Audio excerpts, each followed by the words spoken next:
Good afternoon. What's going on, Realm? Talk to me. What is going on outside?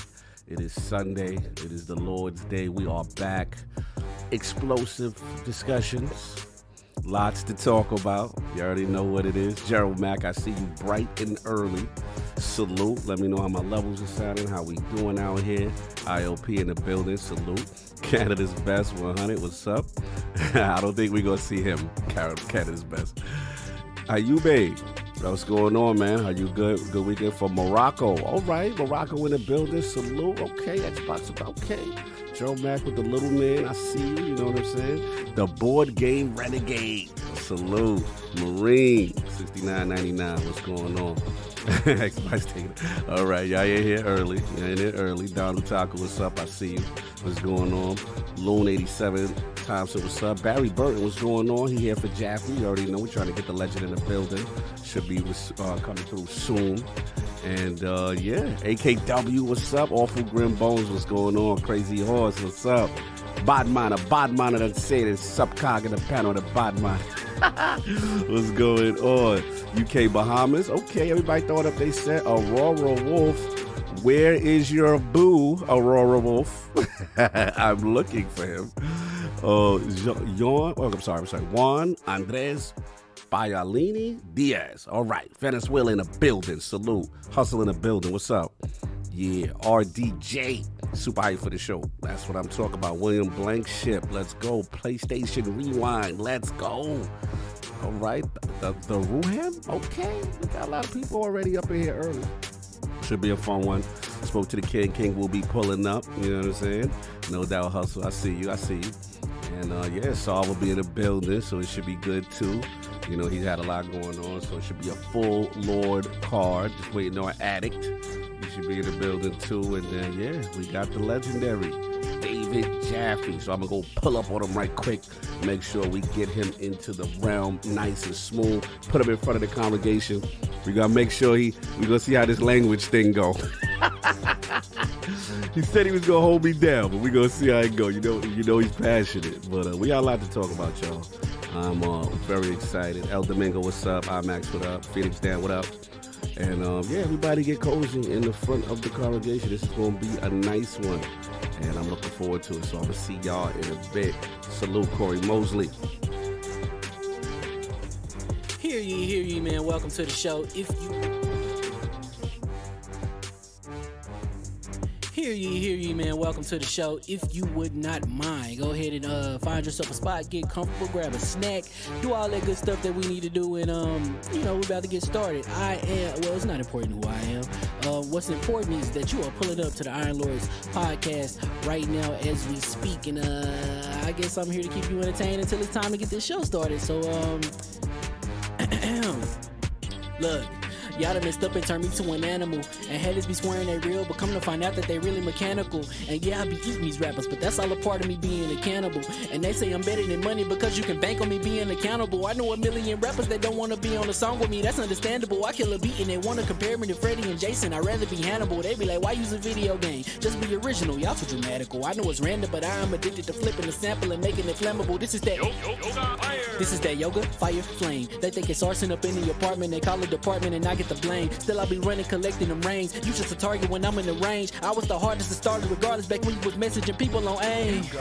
Check my vocals, all on Twitter, but I'm anti-social. Love my city, but I'm still bi-coastal. Let's switch that up. What is you doing? What I want to do. Don't stop. Nah, that was dope. I'm doing some super Keep that going. Keep that going.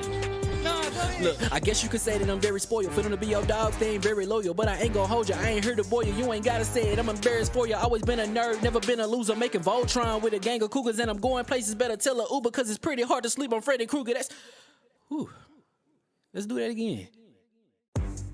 Hear ye, man. Welcome to the show. If you would not mind, go ahead and find yourself a spot, get comfortable, grab a snack, do all that good stuff that we need to do, and we're about to get started. It's not important who I am. What's important is that you are pulling up to the Iron Lords podcast right now as we speak, and I guess I'm here to keep you entertained until it's time to get this show started. So look. Y'all done messed up and turned me to an animal. And haters be swearing they real, but come to find out that they really mechanical. And yeah, I be eating these rappers, but that's all a part of me being a cannibal. And they say I'm better than money because you can bank on me being accountable. I know a million rappers that don't wanna be on a song with me, that's understandable. I kill a beat and they wanna compare me to Freddie and Jason. I'd rather be Hannibal. They be like, why use a video game? Just be original, y'all too dramatical. I know it's random, but I am addicted to flipping the sample and making it flammable. This is that This is that yoga, fire, flame. They think it's arson up in the apartment. They call it department and I get the blame. Still I be running, collecting them rings. You just a target when I'm in the range. I was the hardest to start regardless back when you was messaging people on AIM. Check my vocals, all on Twitter, but I'm anti-social. Love my city, but I'm still bi-coastal. I got. Nah, let's switch that up. What is you doing? What I wanna do? Don't stop. Nah, that was dope. I'm just Keep that going. Keep that going. Nah, go ahead. Look, I guess you could say that I'm very spoiled. For them to be your dogs, they ain't very loyal. But I ain't gon' hold ya, I ain't here to boil you. You ain't gotta say it, I'm embarrassed for ya. Always been a nerd, never been a loser. Making Voltron with a gang of cougars. And I'm going places, better tell a Uber. Cause it's pretty hard to sleep on Freddy Krueger. That's... Whew. Let's do that again. Hear ye, man. Welcome to the show. If you would not mind, go ahead and find yourself a spot, get comfortable, grab a snack, do all that good stuff that we need to do, and we're about to get started. It's not important who I am. What's important is that you are pulling up to the Iron Lords podcast right now as we speak, and I guess I'm here to keep you entertained until it's time to get this show started. So look. Y'all done messed up and turned me to an animal.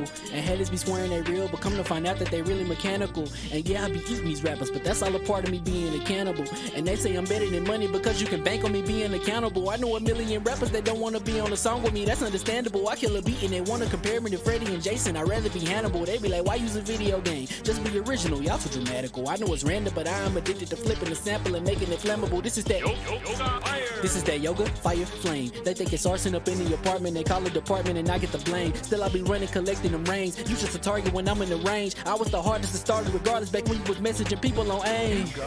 Check my vocals, all on Twitter, but I'm anti-social. Love my city, but I'm still bi-coastal. I got. Nah, let's switch that up. What is you doing? What I wanna do? Don't stop. Nah, that was dope. I'm Keep just that super going. Keep that going. Nah, go ahead. Look, I guess you could say that I'm very spoiled. For them to be your dogs, they ain't very loyal. But I ain't gon' hold ya, I ain't here to boil you. You ain't gotta say it, I'm embarrassed for ya. Always been a nerd, never been a loser. Making Voltron with a gang of cougars. And I'm going places, better tell a Uber. Cause it's pretty hard to sleep on Freddy Krueger. That's... Whew. Let's do that again. Hear ye, man. Welcome to the show. If you would not mind, go ahead and find yourself a spot, get comfortable, grab a snack, do all that good stuff that we need to do, and we're about to get started. It's not important who I am. What's important is that you are pulling up to the Iron Lords podcast right now as we speak, and I guess I'm here to keep you entertained until it's time to get this show started. So look. Y'all done messed up and turned me to an animal. And haters be swearing they real, but come to find out that they really mechanical. And yeah, I be eating these rappers, but that's all a part of me being a cannibal. And they say I'm better than money because you can bank on me being accountable. I know a million rappers that don't wanna be on a song with me, that's understandable. I kill a beat and they wanna compare me to Freddie and Jason. I'd rather be Hannibal. They be like, why use a video game? Just be original, y'all too dramatical. I know it's random, but I am addicted to flipping the sample and making it flammable. This is that This is that yoga, fire, flame. They think it's arson up in the apartment. They call it department and I get the blame. Still I be running, collecting them rings. You just a target when I'm in the range. I was the hardest to start regardless back when you was messaging people on AIM. Check my vocals, all on Twitter, but I'm anti-social. Love my city, but I'm still bi-coastal. I got. Nah, let's switch that up. What is you doing? What I wanna do? Don't stop. Nah, that was dope. I'm just Keep that going. Nah, go ahead. Look, I guess you could say that I'm very spoiled. For them to be your dogs, they ain't very loyal. But I ain't gon' hold ya, I ain't here to boil you. You ain't gotta say it, I'm embarrassed for ya. Always been a nerd, never been a loser. Making Voltron with a gang of cougars. And I'm going places, better tell a Uber. Cause it's pretty hard to sleep on Freddy Krueger. That's... Whew. Let's do that again. Hear ye, man. Welcome to the show. If you would not mind, go ahead and find yourself a spot, get comfortable, grab a snack, do all that good stuff that we need to do, and we're about to get started. It's not important who I am. What's important is that you are pulling up to the Iron Lords podcast right now as we speak, and I guess I'm here to keep you entertained until it's time to get this show started. So look. y'all done messed up and turned me to an animal. And haters be swearing they real, but come to find out that they really mechanical. And yeah, I be eating these rappers, but that's all a part of me being a cannibal. And they say I'm better than money because you can bank on me being accountable. I know a million rappers that don't wanna be on a song with me, that's understandable. I kill a beat and they wanna compare me to Freddie and Jason. I'd rather be Hannibal. They be like, why use a video game? Just be original, y'all too dramatical. I know it's random, but I'm addicted to flipping the sample and making it flammable. This is that yoga, fire, flame. They think it's arson up in the apartment, they call it department and I get the blame. Still I be running, collecting them rings. You just a target when I'm in the range. I was the hardest to start regardless back when you was messaging people on AIM. Check my vocals, all on Twitter, but I'm anti-social. Love my city, but I'm still bi-coastal. I got, nah, let's switch that up. What is you doing? What I wanna do? Don't stop. Nah, that was dope. I'm Keep just that, super keep that, keep that going, keep that going. Nah, go ahead. Look, I guess you could say that I'm very spoiled. For them to be your dog, they ain't very loyal. But I ain't gon' hold ya, I ain't here to boil you. You ain't gotta say it, I'm embarrassed for ya. Always been a nerd, never been a loser. Making Voltron with a gang of cougars. And I'm going places, better tell a Uber. Cause it's pretty hard to sleep on Freddy Krueger. That's, whew. Let's do that again. Hear ye, man. Welcome to the show. If you would not mind, go ahead and find yourself a spot, get comfortable, grab a snack, do all that good stuff that we need to do, and we're about to get started. It's not important who I am. What's important is that you are pulling up to the Iron Lords podcast right now as we speak, and I guess I'm here to keep you entertained until it's time to get this show started. So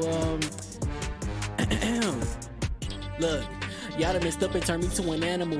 And haters be swearing they real, but come to find out that they really mechanical. And yeah, I be eating these rappers, but that's all a part of me being a cannibal. And they say I'm better than money because you can bank on me being accountable. I know a million rappers that don't wanna be on a song with me, that's understandable. I kill a beat and they wanna compare me to Freddie and Jason. I'd rather be Hannibal. They be like, why use a video game? Just be original, y'all too dramatical. I know it's random, but I'm addicted to flipping the sample and making it flammable. This is that yoga, fire, flame. They think it's arson up in the apartment, they call it department and I get the blame. Still I be running, collecting them rings. You just a target when I'm in the range. I was the hardest to start regardless back when you was messaging people on AIM. Check my vocals, all on Twitter, but I'm anti-social. Love my city, but I'm still bi-coastal. I got, nah, let's switch that up. What is you doing? What I wanna do? Don't stop. Nah, that was dope. I'm Keep just that, super keep that, keep that going, keep that going. Nah, go ahead. Look, I guess you could say that I'm very spoiled. For them to be your dogs, they ain't very loyal. But I ain't gon' hold ya, I ain't here to boil you. You ain't gotta say it, I'm embarrassed for ya. Always been a nerd, never been a loser. Making Voltron with a gang of cougars. And I'm going places, better tell a Uber. Cause it's pretty hard to sleep on Freddy Krueger. That's, whew. Let's do that again. Hear ye, man. Welcome to the show. If you would not mind, go ahead and find yourself a spot, get comfortable, grab a snack, do all that good stuff that we need to do, and we're about to get started. It's not important who I am. What's important is that you are pulling up to the Iron Lords podcast right now as we speak, and I guess I'm here to keep you entertained until it's time to get this show started. So look, y'all done messed up and turned me to an animal. And haters be swearing they real, but come to find out that they really mechanical. And yeah, I be eating these rappers, but that's all a part of me being a cannibal. And they say I'm better than money because you can bank on me being accountable. I know a million rappers that don't wanna be on a song with me, that's understandable. I kill a beat and they wanna compare me to Freddie and Jason. I'd rather be Hannibal. They be like, why use a video game? Just be original, y'all too dramatical. I know it's random, but I'm addicted to flipping the sample and making it flammable. This is that yoga, fire, flame. They think it's arson up in the apartment, they call it department and I get the blame. Still I be running, collecting them rings. You just a target when I'm in the range. I was the hardest to start regardless back when you was messaging people on AIM. Check my vocals, all on Twitter, but I'm anti-social. Love my city, but I'm still bi-coastal. I got, nah, let's switch that up. What is you What I doing? wanna do? Don't stop. Nah, that was dope. I'm Keep just that, super keep that, keep that going, keep that going. Nah, go ahead. Look, I guess you could say that I'm very spoiled. For them to be your dogs, they ain't very loyal. But I ain't gon' hold ya, I ain't here to boil you. You ain't gotta say it, I'm embarrassed for ya. Always been a nerd, never been a loser. Making Voltron with a gang of cougars. And I'm going places, better tell a Uber. Cause it's pretty hard to sleep on Freddy Krueger. That's, whew. Let's do that again. Hear ye, man. Welcome to the show. If you would not mind, go ahead and find yourself a spot, get comfortable, grab a snack, do all that good stuff that we need to do, and we're about to get started. It's not important who I am. What's important is that you are pulling up to the Iron Lords podcast right now as we speak, and I guess I'm here to keep you entertained until it's time to get this show started. So look, Y'all done messed up and turned me to an animal. And haters be swearing they real, but come to find out that they really mechanical. And yeah, I be eating these rappers, but that's all a part of me being a cannibal. And they say I'm better than money because you can bank on me being accountable. I know a million rappers that don't wanna be on a song with me, that's understandable. I kill a beat and they wanna compare me to Freddie and Jason. I'd rather be Hannibal. They be like, why use a video game? Just be original, y'all too dramatical. I know it's random, but I am addicted to flipping the sample and making it flammable. This is that yoga, fire, flame. They think it's arson up in the apartment, they call it department and I get the blame. Still I be running, collecting them rains. You just a target when I'm in the range. I was the hardest to start regardless back when you was messaging people on AIM. Check my vocals, all on Twitter, but I'm anti-social. Love my city, but I'm still bi-coastal. I got, nah, let's switch that. What is you doing? What I wanna do Don't here. stop. Nah, that was dope. I'm Keep just that, super keep that, keep that going, keep that going. Nah, go ahead. Look, I guess you could say that I'm very spoiled. For them to be your dogs, they ain't very loyal. But I ain't gon' hold ya, I ain't here to boil you. You ain't gotta say it, I'm embarrassed for ya. Always been a nerd, never been a loser. Making Voltron with a gang of cougars. And I'm going places, better tell a Uber. Cause it's pretty hard to sleep on Freddy Krueger. That's, whew. Let's do that again. Hear ye, man. Welcome to the show. If you would not mind, go ahead and find yourself a spot, get comfortable, grab a snack, do all that good stuff that we need to do, and we're about to get started. It's not important who I am. What's important is that you are pulling up to the Iron Lords podcast right now as we speak, and I guess I'm here to keep you entertained until it's time to get this show started. So look. Y'all done messed up and turned me to an animal. And haters be swearing they real, but come to find out that they really mechanical. And yeah, I be eating these rappers, but that's all a part of me being a cannibal. And they say I'm better than money because you can bank on me being accountable. I know a million rappers that don't wanna be on a song with me, that's understandable. I kill a beat and they wanna compare me to Freddie and Jason. I'd rather be Hannibal. They be like, why use a video game? Just be original, y'all too dramatical. I know it's random, but I am addicted to flipping the sample and making it flammable. This is that yoga, fire, flame. They think it's arson up in the apartment, they call it department and I get the blame. Still I be running, collecting them rains. You just a target when I'm in the range. I was the hardest to start regardless back when you was messaging people on AIM. Check my vocals, all on Twitter, but I'm anti-social. Love my city, but I'm still bi-coastal. I got, nah, let's switch that. What is you doing? What I wanna do Don't here. stop. Nah, that was dope. I'm Keep just that, super keep that, keep that going, keep that going. Nah, go ahead. Look, I guess you could say that I'm very spoiled. For them to be your dogs, they ain't very loyal. But I ain't gon' hold ya, I ain't here to boil you. You ain't gotta say it, I'm embarrassed for ya. Always been a nerd, never been a loser. Making Voltron with a gang of cougars. And I'm going places, better tell a Uber. Cause it's pretty hard to sleep on Freddy Krueger. That's, whew. Let's do that again. Hear ye. And we are live. Iron Lord Podcast. LordCognito here talking about the latest with Advanced GG. There's a lot of things going on with the new product line. Let's get right to it. So we got that focus line, y'all. This is that standard. This is what we use right now. Kind of our caffeine substitute. And what we usually do right now when we're gaming, we don't use coffee anymore. We're utilizing this focus. On deck number 2, you already know this is my favorite right here, the energy line. You already know, birthday cake, one of my absolute favorites. Completely delicious. This is a pre-workout equivalent. And also doesn't use beta alanine, so you don't get the jitters and stuff like that. So it's really good for that.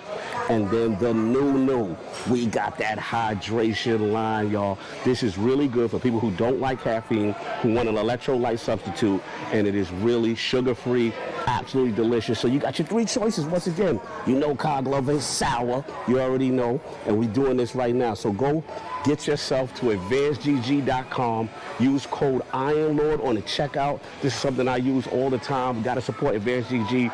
Great products if you want to get your workout on. Even if you don't work out, you're just gaming, you need that focus. And again, the hydration line for those who don't want caffeine, no sugar, electrolytes, you're good to go. LordCognito here, Iron Lord Podcast. Peace.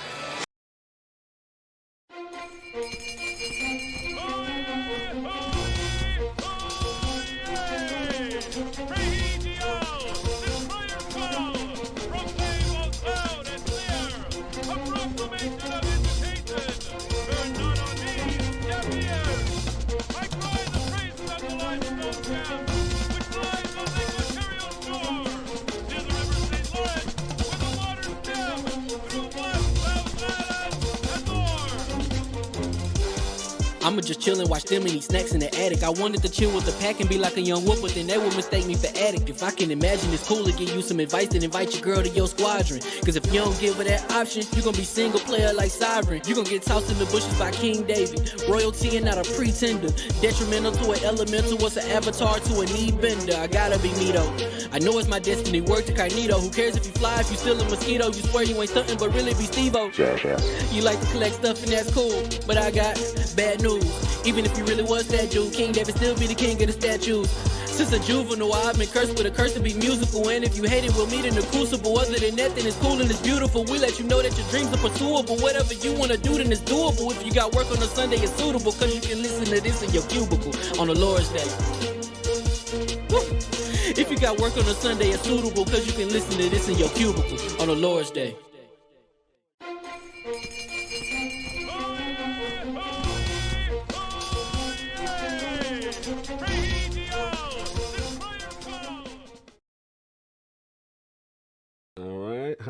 Hot mic. And we actually do a little mic check right quick. So we'll make sure the levels. Yeah, I see levels. I like that. I like levels. Hear ye, hear ye. And we are live. Welcome to the Iron Lords Podcast, LLC, and also live on lordsofgaming.net, episode number 257. It's another glorious Sunday. We're back at the round table on the Lord's Day. I'm extremely excited about our special guest, and we've got Starfield and Redfall delays, God of War Ragnarok and Sony financials, and Sony strategy versus Game Pass to discuss, so we gonna get right into it. I want to introduce a Lord who is not only an iconic director within our games industry, but whose tremendous influence shaped an identity on Sony platforms, and his candid opinions reverberate on any podcast. Introducing the game director of the legendary God of War franchise, co-director, co-creator of the TwistedMetal series, and the host of the Gabbing and Games podcast, the Lord of Kratos, Sweet Tooth, and Phil Collins, who always reminds DoorDash the principalities of proper food delivery. Live from California by way of Alabama, and kind enough to make his debut into the realm of the Lords, my man, Lord David Jaffe. How we doing, sir? I am doing very good. That's a very nice, kind introduction. I appreciate it.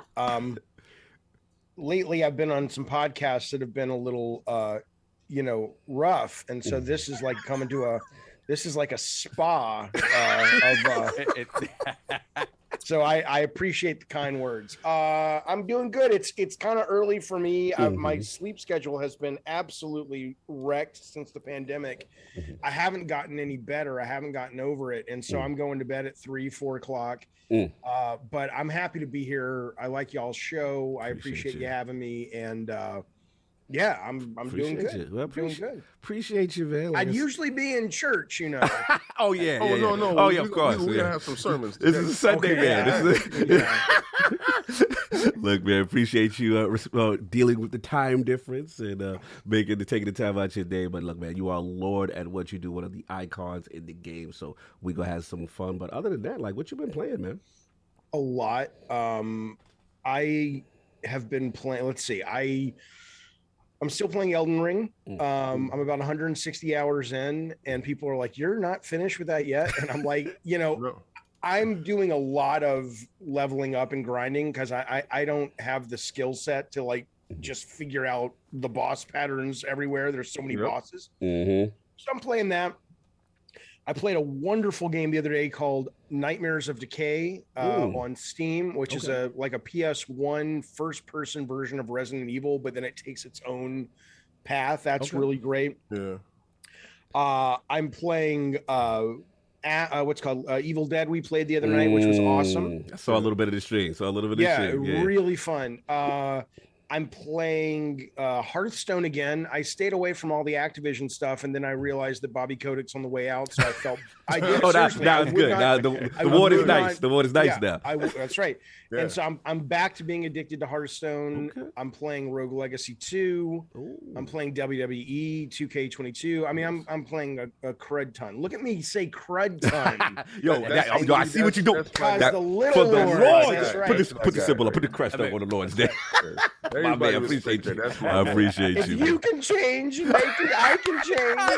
We all can change. Let the spirit move you, brother. Come to the front of the congregation. That's right. Oh man. Anyway, absolute pleasure. We got a lot of show, and you already know we got the 4 horsemen of gaming, those original lords of the realm here at the round table with time-sensitive intros because we have to maximize King's time. Anyway, my co-host with the co-host, my brother from another mother, the difficult game conqueror, lord of his own world, and the how of the young wolf. My man, Lord Addict of the Addict Show. How we doing, sir? Doing pretty good, man. One thing I will say is I'm playing a game. I'm reviewing it right now, and I will say when you guys see this game in a couple days, like, I've played Dark Souls type games. I have, but these bosses in this game, man. Like, so the guy gonna be lit. That's what that said. No, my anger's lit. Like, got you raging. It's To like be yesterday. frustrated, I'm not playing the game. Yeah. Like I was sitting there fought like there's this boss where you fight like this giant insect, and they keep like shortening the map over and over again. So after they did it once, I'm like, all right, this is what it is. I like this. This is like a one-on-one thing. And then they did it again, and I'm like, okay, no, I don't want to be that close to her. Let's back it up a little bit. It's a rough game, man, but it's definitely gonna be a good show. Appreciate Jaffe for coming on here, and we're gonna get stuff, and I'm gonna shut up so King can take the rest of my time. Yes, Thank please. you. Sir. And of course, we have our most technical gaming lord, the solo gamer who lives for the single player selfish experience, and also the Sostradamus, the Lord of Clarity and Lord Patron of the Iron Bank. My man, Lord Sovereign, coming in hot today. What's up, bro? Very hot. Yeah. Sovereign almost had a funky haircut this morning because Oh, Sovereign what was happened? cutting his hair and his clippers conked out on him. Oh my God. Oh, you would have had to have the fade with the half move. Oh my goodness. And so I had to Halfway pull out the backups, and the backups, aren't as That powerful. efficient. They're wireless, but they came Listen, through for man, me. the Otherwise, sexy I That's Still like would've on you had- point. start with the back of your head first. You Yeah, you start always with make sure the front is done. Yeah, 'cause this is the money maker. So I never asked you this, All though. cut your own hair, don't you? Look at that. Mhm. No, I do. I started as well. I finally went bald enough up top that Mhm. I was just like, it's the best thing ever. Yes, Oh, you gotta let oh it go. my We God. gotta let the ego go. Listen. When we cut it See, down. what I haven't did is I haven't financially been as secure as you to let my grades do what they do. See, because everybody sit there and say, you still using that Just for Men? I'm like, yeah, hell yeah, I use that Just for Men right now. I gotta have that little 10 years younger look. Oh, okay, we taking it back. I can't be You put a rocking my point age on it, though. look. You said 50. You said 50. I'm done with it. But Yeah, it's coming. It's creeping up, and I'm trying How to. old are you right now? No, see, I'm trying to. We ain't not gonna do that. He getting close, Dave. He getting Look, Jaffe, he getting close. He getting close. He's approaching. No, but what I'm gonna do is What? listen. What I'm gonna do is 50? I'm gonna delay it. I'm putting like a 6 month to 8 month delay. Okay. Because our build ain't ready. There you Show go. us your there you bill, go. King. Show us your bill. Okay, then what you should do is you should let Phil Spencer manage your age. You'll never reach 50. Here we go. Okay, so we not gonna be attacking Phil Dominus Maximus Aurelius. I love Phil Spencer. I really I do. know. You know what? No, I know you do because I saw the tweet and people miscaptioned you. Of course they yeah, did. Yeah, Of I know. course they did. But we gonna get to the part. We gonna get to Yes, You know let's why get I to the part. never? You know why I never tweet about the CEO of Ubisoft? Because I don't give a fuck about him. Language. We Yeah, lost it. no. Listen, don't worry. Hopefully that'll change too. Yeah. No, it's all Yeah, good. It's all yeah. good. We will discuss that. All Yeah, right. we'll discuss that too. I can't wait to talk. But that's Yeah, been it. So? Yeah, that was it. Very little in the way of gaming. I'm still playing MLB The Show, and I felt like for whatever reason, I felt like playing Link to the Past. So I've been playing that. Oh, that's what's up. That's no it. doubt, no doubt. And of course, we have the incredible Hulk of this, aka the XS Gamer, Ooh, the prophet of Xbox, Swami. king of the statues, who demands nothing less than that premium experience and is the leader of the Fraud Alert movement. Ooh, Beloved Lord King, how we doing, sir?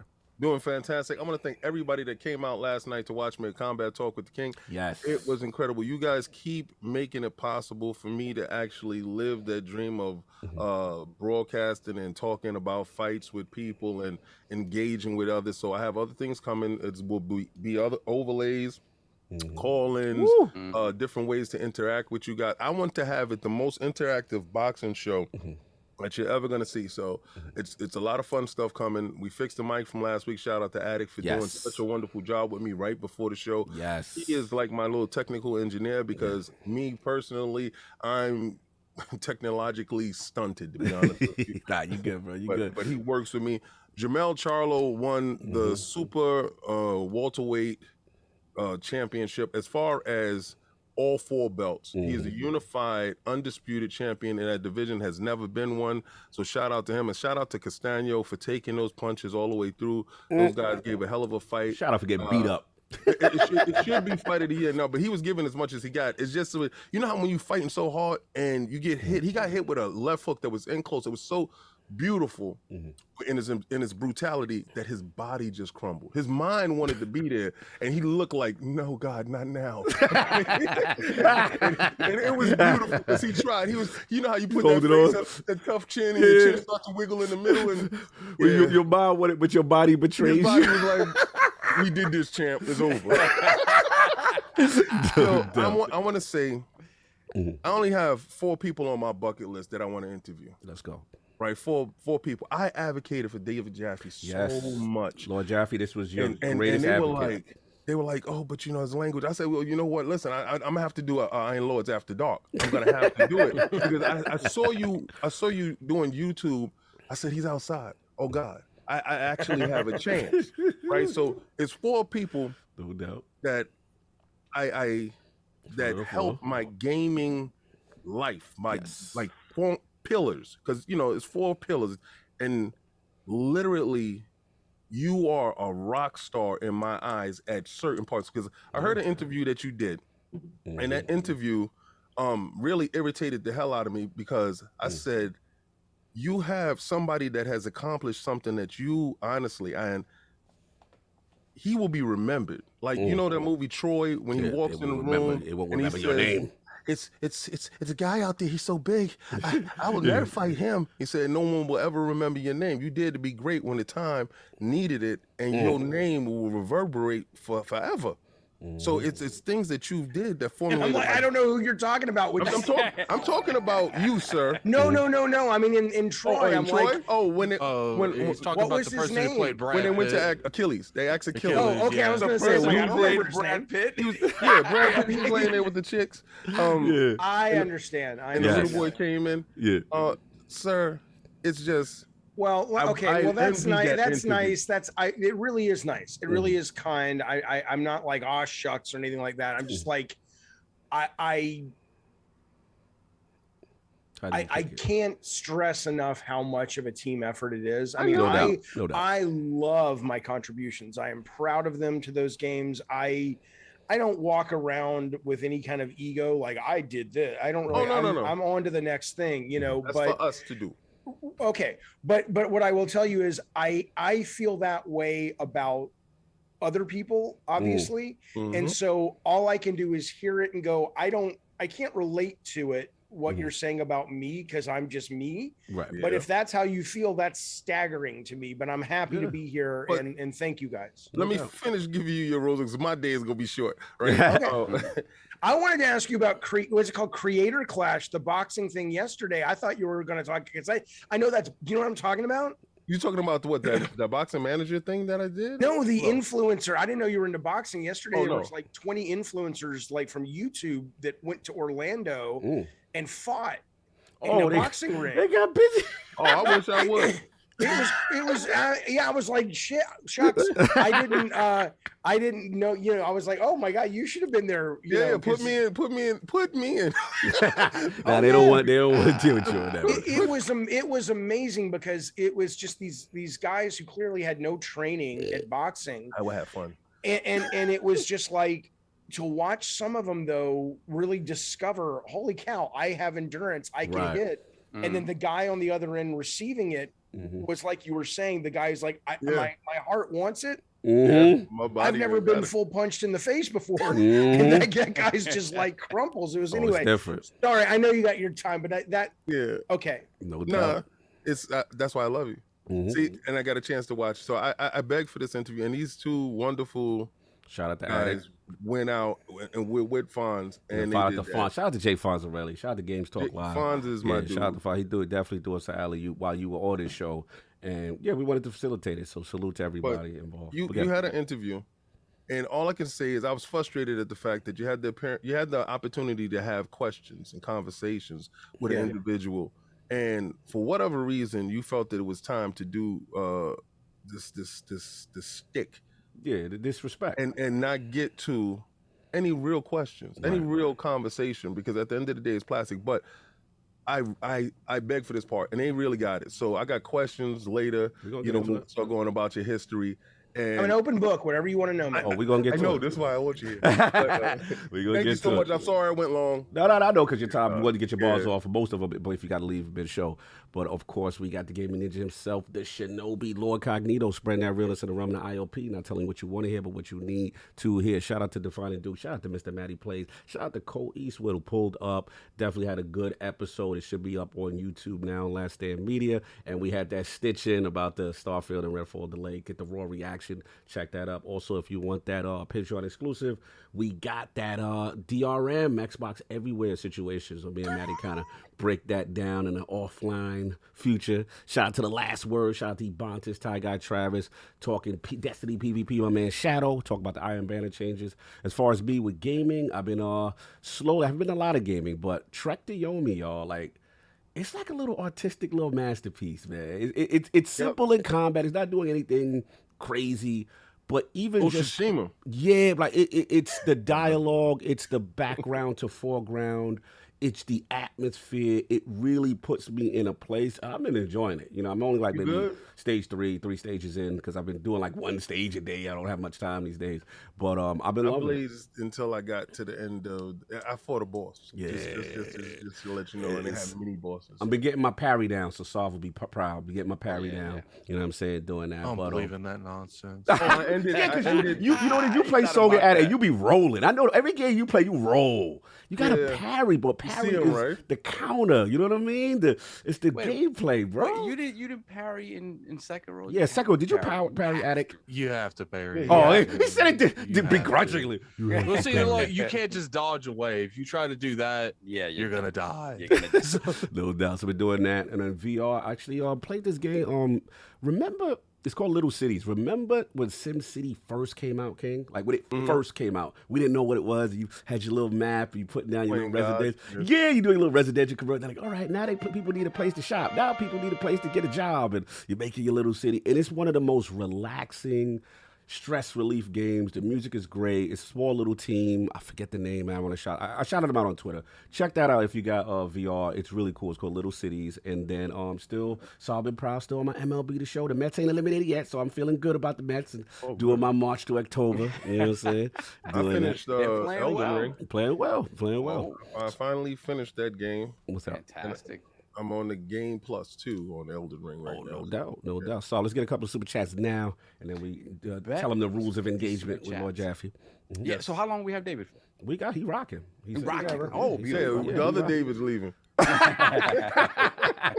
No doubt. Bet Donald Taku, $10 super chat. With Breath of the Wild 2 and Starfield missing this year, just solidified that the big early contender would win Game of the Year by default. Kirby is set to completely sweep the Game Awards, sadly. He ready. Then my good friend, let me play with your joystick. That's your man. Let's go.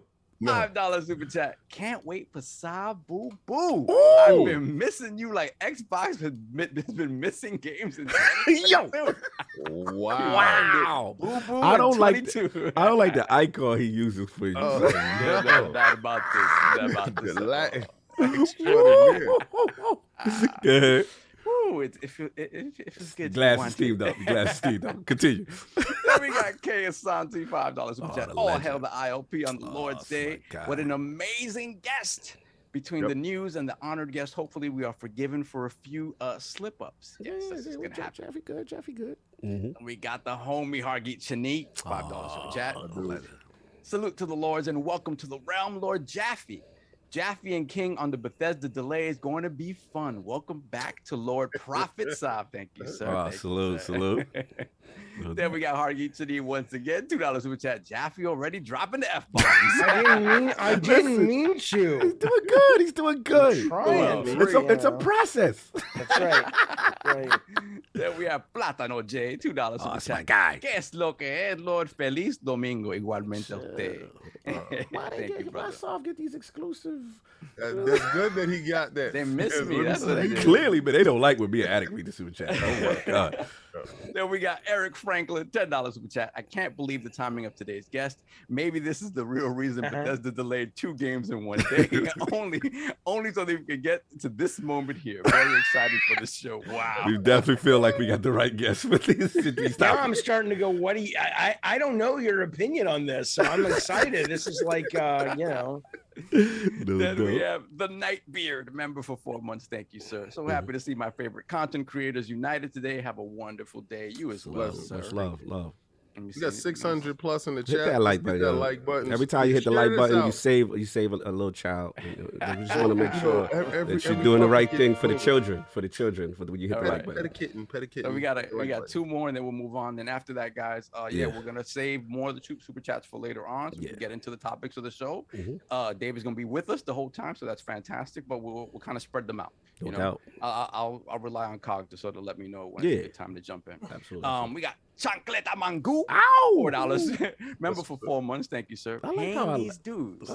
Salute. What have you? No, I just like how our Latin contingent is up when Saab is there. I just like that. Oh, yeah, I just as soon think as he everybody show up, speaking they- Spanish, everybody like click in, Chocolate like Magoo he is went to- outside. Like I he like went to this. Spanish Twitter and tweeted it out. Yeah, I'm back, man. I'm back. Hola, ¿cómo está? You see what's missing? I like this. It's good for the Hey, these demographic. dudes. Have a great episode, fellas. Thank you, sir. That's my guy. Then we got Jay Barry. Oh, member Oh, boy. that's my guy. Here we go. $20 super chat. Shout out to my man Jaffe with his DLC ass. Oh, he didn't like that. Oh, he didn't like that. Yeah, I love the fact that he said that. So y'all can actually understand. I was right. Oh, God. That topic gonna be messy. Continue. I'm just upset that he gets to say ass and you said hell. No, hell is a place, but it's not a curse. You know, hell is Okay, so hell and ass are okay. Oh man. No. Ass ain't okay. We gonna start there. But see, that was him. He wanted to read that super chat in its entirety. I would have read it. I up to the understand. point. Yeah. Okay, so money trumps morals with you guys. Oh, if somebody pays. No, that's him. That's Saul. We blame Saul. It's like being Saul in was supposed to do church. I that. understand. Saul was, As the Iron but if you Bank, do pass the I'm collection willing to- plate, Exactly. As the Iron Back, I'm willing to look the other way. oh my, Reverend, make me rich. Oh, you're some Reverend, make me rich. Listen, he's corruptible. Exactly. Right. Jimmy Swagger right here. Yeah, this is- Now I'm starting to understand why you want this podcast to be available for kids to watch. If this really is like church. Yeah, basically, right? Finish the rest of Barry. Let me finish Barry. Yeah. Hey, King David, sorry about Redfall and Starfield delay, but who did that Oh, for I gotta you? hit him with the emoji. Love y'all. Great and work. the fellas. wildest thing is they should have did that to Forbidden West and Gran Turismo 7. Wow. So those games could actually be finished. But right now, Wow, you're don't playing do dual products. Don't Let's do go. that. Shout out to you for playing PlayStation 4 stuff. Then we Messy. have Spartan Go 17, £5 super chat. Release the Xbox fraud. King about to PR the hell out of this barren wasteland of game drive on Xbox. Oh my god. Yo, I know he was in my DMs the other day, right? And I told him, I said, just watch the show because he wants me to spin it. Mm. I don't have to spin anything. I'm playing stuff. You're upset. There's nothing for you. Continue. Then we have Hollywood Rules, $5 super chat. Salute to King on the fight last night. Awesome bro. time. One Welcome last back, Sav. Another great ILP. Sunday with the 4 Horsemen. Salute. Hashtag Hashtag for the children. Thank you. For the Thank you. For the children. kids. Thank For the kids. So is there one more? Hold on. Yeah, two more. You get chocolate and flavor. Now we got it. Okay, we got. All right, last two. Chancleta Mangu, $5 super chat. I definitely pulled up because I knew my name wouldn't get butchered. What? Joke. I feel that. Dominicanos out here, exactly. Dominicanos and the Boricuas got Salute. you. I respect that. I respect that. See, You know what? Addict, I take that personally. Respect that. I respect it, but I take it personally. I respect it. Continue. Gerald Mack called me Creflo Dollar. Yo.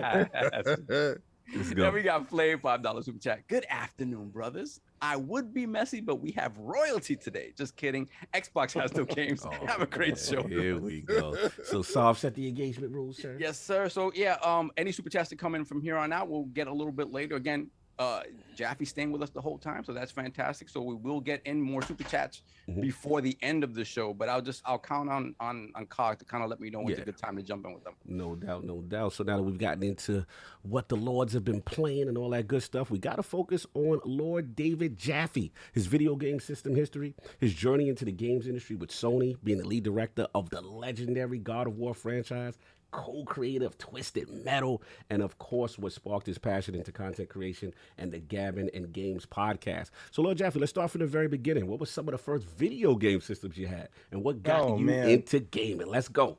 Well, the very first game I played was a game called Boot Hill, which was an arcade game, and it was so basic that it was I remember we were on vacation in Florida, and it was the background was hand art, and it was just a glass screen that I guess it was just the pixels were projected on. Okay.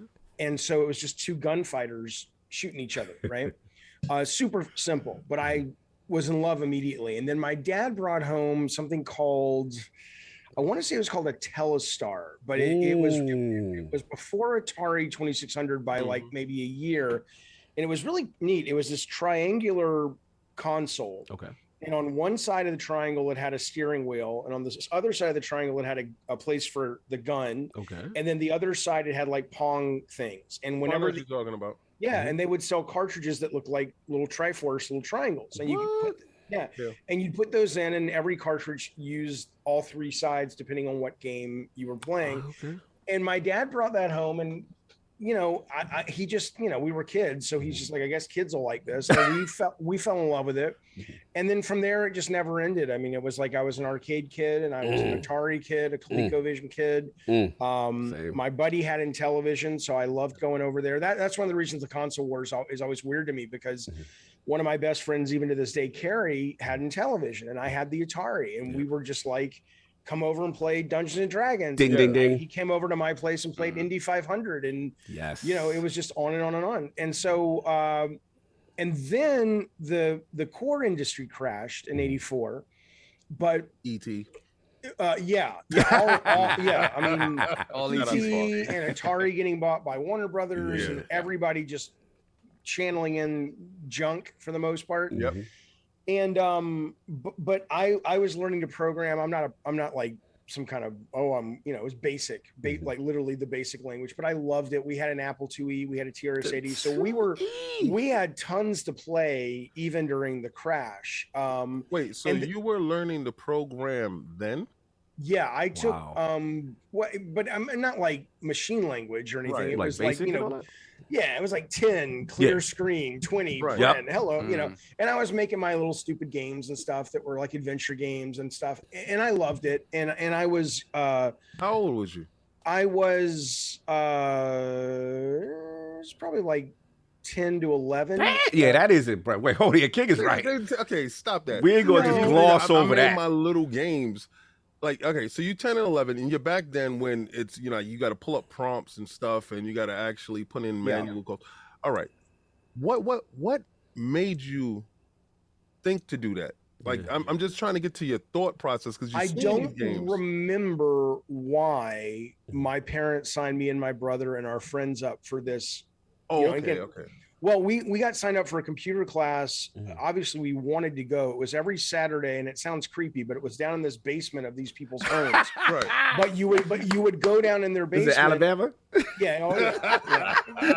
I had to add. What's that? We had the sweet tea. You came in, you got the sweet tea, and then you went through sort of how to be a racist going down the staircase. And if you pass that test, then you could get into the computer room. You know? Wow. And yeah, so it was. But yeah, you would go down there, and there were probably about 25 computers, which. Oh. What? You know, and there were like the TRS-80s and the Apples and whatnot. And the thing that really left impression is I remember walking past the shelf where they had all their video games. Right. And it was the first time I had ever seen games that were sort of presented like a library. And it was like the boxes back then were really big and nice designs on the spines. And so it was just like, you know, so that really was impressive. That it's like, wow, you guys at any time of the day could just go up and take wizardry off the shelf or Jagged Alliance or some adventure.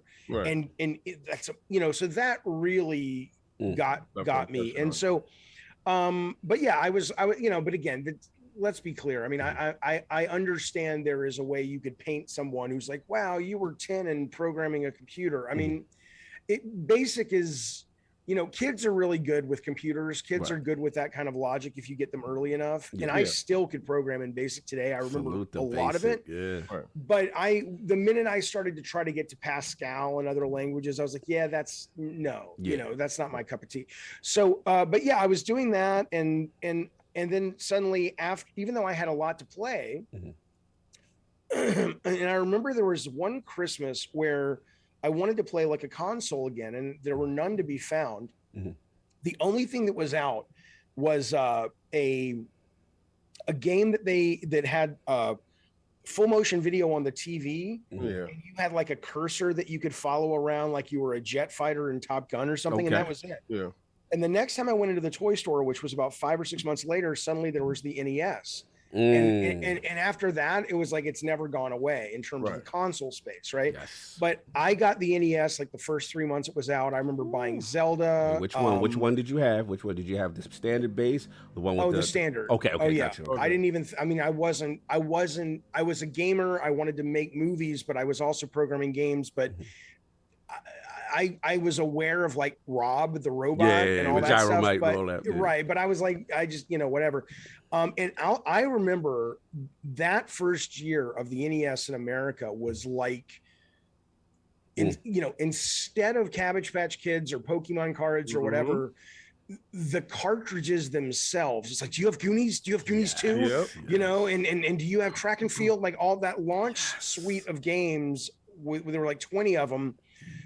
You know, kids were like selling them on the playground. It was just like my mom found, you know, I'm trying to, you know, Gradius. You have Gradius, you know? And it was great. It was great. And so I've just always been a gamer of arcade, of PC. And maybe that's why these days I don't have a lot of patience for console war stuff. Not because I'm like, I'm better than you or anything, but because I'm like, it would have I grew up at a time where it never would have occurred to me to do anything but if I can't, we didn't have a lot of money. It's like, if I can't afford a system, then I'm certainly going to seek it out from a friend who has it. Because I want to play everything, you know, I just, I've always struggled with that. I get the kind of like, you know, you like Alabama, I like Auburn, favorites, but we're just playing around. But you know, I've always been stunned by the level of vitriol. Because I'm like, are you guys aren't kidding, are you? No, they're serious with it. They're serious. But they're games, man. I mean, don't you want to play everything? Not to interrupt you, you're making a fantastic point, because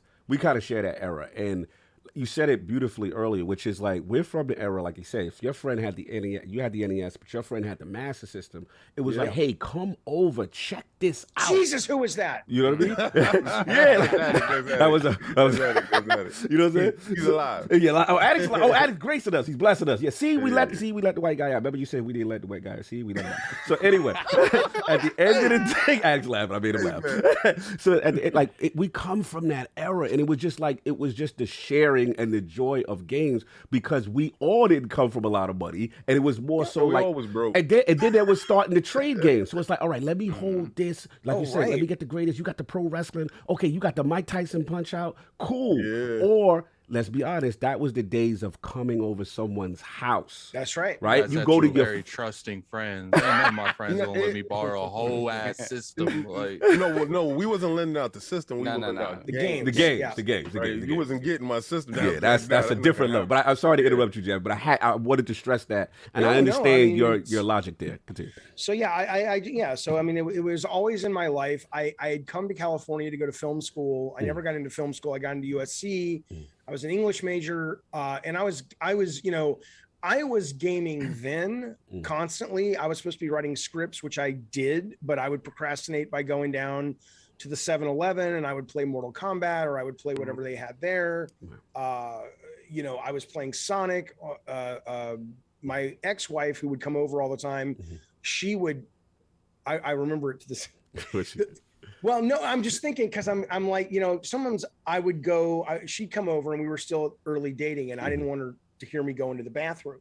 Right. So I'd go into the bathroom and I'd turn on the water or whatever. And when when I heard her playing Sonic, I'm like, okay, I can take a shit. You're that level of love and progression. Yeah, because now she's playing Sonic, she's distracted. I can come in here and get done. Addict, can you relate? Like, Yeah, right. Did that come out loud? I don't want her to hear me in here. But anyway, yeah. So and then I got to Sony as a tester. I expected that to be a relatively quick stopover because I had sold some TV shows to a couple of studios in LA and Hollywood. And I didn't know, I had one friend who was a co-producer on the first show that we sold, and we were still in college. And he dropped out of college, took all of his fraternity brothers to Vegas, because he had the money from his dad had already paid. Right. So when he dropped out, he got all the money that was left over that he had, so he because what had happened was like the Friday before we were doing a deal with a company called New Line Television, which is now part of Warner Brothers. And they said, hey, we're talking to Oprah Winfrey about your show and they may want to produce it and you'd have to move to Chicago and all this stuff. And it was just, now that's just like talk. Right. But when you're 19, you're like, Mom, we're moving to Chicago. We're going to work with Oprah. You believe every single Hollywood thing that they tell you. Yeah. And my buddy just washed out because he was like, I'm done. I don't need to be at school. Right. So I get a job as a tester. And really the minute I got in, I was like, all this creative stuff I want to do. Right. I can do in games because there's not as much competition. And I don't think I'm not as good of a writer as I was working in games. Part of it was because at the time, I think the competition for people who did what I wanted to do just wasn't there. Right. So I could be a big fish it was a big pond because it was Sony's pond, but in terms of those kind of games. Right. And now you actually have real people that want to be writers. Like I look at Cory Barlog and think Cory's a much better writer than I ever was and ever will be.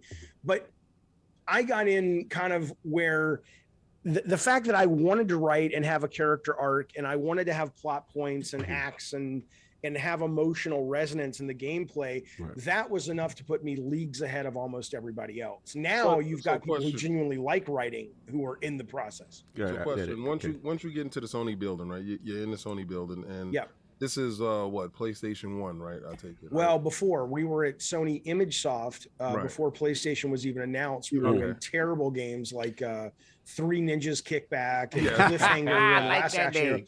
We had a couple of we had Skyblazer, which was awesome. We had Equinox that was awesome. A couple of games really worked. But yeah, it was a beautiful building, the Sony Music Building in Colorado. It looked like a pirate ship. Nice. We had a meeting room that was a round table. You guys as Iron Lords, it was beautiful. It was beautiful, huge round table, but it was made to look like a compact disc because it was the Sony Music Building. So it looked like you were sitting around a huge CD.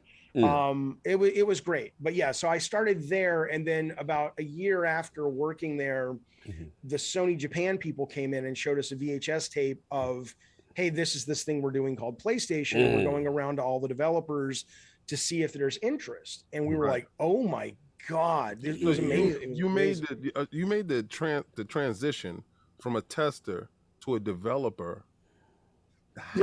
How to? That's the part that I'm trying to get to. So you went inside and then you saw postings and said, you know what, I'm going to apply for this. Was it that open of a field that you were able to insert yourself into a position that you wanted to get to? Or So how was the process? I'll tell you there's the practical answer, then there's the important answer, right? Okay. The practical answer is I was a tester. I knew somehow it wasn't a very big company. First of all, it was like at the time, Sony ImageSoft was probably in the development side. There was probably like 15 of us, right? Wow. So a guy who was just hired in test was still every Monday morning sitting around the table with the producers, the marketing, the head of the company, you know, so it was easy to be noticed. Right. The other part of it though, was I had heard that Disney was looking for a developer for their Mickey Mouse game, their 65th year birthday. Mickey Mania. I was gonna get into that with you. Yeah. And so me and my buddy Mike Yam, who went on to design for Sony, Warhawk and the Con and Jet Moto. And now he's over at Jesse Schnell Games doing like I Expect You to Die and those VR games and stuff. We were like, hey, we love Disney and we love games. We could do this. And so we just, you know, we went down to Blockbuster. We rented a bunch of the Disney movies and made our own little style guide for the video. And we got concept art and, you know, we just did it, you know, and you know, so the bigger thing though, there is,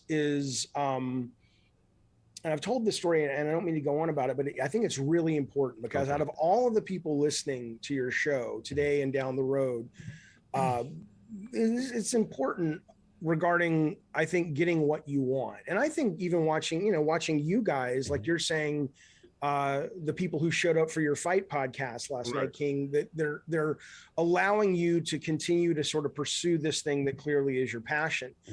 There's a lot of people who just stop because the situation hasn't presented itself. It hasn't come up and knocked on their door and said, come be a broadcaster, come be a game designer, you know? And I was sitting in a theater at USC when Jeffrey Katzenberg, who's a very well-known movie executive, used to run Disney animation and everything. Somebody raised their hand. It was the film school crowd. And they said, hey, can you tell me how to make it in Hollywood? And he says, it doesn't matter what I say to you. Everybody who's actually capable, who wants to make it, they will find a way to make it. They will make their own path in. And so I think that's the bigger thing is that I had other testers at Sony.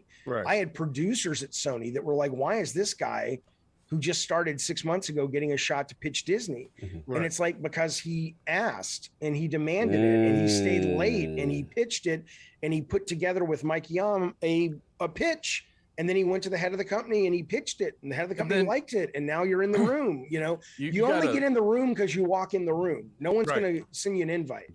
So it's just like, David, like you guys said, first thing you said is we went to Blockbuster and got a bunch of the research material. Like it's little things like that. You wanted to educate yourself to actually do a pitch that would entice them. It's stuff like that. Cause like, you know, I feel like there's a lot of stuff going on when it comes to, especially like TV shows and stuff where they'll make TV shows on media and don't even care about the original source. It's just like you back then was caring about the original source. I know what the subliminal right you here know is. what, but I will say what's important to also remember is that, you know, a lot of times when people hear stories like that, and whether it's a motivational story or not, I think it depends on the person, but you know, a lot of that was driven out of fear. A lot of that was like, I grew up without a lot of money. I would come home and my parents were incredibly loving, but you know, sometimes I'd come home and the power was off. Like we did not have the money to pay the power bill, you know?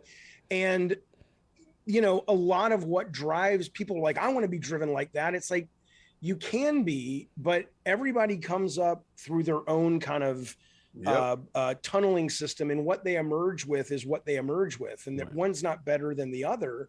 It's just that's kind of what society created in them, and so you can't necessarily teach that. Like I know Will Smith these days is kind of, you know, on the chopping block, but you know, Will Smith for the longest time always talked about that. He was like, you know, so much of what made me the hardest working guy in the room was not because anything is in my moral fiber makes me better. Right. I just didn't want to fail because I knew the taste of failure and I couldn't go back there. That's a good point. And so it's, you know, it's important to have those caveats. Otherwise people just go, you're a better person than I am because I'm not. I'm like, see, they don't realize your beginnings and your remembrance of said beginnings. Yeah. Right? I mean, like you said, the lights is off. Those type of situations. Like I grew up in a very, very poor neighborhood, right? We didn't even know that we was poor. But because, like you said, one person had a Nintendo, somebody had a TurboGrafx, and we all would link and we would all play and we would all have those conversations. Yeah, you had your preference, but at the same time, we understood that in this poverty, we grew together and that grew strength in us. So you seeing these opportunities in front of you, you knew you were hungry and you wanted to take care of your business. Right. That's right. So That's that was the pure motivation behind it. So I actually loved the fact that I wanted to get to the part where you came in as a tester and you're pitching your game to Disney, because I definitely wanted to talk about the Mickey Mouse. Because everybody talks about God of War, but they don't never talk about Mickey Mouse. Man, Mickey Mania. So All right. Is that me or you? That might be King. You get shot. What's going on? that's me. All right, so you did get it, but it's a good point because, you know, also speaking something into existence as opposed to like, especially taking your shot, right? Yeah. I feel like that's a big deal because you could have people who are qualified in the room who want something, but then it's also the next step was the initiative to say, hey, to let whoever know, I really want this, and here's my presentation. That extra initiative, you know, that is what we call it, like speaking it into existence. Solve. You know what I'm saying? That kind of thing. I think that's important. There's a lot of reasons. It's all there is. Yeah. There's nothing else. No, absolutely. Absolutely. So I think where King was going as far as like, you make the pitch, like your experience, because that being kind of like your first real pitch, and then you kind of get it with Mickey Mania. Like, describe that experience now. Well, okay, but I had been pitching TV shows and movies. So on the film side. I had experience. I knew what it was like to walk into, you know, Ron Howard's studio, or I had gone into Spielberg's studio and pitched his First in Command. And then, it was so amazing. We went into Amblin, and I was a massive film nerd. And I remember we did everything Spielberg did. So me and my film buddies snuck off the trams, walked the back lot, met people, you know, it was insane. And so, but eventually I got invited to Amblin to pitch this TV show, which ironically was about virtual reality. And this was before virtual reality had become what it is today. It was about these cops that patrolled the cyber world, whatever.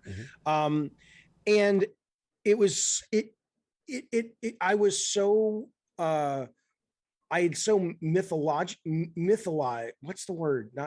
What's the verb? Mythologized. I had so mythologized movie makers and Spielberg specifically, Bob Zemeckis specifically, that just being in that thing felt like it was spiritual. Yeah. But then, you know, and that's maybe one of the reasons I push back so much on a lot of the press stuff now, is because I got that experience of learning that these are obviously, but to me, I held them in such reverence. And then when I met them or met people like them, I was like, oh, this is it. I don't mean that disrespectfully, but I'm just like, you know, there was a great evening that occurred where I was just like, you're just this guy, and the media and your PR has turned you into something. And that's why a lot of people are like, why are you always so brutally honest or whatever? It doesn't mean that's a good thing or a bad thing, depends on the topic, but because I don't want to put on fronts in my social media world, because I think it's very unhealthy. And I think people pick up on it and they're just like, but anyway, the point is, so yes, I was pitching. I was going to tell you, I went to Amblin, and Spielberg had, I don't know what they have anymore, an arcade underneath in the basement. And I was in heaven. I got to go to Spielberg's company. I got to pitch Spielberg my show, not him, but although I did meet him earlier. And then I got to like, oh yeah, you want to see the arcade? I'm like, yeah. And so they took us down there. All the games were free, brand new games. It was awesome. But yeah, so I had experience pitching before Mickey Mania. But yes, when we did Mickey Mania, it was amazing because we pitched The Lion King and Mickey Mania. They came in saying we have two properties. Yeah, Lion King too. Well, and what ended up happening was, you know, we pitched Mickey Mania. We practiced the crud out of Mickey. Look at me. Look at the crud. Well done, sir. Well done. Appreciate that. And you still got it apart. I mean, across. Yeah. Yeah. Well. Trust me, it still had that punch. Okay, but yeah, we practiced tons on that pitch, right? So it wasn't just like, I mean, it was, we were there till like 3 a.m. Getting your balls it was right. crazy. Let's go. And we got a round of applause from a bunch of Disney executives after a pitch from a tester that they didn't know I was a tester. That was a moment. That was awesome to me, you know? And so they were like, yeah, okay, you guys can do it, you know? And it was, and from then on, there were a lot of struggles because I didn't know what the heck the job was that I was in. I had really wrong expectations about what it meant to make a video game. And I almost lost my career because I had those expectations. And it took me a while to understand, you know, what it meant to direct and what it meant to creatively lead. And I still, you know, was never great at it from a personnel standpoint.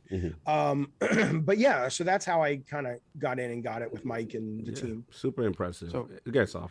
Question, Dave. Like, was there any? Because now there's a different pressure attached to anything that belongs to Disney, right? You have Star Wars, you have Marvel. There's a different level of pressure attached to it. But back then, you know, '94 is when Mickey Mania, I think, came out.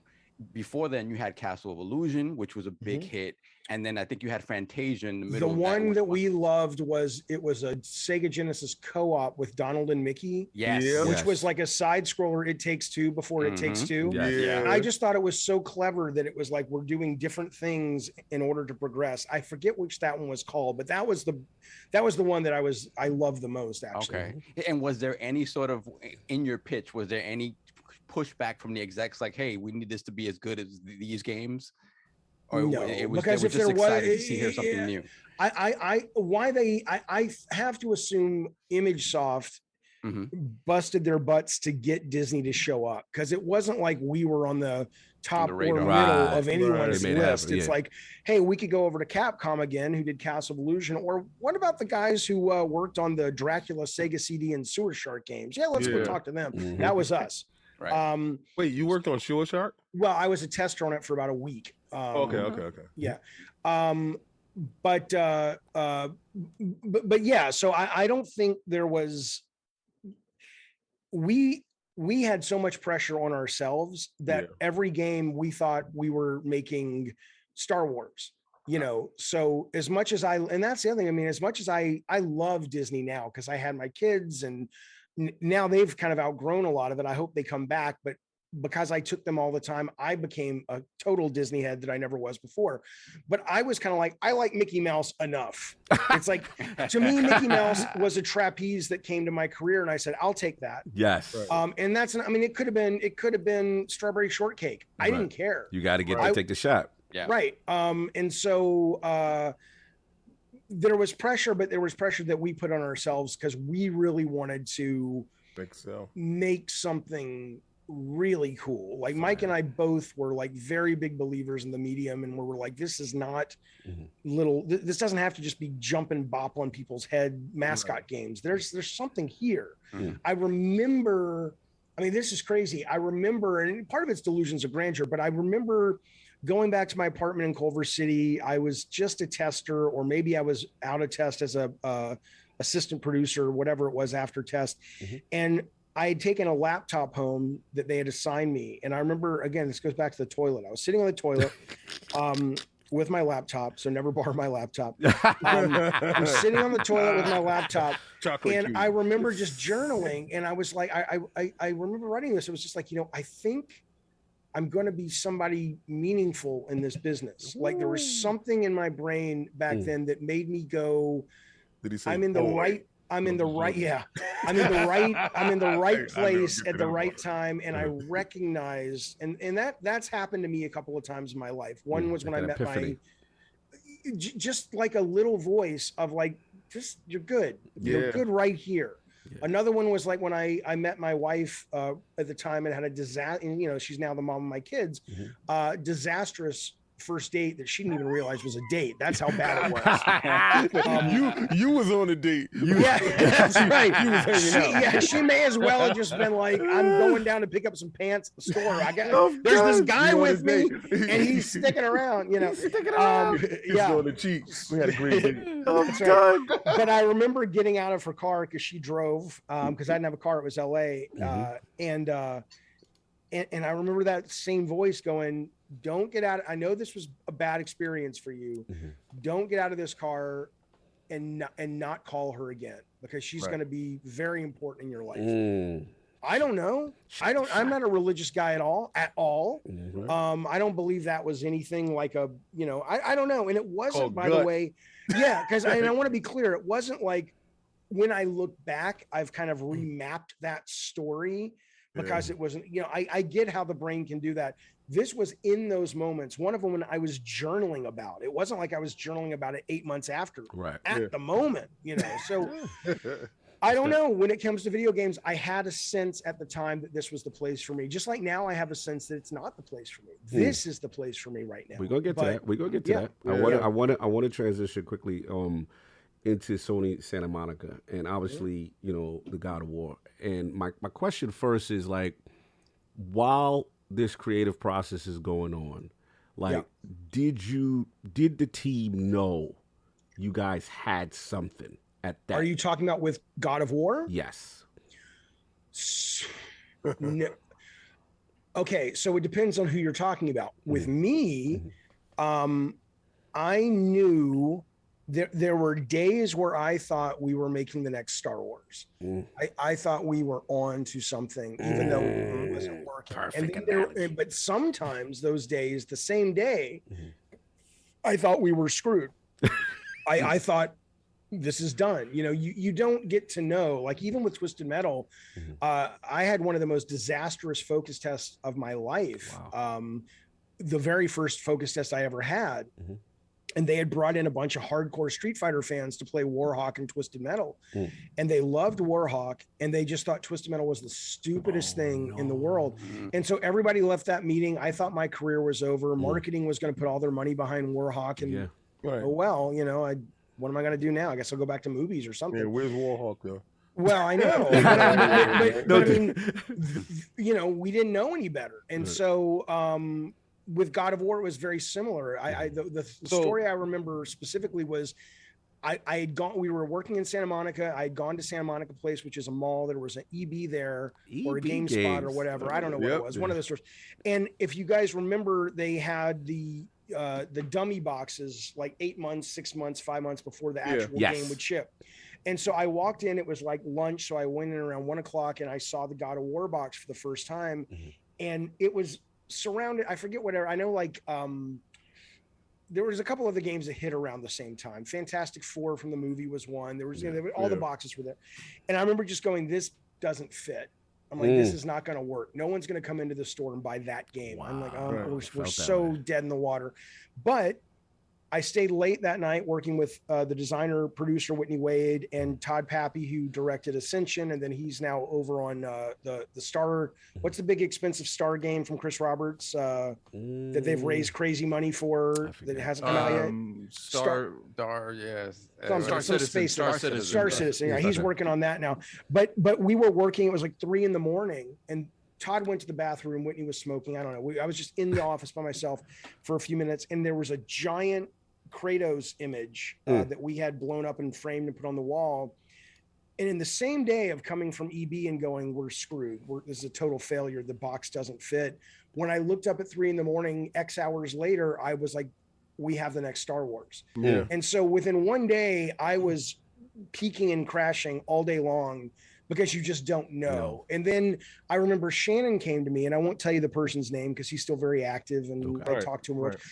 But she said, hey, this guy was up in my office and he just doesn't see the game. And we were both like, oh man, because he's one of the hardest core gamers, and shucks, we're dead. Shucks. Look at me. I love it. This is great. This is the stuff that I wanted. I just want one real question. Wait, let's finish that. So we're like, we're dead. Right. And then, but 4 months later, he's back and he's like, whoa, I played the whole game this weekend. It was awesome.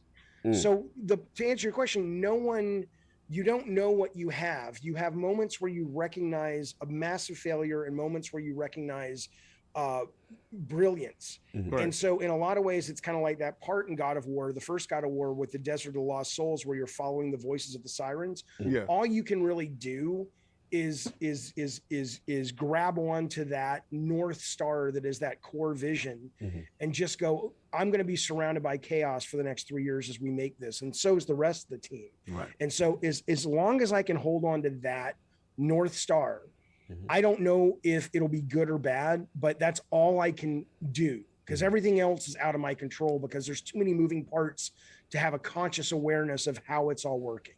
Right. Yeah, King, your question, then I got to follow up. The question is, Twisted Metal came first before the God of War, right? It did. Okay. And how did it feel that you tapped in to their edge? You were that demographic that what is it, the 16 to 25-year-old demographic that they're dying to get, because you're looking at Parappa the Rapper and other kiddie stuff that was Jumping there. Flash. Warhawk was a nice game, like I said, but Twisted Metal had an edge to it. Yes. God of War has an edge to it. So you really crafted their identity.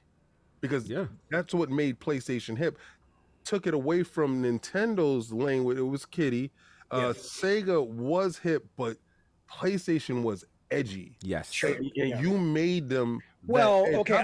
I was a key. You was a contributor. You was a key part. But even at E3 94, the very first E3 95 before Twisted shipped. Yeah. Seeing how Sony was marketing the PlayStation, it was clear that they were doing a lot of the heavy lifting on, let's make this cooler, let's make this edgier. Right. Certainly the games I got to work on helped with that movement. There were certainly other ones. I mean, even to Shinden that looked cartoon. Battle Arena to Shinden. Let's go. If you launch that and you compare that to something very kind of Nintendo-y, people are like, but that's a dominatrix with the whip. And doing the big mallet. I'm like, that's not Nintendo, So part of, but yeah, certainly Twisted Metal was up there with the others, kind of going, this is not your. Yeah, because when you read the bio of Sweet Tooth and these other characters that's inside these games, I'm sorry, but it didn't read like how a normal video game would read. Yeah, was that your background in movie making and stuff like that? Because you saw possibilities for larger, different type of franchises that came from these games. And absolutely. I just wanted to say that you crafted these identities. How did it feel going? Did you have that pressure? Because I don't know if you knew it. The numbers on Twisted Metal was really good, right? It had to be really good. Well, back then we were praying to sell over 100,000 copies, because that's back in the Super Nintendo days. If you sold 100K, you were like, holy cow, Right. Yeah. And I think, I know we only spent 850,000. I mean, that's less than I paid for my house in San Diego. I mean, it's insane. And it went on to make, I don't know how many it sold now, but when it was full price on PS1, it definitely got, if it didn't get to 1 million, it got very, very close to 1 million at full price. And then it's been selling and things like that. So yeah, it was, Is it true? I have two behind the scene questions on both games. First, with Twisted Metal, is it true that part of the conceptual aspect of it was you sitting in traffic, like in LA traffic, which is the worst? It will psychologically break you.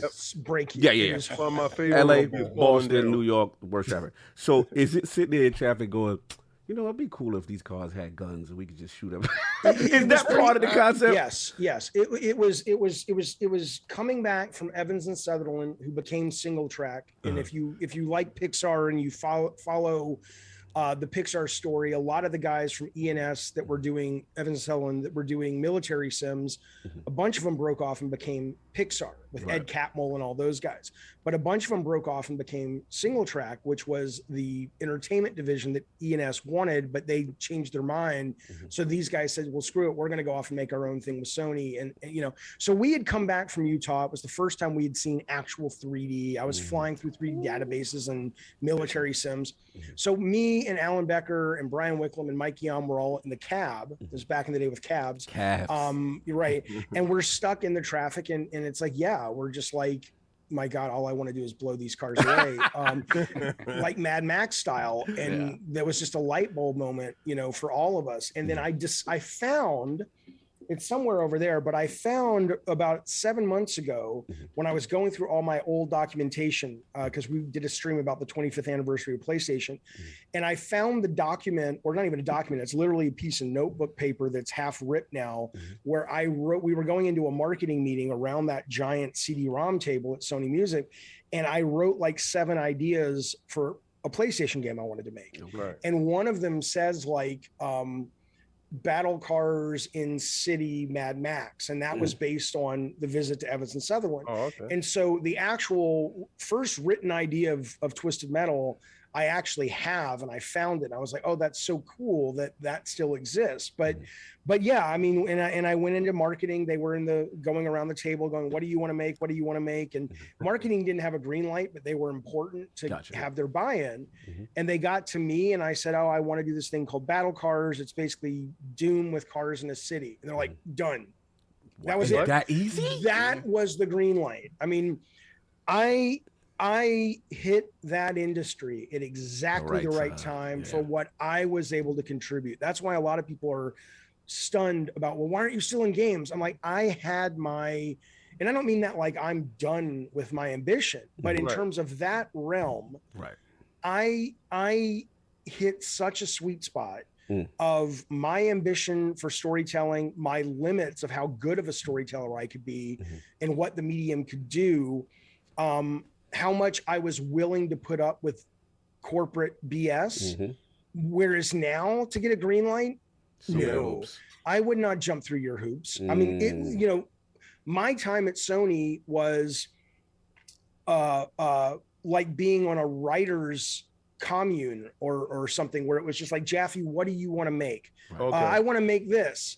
That's a little out there. I don't want to spend that kind of money, but 95% of what I wanted to make, they're like, okay.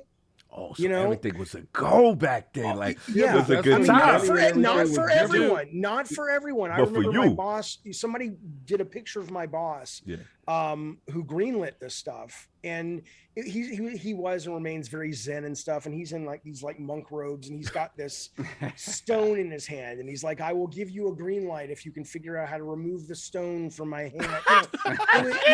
So for a lot of people, it was impossible to get a green light. But I was plugged into what the audience wanted. I was plugged into how to sell it at Sony. I just, you know, it's like being on a hot streak at the casino. I feel you. And I enjoyed it. I felt at home. I was in love with that part of the work. And then I wasn't. And we're gonna get to that part. Okay, But before we get there, get at it. This God of War situation right now. I'll let Addict hit this. This God of War situation, right? Here we go. I know you're looking for this. What you crafted at this point in time, right? With a team. Hey, let me ask my question before you start getting to the newer stuff. I do have a quick question, Jaffe. Like, when it comes to, I know when it comes to like the higher ups at the studios and the people below them, there's like a back and forth on creative direction. Was there ever a time when you was making any of the God of Wars where your people wanted something so bad, or you wanted something so bad, and there's a lot of fight back, and the result ended up making the game better? All the time. All of the time. Every game, I've said this before, every game I've worked on that's been a fight has worked. Every game I've worked on that's been easy, not easy to make, but like a very friendly environment, has been like, you know, Calling All Cars was the most fun game to ever work on. But you know, there should have been fights there. There should have been me saying to that team, even though there are some religious people on your team, and there were, Right. that didn't want the presentation that I originally wanted for Calling All Cars, which was very R-rated, very R-crumb, underground comics. There was nudity, there was alcohol, there was pot. It was meant to be kind of like a subversive kind of cartoon. Right. And they pushed back. And I was like, well, I want to be a nice guy because I just started this company with Scott, and I have this reputation for being difficult because of God of War. Okay. We'll get into that too. And the game, and the game comes out, and the game tanks, not because it's not great. IGN, which I have a hate-love affair with, said it was PlayStation's Geometry Wars. I mean, there were a lot of good reviews of that game. Right. People today still tell me they like that game. But thematically, nobody who just bought a $600 PlayStation 3 is going to run out and buy a game that looks like it was made for 5-year-olds. Yeah. And I should have pushed back, and I didn't. And there you go. So, but yeah, there was always fighting on God of War. It always helped. I found an email that Shannon Studstill wrote to me, who was the producer, and then she went on to run the studio. And this was, I don't remember when she wrote me this. It was after God of War. And she was just like letting me know, she's like, nobody wants to work with you. Right. Break it down. Yeah, I mean, I'll send you the email. You can put on your show. But to read it now, after, when I got it, I was like, do you know who I am? I don't mean that like. It was a flex sort of like, well, I wasn't flexing, but I'm like, okay, all the stuff that you're saying, Shannon, that is a problem is what got us God of War. Right? It's like I could have come in and been the friend to everybody, but I wanted to only be the friend to the player. Right. All I cared about was the player. Everybody else was secondary. And then that was great because that was Shannon's job to worry about them. It was my job to worry about the player only. It was like being a bodyguard. And I'm like, we have to do this for the player, And but it really did come at a cost. And I think and I don't regret it, but to read that email now, how do you take it now? It makes me sad. But I wouldn't have changed anything. But because I didn't know any better, and that was the only way I knew how to get what was in my head across into the game, and then have the team take it to 20 levels above what I had. And so are there other ways to do it? Sure. But I was like 30 years old. I had never run internal development before. And that's, Sony, and we'll save it for the Xbox part, but Sony, a few years before God of War was basically where Xbox is now in regards to how they know how to run internal development. And so no one knew, hey, we have this guy who's really creative, really passionate, really driven, but he's out of his mind. And we didn't have anybody. Like, we had Mark Cerny that you could say, hey, Mark, the team in San Diego making baseball is struggling with this thing on the hardware. Go down there for a couple of days and help them. We didn't have anybody who knew how to deal with creative management and go, how do we take someone who's incredibly valuable and make sure he can still express what he needs to give the company what they need without making the team literally want to, they'd rather go work at a sweatshop in China. He invented HR. Yo, don't do that. Yo, I got two quick fuckers. King, I'm gonna give it to you. Downstairs, and he told me that he was gonna choke me if I did. I got two follow-ups to it. Stop snitching. Quick one, and I'm gonna give it to King because I know King wants this. This is the God of War section. But the two follow-up, one, God of War fun facts. I need to know if this is true. I know some people who work with you in the past. God of War. We got snitches. I got some snitches. So God of War, from what I heard, was known to at one point have a fairy in a jar and then killing it. Is this true? This is it was in the design. We, everything gets cut into the inch of its life because you got to make your date and stuff for the most. Well, unless you're Xbox. But we got you. But it was in the design, and it was basically going to be just like Kratos at the very beginning would have like a little fairy like Navi in Zelda. But he's like, what is this thing? He didn't like it. Wasn't his friend. It just got sent to him by Athena. and she's like, hey, listen, come over here. Here's how a door works. like 20 seconds in, he was just gonna kill it and just like, I hate you, shut up. Yeah. And so that was the idea. Like a tutorial start. You know what would have been cool? Yeah. You know what would have been cool, Jaffe, if you gave the player the option, like she would have been your narrator the whole game, but you could kill her at the beginning and not hear anything. Well, it's interesting you bring that up because me and Alex Stein, one of the writers, we had a number of conversations, about, how much agency do we give the player to reflect Kratos' character? Right. So there was another puzzle where we did have that conversation about, do we want to let you have another way of pushing the guy in the cage into the fire pit at the top of the hill? And Alex and I were like, on one hand, that would make for cool gameplay, but it doesn't help establish this character. Kratos is not whoever you want him to be. Kratos is Kratos, and you happen to be controlling his avatar. And so I as a one-off, I appreciate what you said, your idea, but it really was something we struggled with for a couple of months, Alex and I, about, on one hand, you want to make an iconic character that has personality, and on the other hand, you want to give the player freedom. And where is that line? Because too much freedom, and you end up with a character like in Elden Ring, which is probably my favorite game of all time, if not my top 3.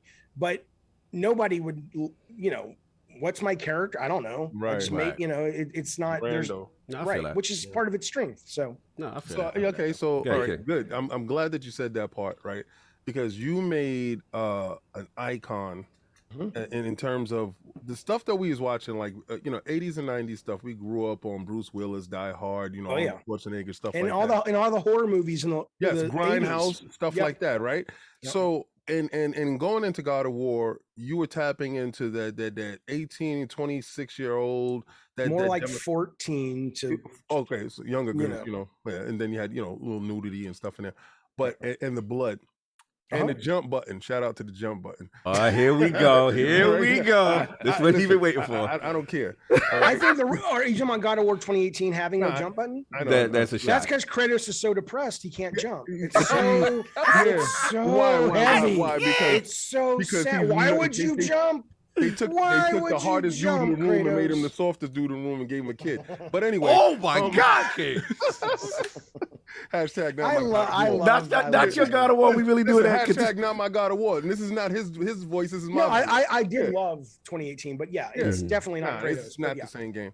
I honestly think in my heart, and I'm gonna say it on the X. Respect to Corey though. Shout out to Corey. Yeah. Absolutely. I know. I listen. Great game. Yep. It's not God of War.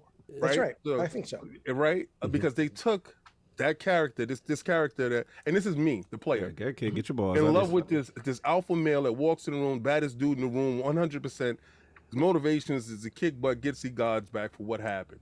Right? Beautiful stuff. Great set pieces. Everything's fantastic. Now you got this guy that want to be alone. Like he want to be left alone. He wants to be the Incredible Hulk. He's Bill Bixby all of a sudden.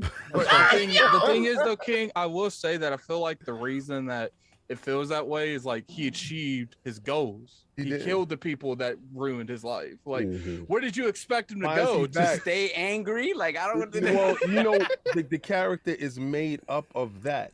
Right? You don't lose that edge. What they did was soften it, made it more palatable for what's available now. I mean, I have to say it was probably an impossible situation, though, because, it was clear from the sales of Ascension that at least at that time, traditional God of War was no longer making it work. Peaking, you're so you saw the turn. Well, I think everybody did, and I think what Corey ended up doing, even though the older I get, the more distance I get from it. As much as I love 2018, I do find some of the press response to it disrespectful and unseemly, and I get very bothered by it the older I get. But what Corey did, I thought, was incredibly smart and incredibly interesting, both in terms of being able to read where the audience and the medium was for that game, because I think they enjoyed the sense of a game that reflected back to them that they had grown. Right. And they were no longer the 10-year-old sneaking God of War 2005 and seeing titties for the first time. They were like, I'm grown, I'm a big boy now. And even though I think all of that's very silly and actually psychologically reflective of someone who hasn't grown, Right. You know, it's kind of like the more you front and tell me you're a mature person, the more less we I know that believe you're you. not, Right. right? But that aside, though, I think that was incredibly smart from a marketing standpoint of Corey, and I also think it was a really neat story of like what happens when the anti-hero has time to reflect. Right. Right. You know, there's nothing about that I don't applaud and go, I could have never come up with that. I love that. Right. You're But using it's a different still space. not Right. God of War. You know, it still Thank you. doesn't negate King is so happy. the fact that boobs and blood and sex and violence and all those things that you love in horror movies and heavy metal magazine and metal albums and whatever, all that stuff is still viable, respectful, fun, and has a place in people's psyches. And I got very bothered by the fact that it was They like, well, tried to now erase we've the early outgrown stuff. that. Yeah. Well, no, No. you haven't. You've just shoved it in a hole because you think you're doing what society wants you to do, but in truth, that's going to come out in a lot of ways. You better be careful. Get at it. So, I do agree with you. Like the biggest disappointment, like I'm not too much onto the story thing because I think naturally that makes sense as a progressive thing. I'm more upset with God of War because of like the lack of gore, because I feel like in the center of God of War, that's what was there, is the gore and the willingness to do anything and everything to these bosses. And I feel like that was single-handedly the biggest thing that was not there that should have been there. Yeah, the brutality. Yeah, I would do. Yeah, people always ask me that if you were to have made 2018, I would have had sex in it. I would have had gore in it. I would have liked to have I had thought. a jump button. Oh yeah. Jesus. Especially him. It would have had a happy meter, and once you get the meter filled Because I've been on that square for so long, you know, and people get upset with me. I can't. It's a good game, right? I loved it. It's a good game, but it just wasn't what my space was. What I was, you know, like trained up on gore, violence, sex, and it was not overt sex. So let's stop acting like it was overt. The violence. Well, let's stop acting like it was misogynistic. It was. Yeah, it wasn't. It was. You know, he has a threesome in the first 4 minutes of the game. But they were willing. They were. They adult, signed the consent form. They were. It was Parchment was there. They literally come back to bed, Kratos. It's like, I know, right? You got to remember too, like what part, like the age it was, you know, it was in the mythology and stuff like that was going down all the time. We got 900. Unlike today, Nah, they hit the like. I mean, do something for the kids. It's always going down all the time. That's what's funny about it. It's just like Trying to kids ignore sex, it. Let me ask you this. Let me ask you this, Jaffe. In reference to that, like now that you've seen, you know, something that you really integral with, you know, including, you know, God of War and Twisted Metal, like in any official or unofficial capacity, has anyone ever reached out to you for direction on God of War, or just input on anything during that process?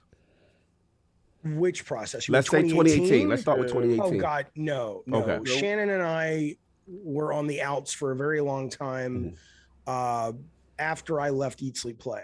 Okay. We were, and it was one of the most heartbreaking experiences because she really means a great deal to me, both as a colleague and as a friend. And we just we couldn't see eye to eye on some very important things. And we've since reconciled, which makes me very, very happy. Awesome. But so I wasn't engaged with her, right. You know, and I was very busy building my own stuff. And so it really wasn't on my radar. And even though I know people have said that Shannon has said in the press that they did reach out to me before Corey, you know, I must have missed the email because I have the email where she said nobody wants to work with me. I still have that one, but I don't have the one that says, "Hey, come make God of War." So I feel that. No, that's real. And a follow up to it was that, and I got you, Kick. I know you limited. I do want to follow up in reference to, you know, reflecting, looking back, your time there, and how sometimes there's that push pull with the creation of really great games. My question to you is, you know, I've heard your data collection is kind of stuff of legend in terms of like, you know, you would kind of go with every member of the team. So like, in a scale of 1 to 10, Yep. What do we feel about this weapon here? Or what do we That's feel right. about this? So like break that down in your mindset with every aspect of the game. It wasn't every aspect, but it was, you know, you all I know is you are, or at least the way I felt about it, is there were certain things I knew the tone of the game. I knew what I wanted the player to feel like. That never changed. If you go back and look at the original design document, which I've given to fans over the years, when it was called Dark Odyssey, the very first line is, you know, what would Clash the Titans be like if Paul Verhoeven had directed it? Now, most people today don't know who Paul Verhoeven is, so I changed it to Ridley Scott. But Paul Verhoeven did Starship Troopers and RoboCop, and Robo was brutal back then. he did a bunch of Dead or Alive, you coming with me? Yeah, he did a bunch of very violent. Total Recall. I'll buy that for $1. Yeah, that was my joint. And so that was always never wavered. That's right. Clarence Boddicker. That is so iconic. Yes. Yeah. This is the space that you're in, because you're in that space. So it's just weird to tie, and you translated that space over. This is why it was so successful, because you actually translated that feel, that space over what we were living in. And I can understand the turn in 2018 for what they wanted to do, because the times have changed. We have progressively so-called moved on, but you don't discount what came before it, and you don't say we matured past what this is, because that's not the case. That's what got you where you are. But exactly. But yeah, I mean, so what was your question? I was basically about the data gathering.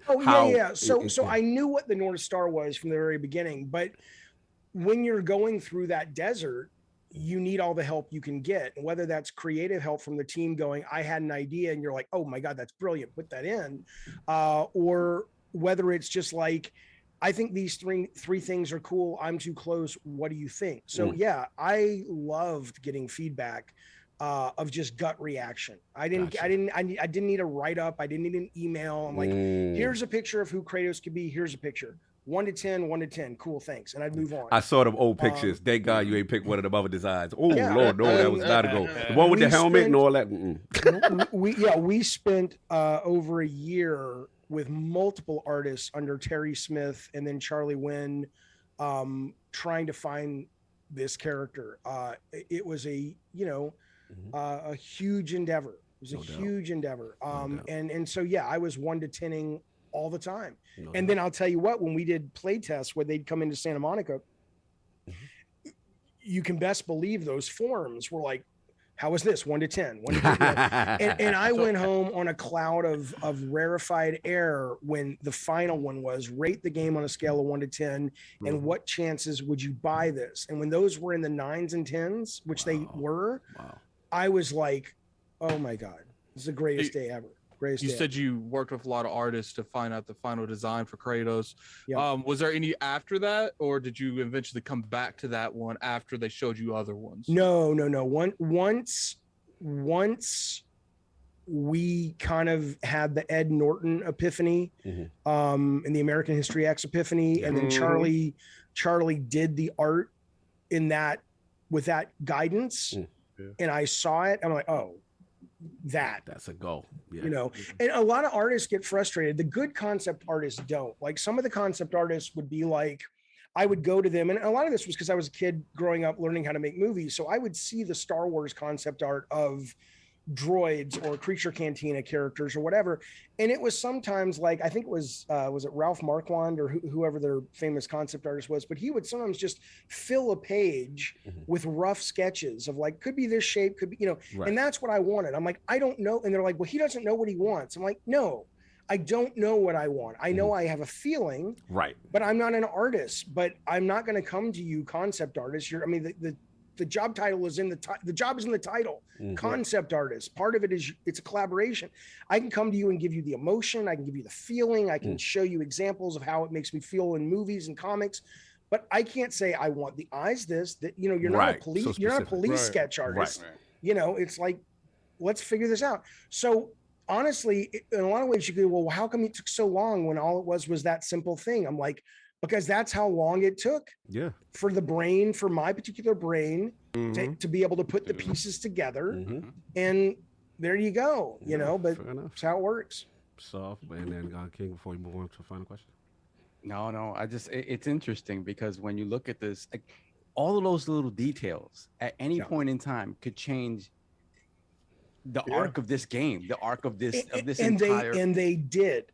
That was the most fascinating part to me that I just thought was the neatest thing, which was a technical limitation led to story. Story led to art led to story led to technical limitation. It was like we were all swimming in this cake batter of what God of War would become. And it was changing. Like, I mean, the story I tell a lot is like, I mean, whether it's his chain blades, which did not come from some great creative epiphany, it came from one of our designers, Joe Wright, trying to figure out how do we make Kratos stand out because the camera's pulled back so far. Right. And I showed her Shinobi on the PS2, which had the long red scarf. Ooh, the scarf. And I said, we need something like that. And I she's love like, this. She's like, well, how about we could have him have chains that would flow and we could put particles on them. And we would, no matter how far the camera is, because we wanted a cinematic camera. Yes. We would see Kratos. That's where that came from. God of War inspired by Shinobi. I love it. The white skin on Kratos came from Charlie Wynn having a technique, which I didn't know artists used, which is he would put like a primer. So he was like a black white character with the white skin. Oh, here we go. Well, okay. Well, it was originally the first time I ever saw him. It was written on like a piece of sort of brown cardboard looking colored paper. God. So it was a black and white image. So there was no question of his skin. But he was stark white. And I said, oh, that's really striking. And Charlie's like, no, I haven't painted him yet. That's just sort of a primer I put down and I paint on top of it so the paint sticks. I don't know art, but that's and I was like, no, keep that's amazing, right? Right. And so that gave birth to the story, the ashes, and gave birth, you know, and that was just me walking over at the right time. So how did you feel when they changed the character?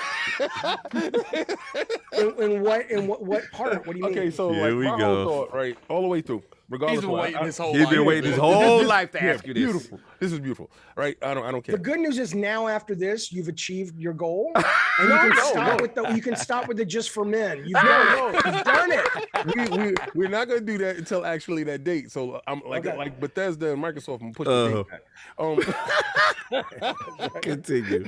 All right, so the character has the white ash on it with the brown skin under, and it has well, he's okay. If we're really talking about this, because I know some people have they have it. Yes. Okay, well, they say what race is Kratos, right? And my answer is, and this is probably an ignorant answer, but I based him off what Greek people in the Greek Isles and Greek movies look like in Hollywood. That's all. So I was like, he's an olive skin guy. I guess he's a Greek guy living on the islands of some island off the coast of or somewhere around Sparta. I mean, Sparta's an island too, I think, but it you know, and he's just like some olive skin guy. So he wasn't an African guy. Right. I mean, No, everyone's an African guy, but I mean, exactly, in terms of, especially back then where we came from, but ultimately though, that's all he was.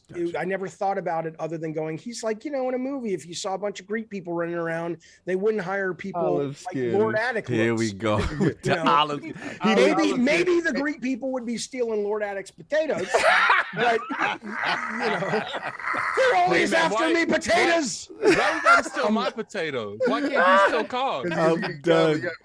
Well, because you woke up looking like Kratos 2018. No, because you're basically a pot of gold away from being the Lucky Charms guy. I'm done. Leave my man alone. Leave my man alone. No, hey, Irish is awesome, but I mean, you got the red hair, you got the pale skin, and I have pale skin too. I'm not mocking you, and you've got the red and yellow shirt. That's a very Irish leprechaun-y red thing. and yellow shirt. No, the green and yellow shirt. Yeah, Sorry. You say he Team Ireland today? Are you Irish? No, I designed that shirt, so no. Moving on from addicts at that nationality. It's not an insult, by the way. You know, I'm just saying that, you know, potatoes. Yeah, my thought is always that he was of a darker descent, and then when he woke up, his hair was of wool and his feet was of brass. But check Like, it out. did you think he was African? No. Actually, I thought he was of a darker shade, Uh-huh. right? But he woke up in 2018 without a jump button, and he was a little bit lighter. So we all know who can't jump, right? That's right. Yeah, ridiculous. Moving on. I just needed the shit. I know. We know you waited for that moment. But look, what a chance to want to try to sneak in that last time. With the Somebody should make a poster with that, like the white men can't jump poster. What you do is you just put my avatar on it. Yeah, put mine on it because I'm just like, Listen, man, we just want to transition. So now, like, you're moving on from that. I just want to talk about like moving on from game development and now kind of transitioning into like the content creator space and YouTube and stuff like that. And definitely one of the more candid and opinionated content creators out here, which we respect. Yeah. What led you to that decision, and like, how did you find your joy in that? Because you're going hard. Gabbing in Games is out here. You're doing live streams. You're in England with a lot of big content creators. Like, how did that passion develop? So when we were doing so Drawn to Death was a failure, critically, commercially. And it's not that I handled failure poorly. Like, I don't like failing, I'm done. It was the fact that I had put the same level of love and attention and passion into that game that I put into all my other games. And when I was like, oh, this is no longer what they want from me. This is no longer, this isn't connecting. I'm no longer plugged in. So part of it was like going, you felt like, the Green Lantern's battery was out of juice, and it wasn't, and it would be like, it's all, if I worked my butt off, I could come back from this failure. I could build another team. I could get back on the radar of people. And all I would, if everything went perfect, I would simply be back where I was. It's like, I've been to Everest a couple of times. Right. I've hung out at Everest a couple of times. And I was like, do I really have the energy and the desire to fly all over raising money and sit at my table and pull out my hair for months on end, trying to figure out gameplay and story and what's going to be sexy and cool in a pitch meeting and all that. And so I started down that road thinking, okay, well, that's what I am. That's who I am. But I kept having these remembrances of, like, after Drawn to Death failed, we had a couple of games we were doing at Bartlett Jones. Right. And my wife, or ex-wife at the time, said, because I'd come home some days and I would tell her, she's like, what'd you do at work? And I'm like, I sat up in the loft, because we had a loft. I said, I did my work, I got it done. I said, but I couldn't wait to get back up to the loft and just watch videos of this guy who lives in a small cabin in Canada. And he goes out in the middle of the snow in this one room cabin, and he's got a little stove, and he brings his Kindle, and it's like he's living in the 1800s, and he just cooks biscuits. And I'm like, that's what I wanted to do. That's what I wanted to, I didn't. So there was this dawning awareness of, I think I was done. Another one was this great animator we had hired, a guy named Jeremiah, who we were doing this game, and the characters in the game had these jetpacks. And there was this whole discussion about when they hover and then land, I wanted it to be an instant piece of gameplay. I don't want you to have to go through this animation of landing, because it's not, it's not responsive enough. Right. And we had a conversation about, okay, well, what should that look like? And I remember being in that meeting and just going, I don't care. I don't care. I'm supposed to care, but I don't care, and so then the company falls apart, and I'm home, and I really had this romanticized view of, I was just going to go walk on the beach, and I was going to cry, and I was just going to let it all out and mourn it for like a month. And then I was going to get my crap together. Look at me. Get my crap together. Was it the crying for the realization that that fire that was no longer No, it wasn't that. I wasn't aware of that. It was more, I thought I was going to mourn this great creative loss that no one liked and I loved, and what is wrong with me, and what, you know. Gotcha. And I just thought, okay, prep for that. Let's do that. That's healthy. You know, if you need to go to therapy, let's get some therapy. People thought when I said that to Phil Spencer the other day, I was being like a jerk. I believe in therapy. I've been in therapy on and off. I for have 20-some comments years. on that, sir. Right. Shout out to therapy every week. Shout out to therapy. But and it didn't come. Like the closest I ever got was at the time Netflix had a show, a reboot of a show from when I was a kid called One Day at a Time. And I was watching that, and every now and then that would make me cry. And I'm like, is this it? Is this the start? It never came. And I was like, I'm not sad. I'm kind of happy. I'm kind of relieved. Right. And then I realized it's like I had a memory of when we first started Bartlett Jones. I had a buddy of mine in the industry say, because we used to do these like behind the scenes videos, and he says, I don't know what you guys are making. This was right at the beginning. He said, but you guys look like you're having a lot of fun. Right. And I remember that, and I was like, that's what I really like doing now. I like doing the interviews. I like doing the skits. I like editing the videos. I like, you know, and so I just was like, I have some money in the bank. Let me play around with that, because that seems really insane that you could ever make a living doing it. But boy, that's a lot of fun. And the first day I did it, it was called the Jaffe Stream. You know, it was probably the first week. I forget when it was, but it was that initial period. My son was playing baseball, and I had just done a show where a furry called in. And I had never spoken to a furry. I knew them as a joke, like, oh, you're a furry, huh? Yeah. And I was like, I actually got to talk to someone who self-identified as a furry, and we had a really nice conversation. I was like, I told my ex, because we went and saw my son play baseball. It's like, I said, it was amazing. I'm like, I talked to this guy. I don't know where he was, somewhere in the world. And we had an audience, and we got to sort of talk about things that I never would have thought to ask before. And it was so addictive, and it was so fun that along with the fact that it was immediate. Like I can, when I hang out with you guys and I see my kids and I figure out my plan for the rest of the day, if I have an idea for a video, I can make it and it's up within a couple of hours, or it's up within a week. If you have an idea for a video game, 5 years, maybe 5 years, you'll see it. Well, you'll see it before in focus test, but it's just, I don't have the patience for that anymore. So I love the immediacy of this. I love the honesty of this. This feels right to me. Right. I don't know if I'll ever be able to make a real go of it like I did with video games at a business level. Right. But I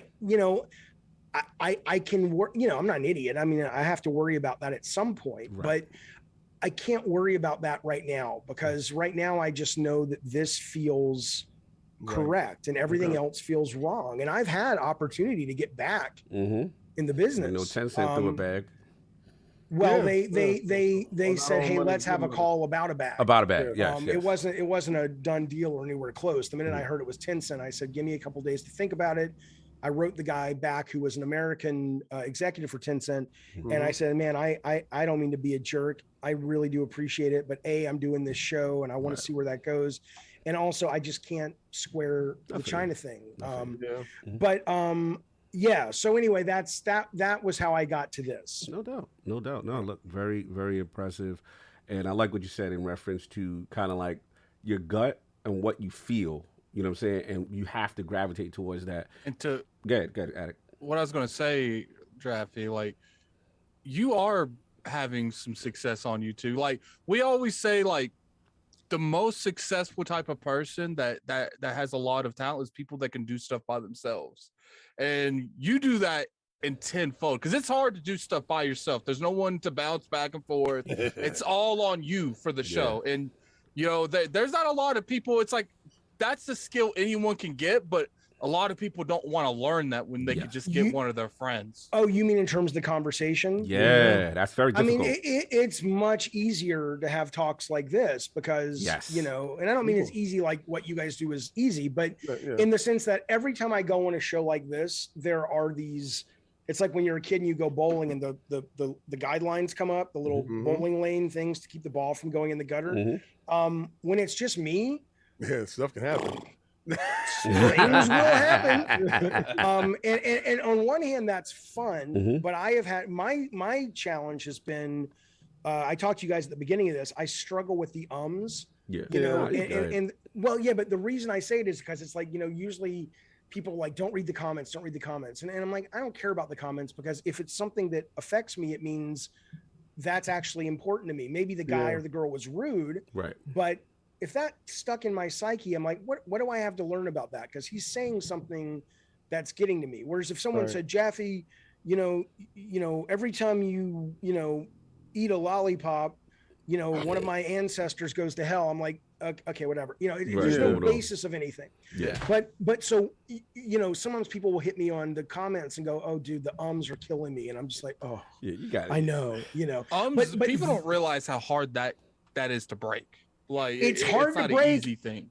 And then when you're doing it by yourself, you Word. have to kind of. And I love the show because the energy we have, but I always listen back to it when I'm driving, and I'm like, I have to remember that 95% of the audience is listening after the fact. Right. And what's fun for the audience live isn't necessarily what's fun for the person listening when they're driving or in the subway. Right. And the moment that it really hit home is I took my my daughter to see WWE SmackDown Live here in San Diego. And I'd never seen a live wrestling match, and I'd watched it on the TV, and I really enjoyed it.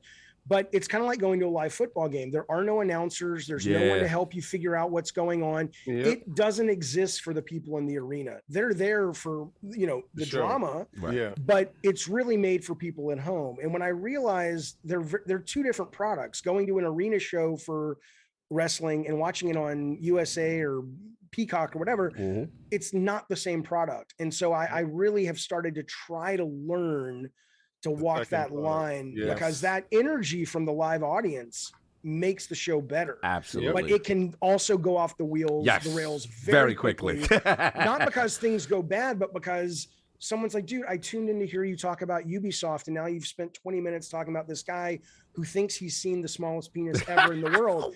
And I'm interested in that because I'm like, the smallest penis? I think I've seen the smallest penis. You know, I don't have the smallest. I've seen the smallest. We went left. Right.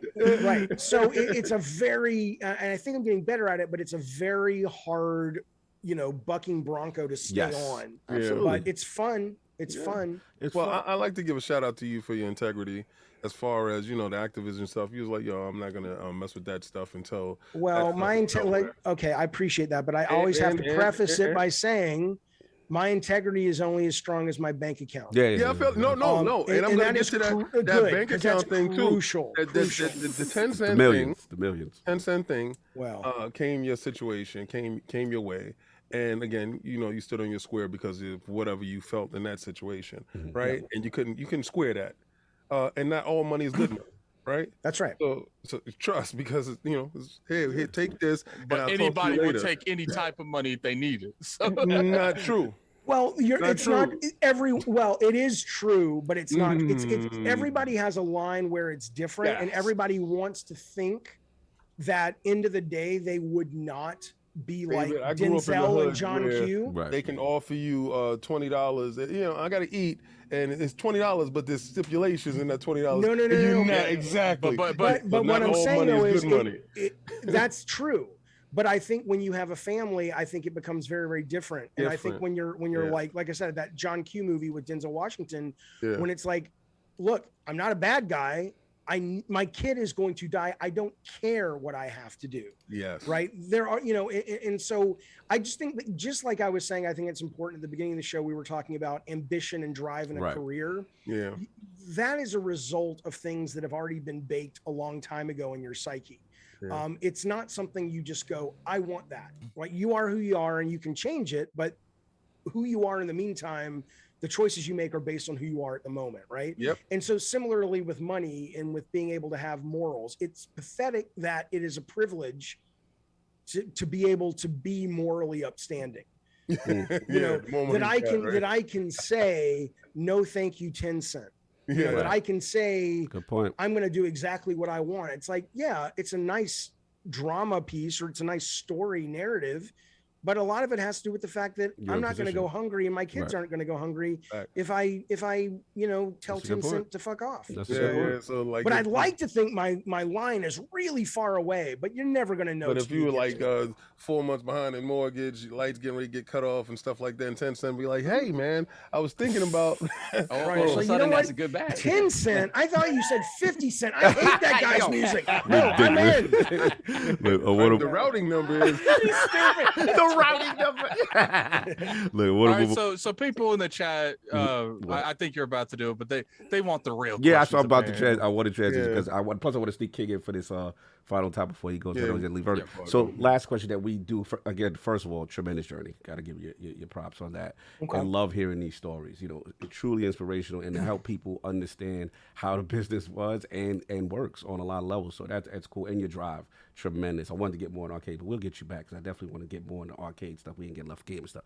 But the question we have to ask every guest in the realm: I need Lord Jaffe's top 5 video games or franchises of all time. Okay, well, first I need clarification because I always struggle with these questions. Are you talking about what I think are the best as of 2022, or are No. you talking about the ones that are personal to me? to you. Okay. It's an impossible question. For right now, this could fluctuate. It could change. This could anytime. change at any time. Yeah, I know that you're kind of like, dude, it's a simple question. It's really not for me. But okay, I would say in no particular order. Okay. I would say Elden Ring, Hearthstone, Deus Ex. Ooh, first Deus Ex. I like that. Yeah, Go.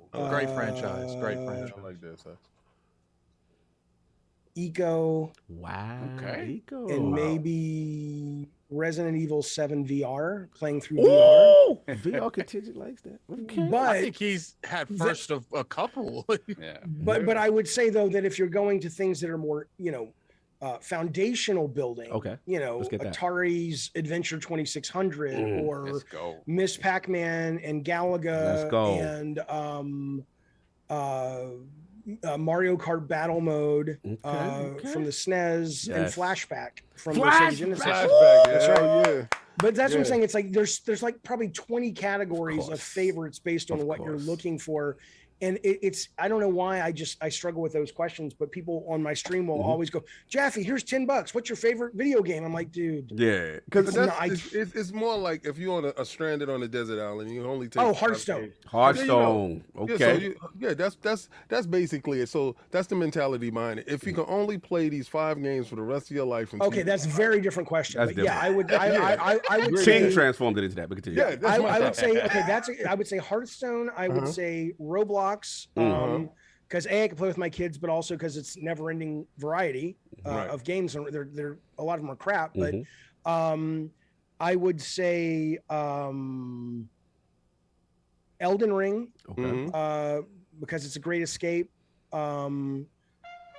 Wordle. Wordle. You know, Wordle, right? That's crazy. Well, because every day it's something to look forward. If you're on a desert island, it's like, hey, Wordle, tomorrow new Wordle's out. That's something to do. And then whatever game that what is her name? Dizzy Kitty on Twitch plays every night. Oh She's my so God. hot. Oh, That would my be the only connection I have to a woman on the desert island. I'm like, These sure, are ulterior motives, but I respect That's it. right. Yeah, whatever game she's in, I'm in it. that's right. No I mean, you doubt. are on a Let's get to the desert last island. one. Like, come on, Right. you gotta No, be we're mad. being realistic. Let's We're get being to the realistic. I last mean, you could question. just have like That's- a semen pool there. Oh, where it's like, my this is what I'm Lord. after. I come here. This is where I do it. And maybe something will grow there. Maybe a What? woman will come out of there one day. I don't know. I'm done with it. It's my own island. And And then it turns out there's like a resort on a hill. They've been watching. They've been watching you the whole time. Harder to beat it. He ain't been alone. Is everybody else? Social I think he's experiment. about to get to 6 feet deep, folks. I'm Hang on. done. I am done.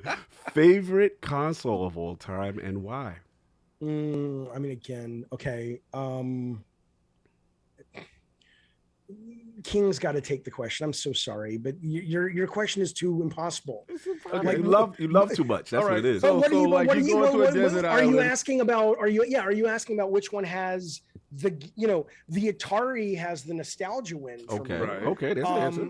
But I don't want to play it for more than 5 minutes anymore, right? That makes sense. That makes sense. The Super Nintendo probably is battling. I mean, the best game console of all time is the PC. That's just the absolute fact.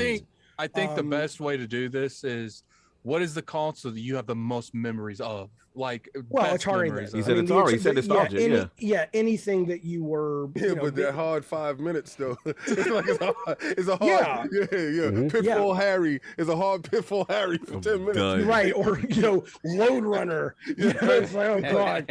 I did Frogger, right? We out of here. Yeah, that's exactly right. It's like, come over to my house. I got this new sports game.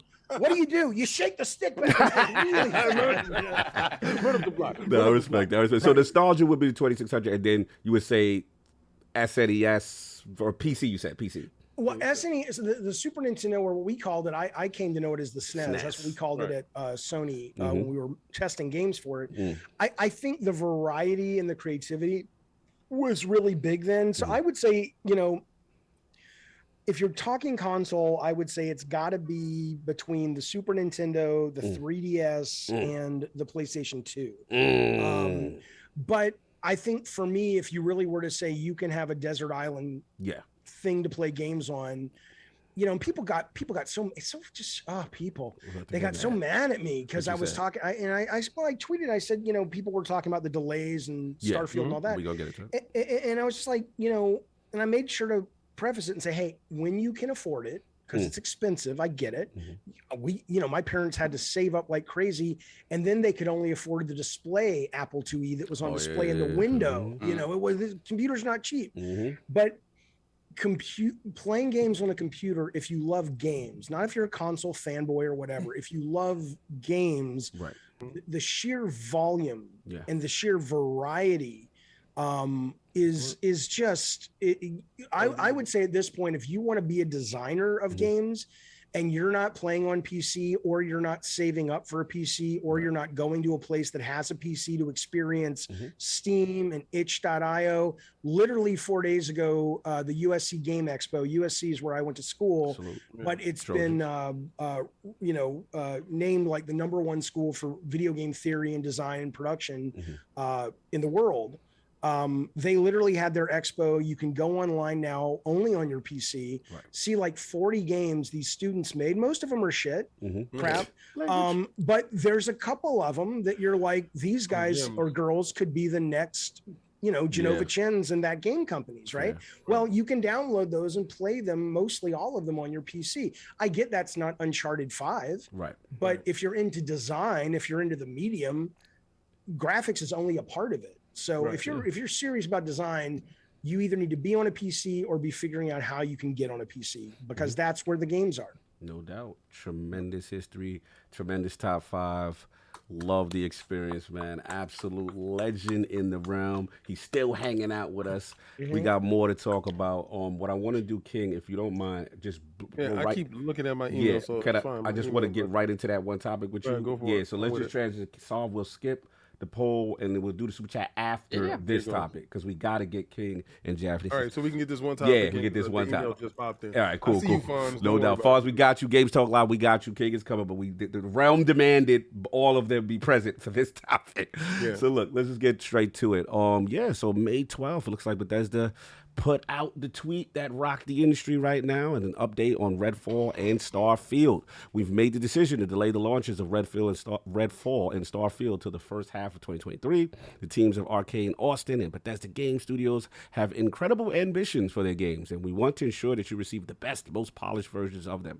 We want to thank everyone for their excitement for Redfall and Starfield. That energy is a huge part of what inspires us every day, and thanks drives our own excitement for what we are creating. We can't wait to share our first deep dive into the gameplay for both Redfall and Starfield soon. Thank you for your support. So this definitely broke the internet, a big surprise. And then Phil King, his full Phil name. Dominus Maximus Aurelius Spencer.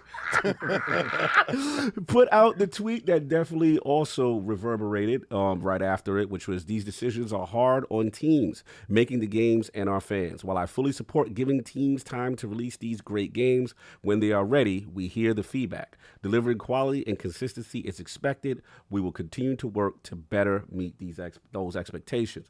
So this had a lot of people in a frenzy. Lord Jaffe definitely had some comments here and very strong opinions about this. Let's start right with him. Now that the dust has settled a little bit for 2022, as far as Xbox Game Studios output, where do you stand with this whole situation? Well, okay, making games is incredibly hard. Yes. Right. Making games now, because of the risk involved financially, is incredibly, it's very serious business for people's careers and people's wallets and things like that. So this isn't easy. Throwing COVID on top of it makes it triply hard. Right. Okay. So I'm not, so my issue isn't that Starfield isn't coming out on time. I'm looking forward to it. I am very excited about the high concept of Skyrim in space. I think that sounds awesome. Oh, for me. And I love when you hear the guys talk about it's kind of in between hard sci-fi and space opera. I'm glad they're not just going for this kind of, very serious science fiction Arthur C. Clarke, but there's some Star Wars in there too. And I'm like, okay, this sounds great. Excuse me. But so I don't care that it was delayed. If they delay it for a year, I certainly don't care about Redfall. The last thing I want is another co-op. The trailer powers of the vampires look really cool. The characters look like they're trying really hard to be cool and funny, and it's just like, please shut up. But the vampire mechanics look really cool. Of course, I'll try it. Right. But it's not, I'm kind of over, I did like very much Evil Dead the other night, but whatever. So, so the issue I had with it is not those individual games. The issue is I am a very big believer in Game Pass. Not Xbox or Sony. It's not about that. It's about looking at what Phil Spencer has promised, and then what Phil Spencer is. I feel like I'm in that scene in a Pulp Fiction with the watch that came out of Christopher Walken's Oh, what? You see this watch? But yeah. So I mean, what I see in Game Pass, a lot of people disagree with me, and that's fine. But I see it as a ability to make the medium better. Right. I'm very into. I just love everything in Phil's vision. I love that he has figured out a way to extract a crap ton of money from Microsoft to go out and acquire these companies, which, if they can get their crap together, the cadence of meaningfully big games with the number of studios they have would be anywhere from 3 to 6 a year. And that's not counting the third party. That's not counting the indie. And I'm not one of these guys that poo-poos Netflix or HBO Max or Disney Plus. I love those. I love them. And so if suddenly, just like, I love that I can come home and turn on Netflix on a Friday and there's probably 7 new things. I love that. So it's more disappointment that you've got this guy in Phil Spencer that has managed to do so much right. And the way I always say it, I'm not great at analogies, but it's like the man has figured out a way to build, the Back to the Future DeLorean, but he doesn't have the plutonium. He keeps dropping the ball and getting the plutonium to get the goddamn thing to work, right? And it's like, your vision is great, what you've built is great, but you have consistently dropped the ball when it comes to getting software out, which is a management problem. And people came back at me this week and were like, well, it's Matt Booty. And it's not Matt Booty's problem. Phil, the buck ultimately stops with whatever. So the you guy's go name from a is. hierarchy standpoint. Well, because I've worked in this industry, and in any industry, whether you're working in games or at Baskin Robbins, end of the day, if you've got somebody who's serving ice cream at Baskin Robbins and they consistently are friendly and wonderful, but they keep dropping the ice cream when they're handing it to the customer, that individual is a problem. But why is his boss for 5 years let him keep working there? Right. Or why haven't they said, this guy's great at this, but don't let him do the ice cream. Right. So ultimately, yeah, I mean, if Phil Spencer at this point, and I know he's not a moron, but if he hasn't been able to recognize and then figure out how to pivot, this is a guy who launched hardware with no software. You talk about the Series X launch without Halo and S and X. Well, there's not just Halo. There was no first party software. Correct. It's like when Steve Jobs launched the Lisa. It's just like, what do you do with this thing? Obviously they had the backwards compatibility and all this, but it's like, this is a guy who delayed Halo, which how do you do that? It's your number one, but you fine. gotta do it. You understand? I'm not done. Yeah, go for it. What I'm doing is I'm kind of Amber Herding this. I'm painting you a picture. I'm painting you a picture of chronic behavior. It's not a one-off. It's the lack of software at all when you launch your hardware. It's your delaying of Halo and not being able to read the road to realize this was not going to be ready in 2021. It's Halo coming out and then living with 6 months of nothing, and now the anemic season 2 that they've just dropped, when it makes zero sense why it's taking that long to make maps, other than the fact that maybe their code is such a spaghetti noodle bowl of insanity that it's like, dude, it's a nightmare to make a map in this engine. I don't know. The issues happening over at they're getting better, but the issues happening over at Undead Labs make State of Decay. The initiative, which I'm sorry, do not tell me. That was Xbox fans will be like, but that was what it was supposed to be from the beginning. No, it wasn't. Show me one piece of media that says we're going to hire all these big expensive people, but ultimately the plan is for a bunch of them to leave and give this game to someone else to make. That spin. There's a problem there. And then now you've got Bethesda. I'm not saying Phil Spencer's job, So do you attribute it to because the acquisition was supposed to be that they would be self-contained? Do you also attribute that to him? No. Yes. Okay. In the sense that I don't, people are so coming at me online. I'm like, I'm not saying Phil Spencer is sitting there late at night with a spreadsheet going, artist number 4 on the Halo team needs to work a little bit more on bizarre level, to make the, that. Of course, he's not doing that. Matt Booty's not doing that. The head of the studio is not doing that. There are people down the hierarchy that deal with that. But ultimately, if you're Phil Spencer, now here's what I would say: if you're Phil Spencer and you were counting on Bethesda, and you allowed yourself to build your Christmas plan around that confidence and your inability, that expectation that it would be there. Your inability as an executive to go, that's probably not going to make it. You could, Shuhei could play something and go, really? This is going to be ready in 6. This is not going to be ready in 6 months, and suddenly the wheels would start turning. The team, that's why people are like God of War. It's like, no, the animator says it's coming out. The lead animator may not know, but I guarantee you there are people behind the scenes all the time going, is this still going to make it? Marketing's got to make this. It didn't make it in 2021 when it was supposed to come out.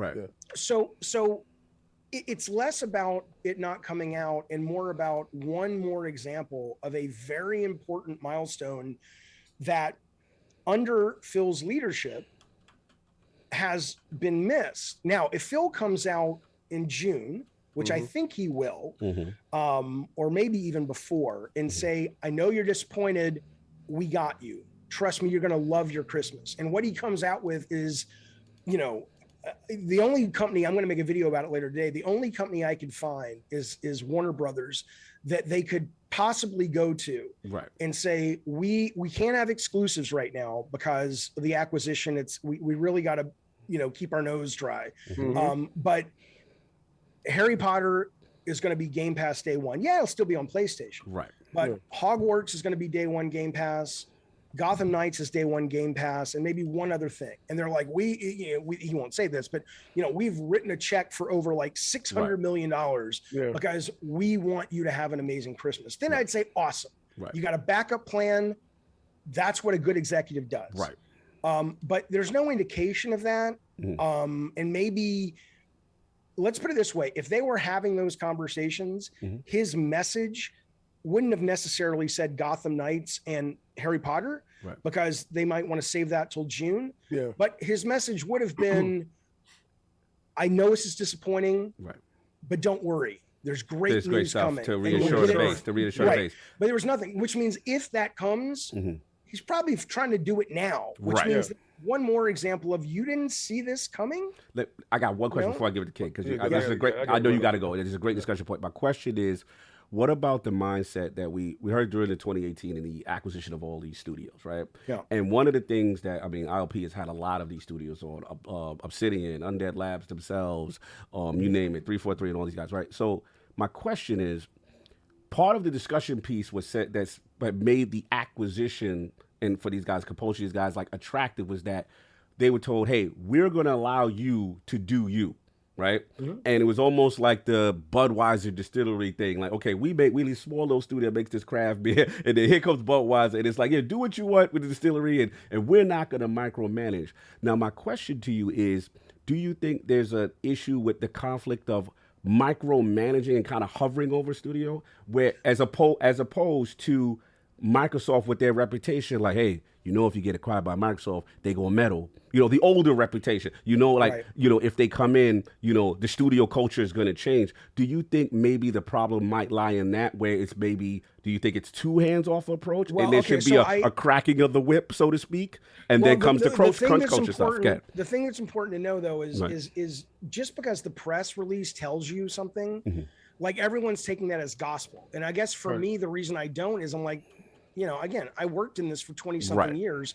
The press tells you what the press wants you to know. The press is not. No, I get that part. But I'm talking about. Hold on. I gotta cut you once. I gotta cut you 1 second. The only thing I had to cut you on is that I get you on the press release. I'm with you there, but leave literally no people in the building in a lot of these buildings, and it is explicitly because I wouldn't believe it. I was like, they're gonna let you really do what you want to do. They really gonna let you not micromanage you and kind of put their, and they're like, no, God, like this is what it is. We're allowed to build what we want and do what we want. So again, do you think it's more of maybe they're too hands off? No, I understand your question. I'm just saying that if you're building that argument on you have to first off extract the fact, because I see a lot of people saying, well, no, they said they were going to be hands off. It's like, you don't know what they're going to be, right? EA said they were going to be hands off with BioWare. Come on. I mean, you know, I'm just saying, it's like they'll say one thing to make the gamers feel comfortable. Right. That's their job, to make you want to buy their product. So that has to go out the window. You don't know what's true when it comes to what the press says. But when it comes to, I mean, I obviously heard the stories of the micromanagement under the previous regime. That was bad. Right. Certainly, if what people say is true, and if you read some of the stuff from Undead Labs and the initiative, it sounds like there is a reoccurring narrative of they're very hands off. Right. And not just with Bethesda, but with their own teams. Right. Yeah. And so if that is true, I think that is moronic.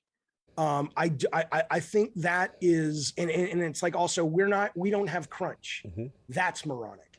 It's like, you are playing in the NFL. Guess what? Sometimes if you want to win the Super Bowl, you got to take some steroids. You got to fucking go.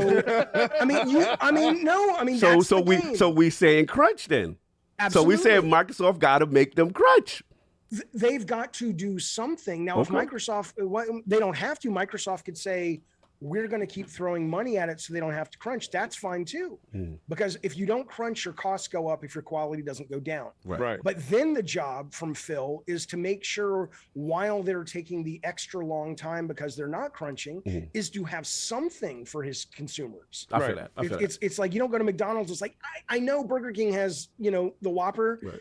Big Mac's going to take 2 more weeks. Right. We ain't got no Big Mac. Like, I'm hungry now, motherfucker. Take this quarter pounder. Right.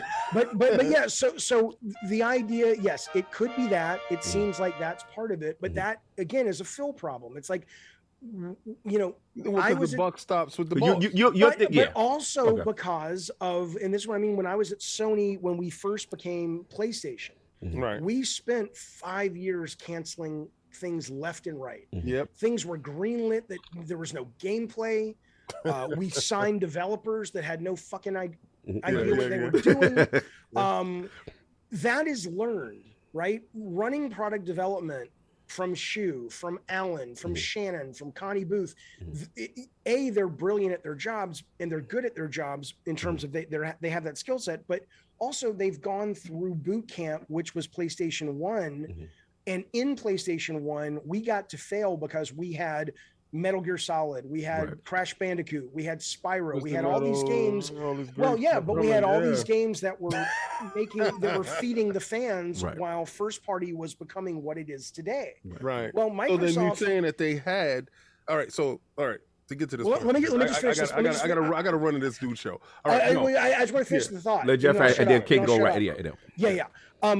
So it could be that Microsoft has all the resources, all the marketing, a growing market share, but what they don't have though is they haven't been through enough of the storm to have emerged as creative leaders who know how to produce games. And those people are hireable. They're not curing cancer. No, but they're not saving the astronauts. Those people wasn't hireable at Sony. Those people were grown. Yes, right? go steal them. Yeah, no, but he stole a lot. No, not at that level. Not at that level. He hasn't. All right, so let's look at it for what it is, right? Let's look at it for the dog days. All right, because I'm that dog days dude that was over there at Xbox One, and we already know that he Patrick Hewen did and finger rolled and messed us up, right? So all right, so they give Phil this thing that was supposed to die. It didn't die. Because he went into Pachinki with the knife and he made sure he made it happen. So he's at the point right now where he's about to get his chicken dinner.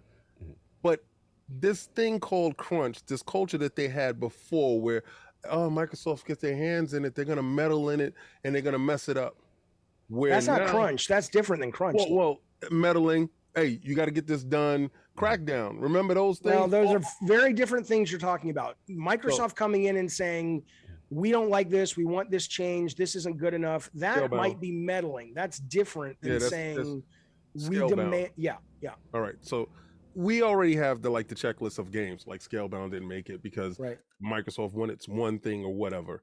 Right. And then you had the crunch that didn't work with Crackdown, and that Crackdown actually comes out and it's a broken game. All this stuff is done on the field, but all the stuff is older stuff. So now you hear all the stuff that you're doing and that how can I say that you were being harassed about. Now you got all these studios, but you built the platform. That platform gives you flexibility because now you have the bag. Like you said, they probably don't have no games this year for the end of the year. Those first party games that like Starfield and Redfall, games that nobody knows exactly what they are, but they up in arms over it with this false. Yeah, we know how you feel about that. Oh God, I gotta have this game that I've never seen before that has no pedigree with me that I'm so concerned about that they said they need time to fix. All right, like you said, they're able to throw some money at the problem and put these first party day one game. I mean, third party. Hopefully that's what happens. Yeah. Hopefully, but they've been doing it so far, right? Not at the level they need to. Maybe this year they do. This year they have to, because this is probably going to be the last Christmas where, I mean, Xbox is selling great now because it's one of the few things that you can find. Right. To trip up now so close to being able to really change the conversation would be awful because they're so close. Now, there's two things they have to do. They got to get through this Christmas, I think, with something meaningful that makes people go into a store and say, that looks better than Sony's box or Switch. And they need to bring on some managers who know what the hell they're doing when it comes to product development. All right. So would you say that this year they could potentially go this year without... How come I don't get a kiss?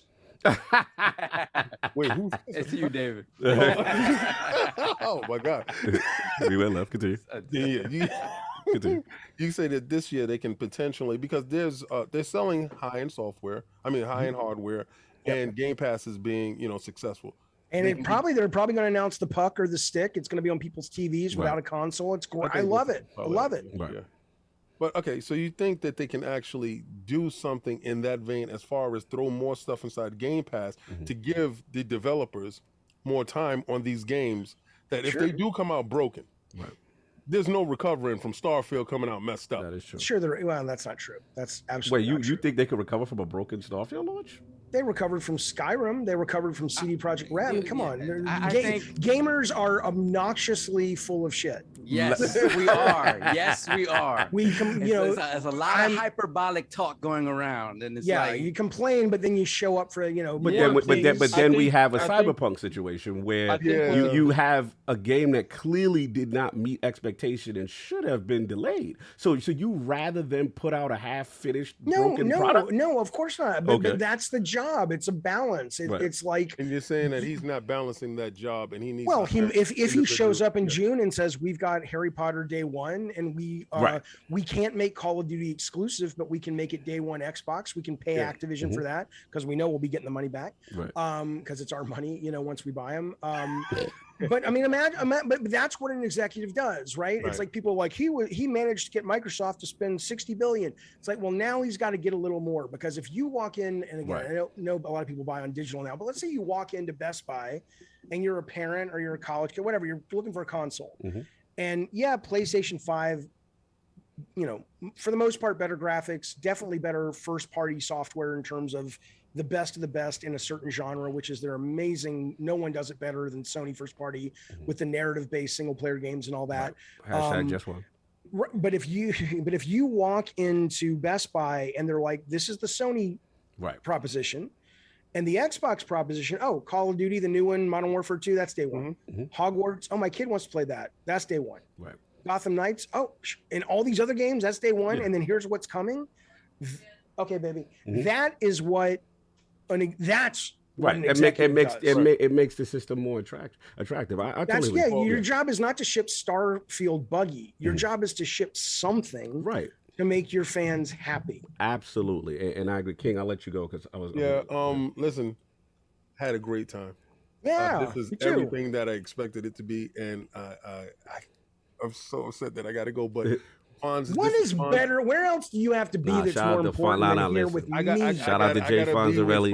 Shout out to GameStop Club. This is last show, and Fonz the one. If it wasn't for Fonz, that old guy, the old guy with the 80s music and the. I love that guy. Shout out to Jay Fonzarelli. That's the guy. So without my man Fonz, this wouldn't be possible. Correct. So, like I said, it got to be bittersweet. I would love to sit here, but I know you're going to come back. Whenever you guys invite me, I'll be here. It's been a joy. June 12th, I'll definitely get you back here. No doubt. Do your thing. And if we're still going, come back. Sure. Please, no doubt. Addict, I got to get Addict there because he's been quiet, and I know he's been sitting on that hard chair. Can you guys hear me? Yeah, we can hear you. We know you're hurting right now. You're suffering just to be. But what's your feeling, man? With the delay, and the statement. What's your mindset with Redfall and Starfield delayed into 2023? I feel like, look, in the grand scheme of things, I don't think it's like a huge issue, because I don't think it's going to get delayed enough to really affect the bottom line. But when it comes to 2021, no, we're in 2022. My bad. 2022. It's just not a good look, because it's just like, regardless, we lost you.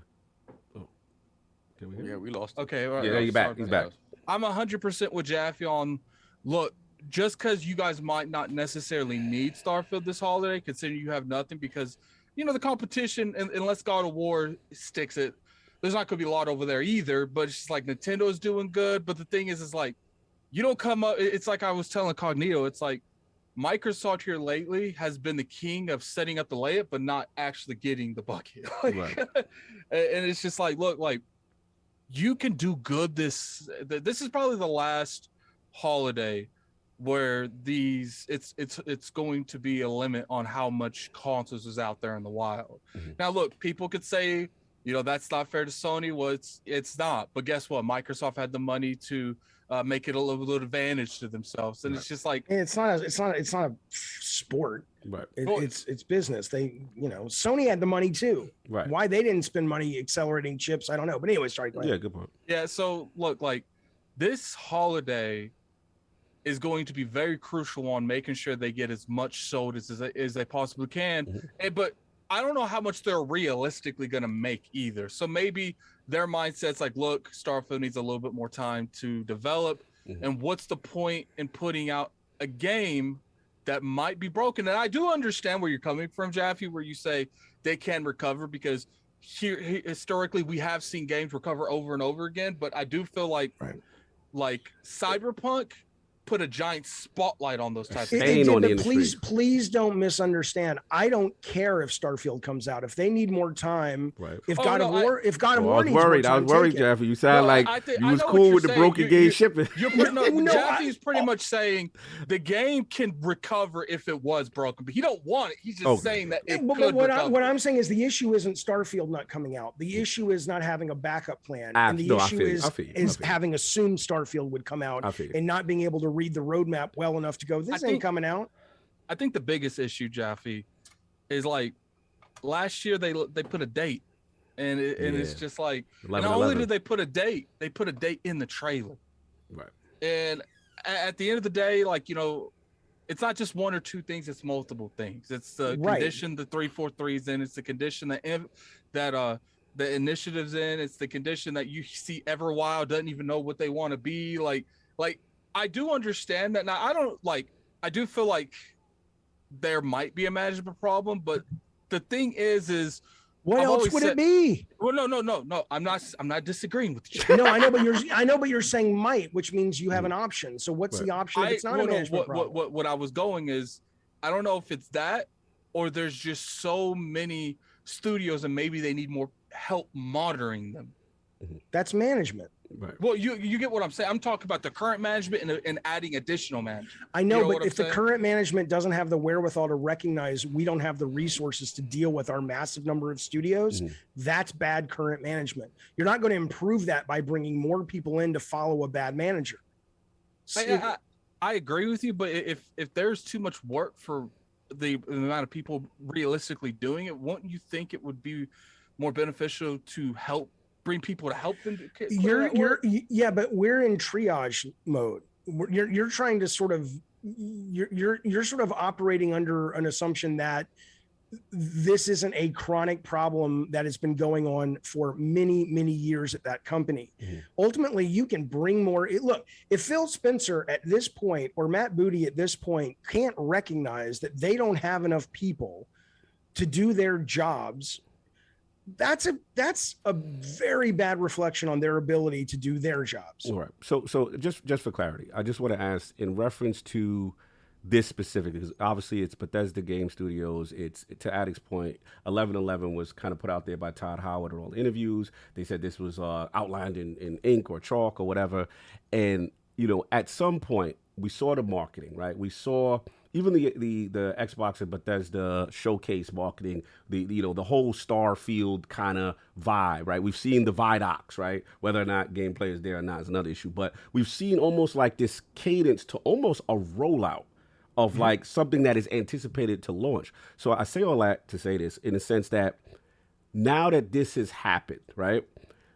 Do you think, and this is for everybody, do you think that this is a situation that happened last minute? Because prior to this, it felt like this thing was ready to go. Like when you give a date a year ahead, they just didn't know it wasn't right. So now the question becomes, now let's just say, obviously we see the tweet, we see everyone in the building in Bethesda, whatever they showed, whatever, and anticipation seems to be like it's still coming. And then that picture of in the Phil theater, Spencer? yes, in the theater with Todd and Pete and the crew. You got to wonder about that. What was the PR behind that? Because it's not like they didn't know. But that's the question, Jack. Like, could it potentially be a situation where it was last minute, like, oh, this is not ready, and maybe just maybe that Todd approaches them, right, and say, look, this is where we at. We're not going to hit this, right? And now Phil has to die on his sword for them not meeting the deliverable. Do you think that is a potential? Because yeah, okay. But who cares? No, I feel that. How many swords do you guys want to give the man to die on? The thing is not one sword. Is where Jaffe is right. Yeah, I know he's like it doesn't matter. Yeah, I know he's at Redfall. Right. It's not. It's 343. It's Everwild. It's the initiative. It's launching without any software for your brand new game console. I mean, it's on and on and on. And let me ask you, if you own stock in Microsoft, wouldn't you be going, guys, what's going on? This is not normal. Right. This does not happen in video games. This is not normal. Well, delays are normal. Well, delays are normal. Come on. Not to this Ja- degree. Ja- wait, hold on. No. You guys have got to get out of the. Let's go. Come on. I would not be here having this. I mean, I would be here if you invited me because I love your podcast. Of But course. I would not be here, and this discussion wouldn't be this top of mind. Right. If they had just said, "Oh, Starfield's delayed." Oh, yeah, that sucks. No, I get God of you. War is I probably get going to you. be delayed. Stop. But Starfield and Redfall. I feel you on that. I feel you on that. it's not about that. It's about one more really big plate that stopped spinning and fell to the ground. I get that. But my counter to that, and again, I hate to do whataboutism and what the other people are doing. Yeah. But literally, the 2 first-party releases for Sony this year are delayed games that came into 2022. So it's happening. Yeah. It's happening on the other side. Where I agree with me and you meet in the middle. Sony also hold on. I know. This is where I meet in the middle with you.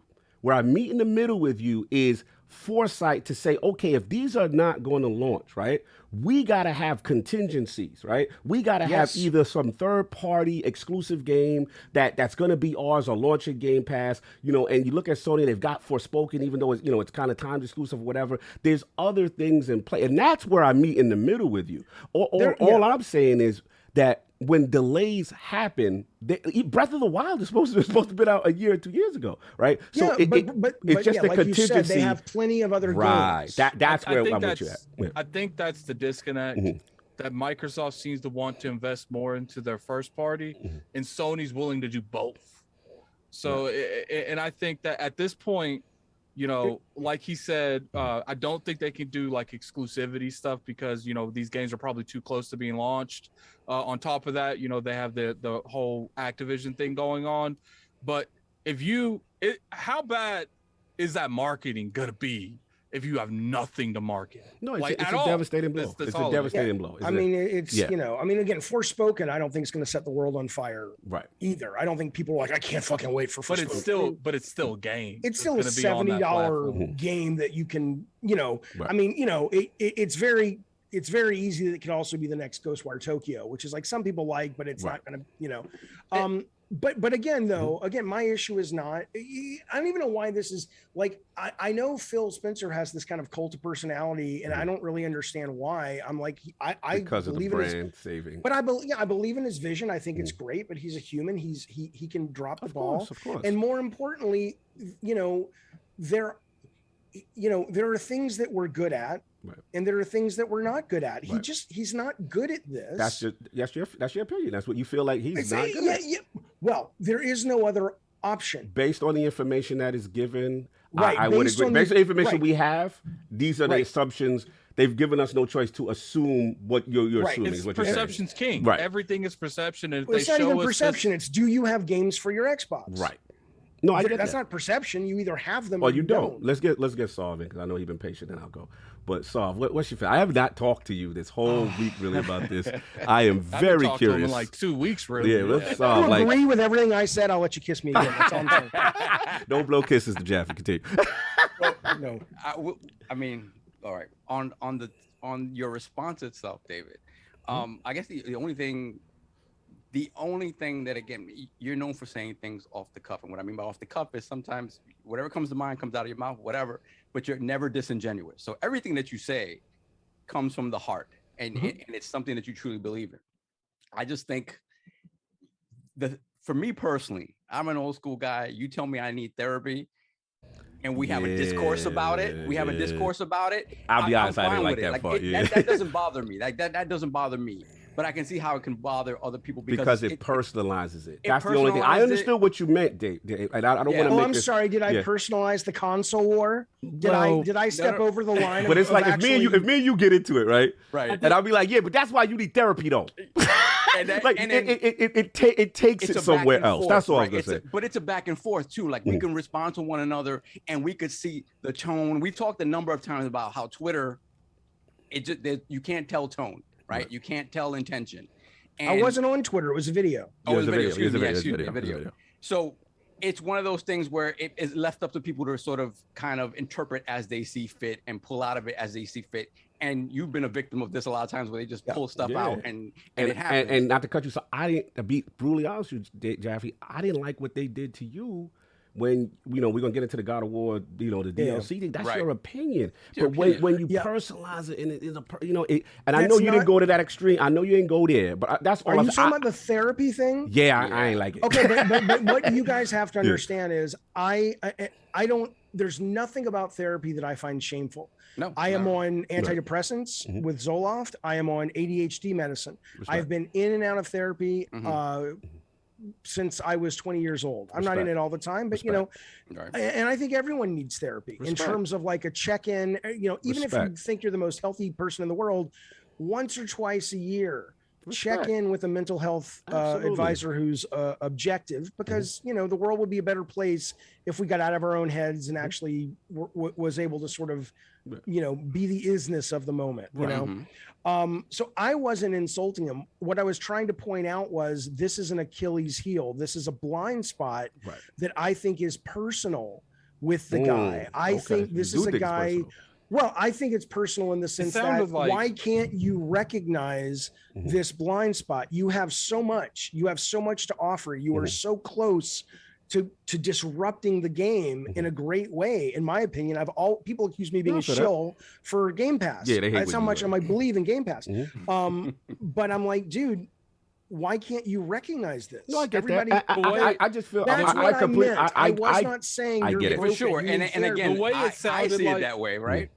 The way But it's just the internet. The way it sounded like is because you were saying you think it might be Phil Spencer's personal ego that puts him down this road. Yeah. The way it sounded like to me, you were saying maybe you need to have that looked at. Like, I do. some people, That's exactly what I meant. Like big egos. I don't know if Phil Spencer, I don't know what's going on behind, but that's what it seemed like to me. And when I was looking on Twitter, it seemed like people were trying to say that you were seemed like Phil Spencer needed mental help. No, And I it's understood. just like- I understood his overall does. point. I understood his overall point. My thing is, again, not just we just gonna agree to disagree on that point. But Right. it's just my thing is, I think your point would have resonated more if that one word wasn't there. Only because I feel that it I was do feel like your you could've overall chose point. I better thought words was to go ends for up that. being No, lost let when me I be understand what you're clear saying. on that, because I think it sits above this conversation about Xbox, and it's more to the point of your podcast, my podcast, social media. Yeah.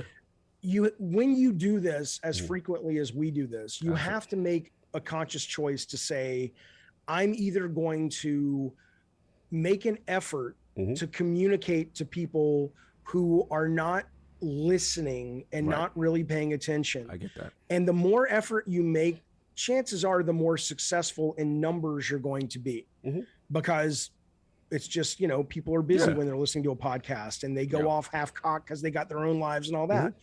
I'm placing my bet on the fact that I'll never be as popular as you guys. I'll never be as popular as Colin Moriarty's show. No. It is about building your stuff, though. You want to make something cool, right? People respect you. No, that's not my point. I'm not being self-deprecating. What I'm saying is there are two routes you can take. You can take the route of, you can go so vanilla that you become kind of funny, which is a problem. Oh Shout out to Kind of And Funny. I like Greg Miller a great deal, but since they've lost Colin, that group has become very milquetoast. It's not. It's your opinion. I feel you. And of course, and that's what they want to do, and that's great. And you can be more middle of the road. That's like, look, we're going to be honest, but we're going to take into account that some of you guys are busy. Some of you guys have preconceived notions. We have to be a little bit more ginger with how we express our views. Fair enough. My bet is on, I will have a smaller audience, but they'll be more passionate because they know you're getting that 100 when raw. I speak, you're getting a genuine response. And beyond that, it's not mean spirited. Right. I don't, like, anyone who knows me, I talk about my therapy. I talk about my mental health. I don't think saying, hey, your ego is getting in the way. I think if you'd have used ego, you'd have been good, bro. Yeah, I think if you'd have left it at that, you'd have been good. You would have got no future. But I mean, it's you and how you present yourself. Yeah, I mean, here's the thing. Leave it. I'm okay if you don't like it. That's cool. That's cool. Here's the thing. I think, especially with men, therapy is perceived in a lot of ways a negative thing. That's not my problem. Figure it out. And I get that. No, I'm not saying it's your problem, but I'm saying that the way society perceives it. Let's just move on. Listen, we could all agree to disagree on that point. But let me be clear. I hear what you are saying, Addict. I get it. And if my goal was to not say things that confuse people because I really want more people to really get what I'm saying. I know how to sand off the rough edges. I understand communication. What I'm saying is my joy of what I'm doing is I know I'm bringing an honest conversation to people. I'm not going to water it down. It doesn't mean it's better. It means that I don't want to take the energy to take into account your very valid communication advice, which is you're right. But I'm saying I don't care. If I have to do that, then this becomes less interesting to me. You're doing you. You're doing you. And we get. I want to get back on point with Sav with his thoughts on this whole thing as far as this delay, man. Like, so all this other stuff aside, right down to the delays, I don't see me generally. I think a lot of it, and this is an industry-wide thing. I think it's more like just optics and how you choose to speak about your games that kind of puts you in this position. I'm at the point that I understand marketing cycles. I understand pre-order numbers and that stuff that matters. But as we move more and more into kind of this all digital future, where quite honestly, like the pre-order doesn't matter as much unless you have a physical thing in store, it doesn't make any sense to me to keep attaching dates to games so damn early. And I mean, this was ridiculous talking about a year out, right? But when you do see that, you're like, they're very confident they're going to be able to hit this.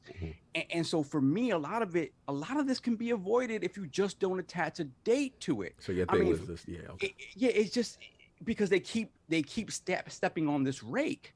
When you go back to the launch of the Xbox, the Series X and the S, there were boxes already printed with Halo on the box. Yeah. That's what you had all of this Taco Bell cold marketing stuff that they had. I have the box right over there that has Master Chief on it. Yeah, true. So I went in on them for that too. Yeah, it is. It doesn't make. It's a rake that I personally think that where gaming is going now, they don't need to step on anymore. And just if you don't put a date on it, it's difficult to be disappointed when they finally say when they, because they're gonna tell you when the game's ready to come out. They'll be able to know 3 months out, 2 months out, maybe.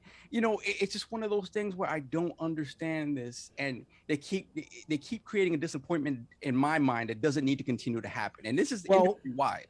Right? Well, it's industry wide, but I would say Xbox could suffer more from it because with Sony, you have to have the hardware. So I get they put a date on it because they want people to buy their hardware. With Microsoft, it's like, if I can play it on the stick, or I can play it on my PC, or I can play it on my Xbox One, the old Xbox. Okay, it's not going to make it. I'll cancel Game Pass until it comes out. They're actually more vulnerable to this than it's a good Sony point. is, it's a good point because at the end of the day, the vision is Game Pass, right? The vision is getting into this service and having that cadence that you're going to have these first party titles available. And when you have two major titles that are expected this year not hit that service, then there's going to be repercussions. Because like you said, it's almost like a sunk cost, because now you have to pay money to potentially facilitate what's missing, right? And then on top of that, you have to convince people, that to stay in the service because your goal is to go that vision. But Sav, I keep interrupting you. Continue. So that's the thing. If they had said nothing, we wouldn't be having this conversation. It's like, oh, Starfield's not coming this year. Well, yeah, but you'd be having a different conversation, which is what's coming this year. What's coming this year, right? And again, because Game Pass, I think, to Jaffe's point, has already started to change the game. This idea of needing to have this big AAA experience that's associated with your platform is less important to me on the Xbox side than on the PlayStation side. The PlayStation sort of lives and dies by that sort of thing. They've never been really big on releasing big AAA games towards the end of the year. It's usually earlier in the year. If God of War comes this year, it's going to be late in the year. For me, it's just one of those things, like, delays are so ingrained into what games are now. This is not back in the days when you released the game and that was it. It was on the cartridge, and if it was broken, it was broken. If it was great, it was great. There were no patches. And in this world where everything seems to be so much more fluid now, it just kind of feels like this is something to be expected. And I don't disagree with when you look at the track record of everything that's happened from the Xbox One generation to now. The Crackdown taking forever and still coming out and not being a great game. The multiple developers that were on that game. The stuff that happened with, Fable Legends, all of that stuff, and Scalebound, all of that stuff. To Jaffe's point, does seem to we've talked about it ad nauseum here. It points to issues along the pipeline that need to be rectified. Right. I don't know. It just feels like everything is delayed now, and you would save yourself this scrutiny if you just shut up about it until the game was ready to come out. Because again, then you have conversations about people having perceptions about the studio culture and all this other stuff that starts coming up as a result of this, right? What's wrong with them that this is not able to come out?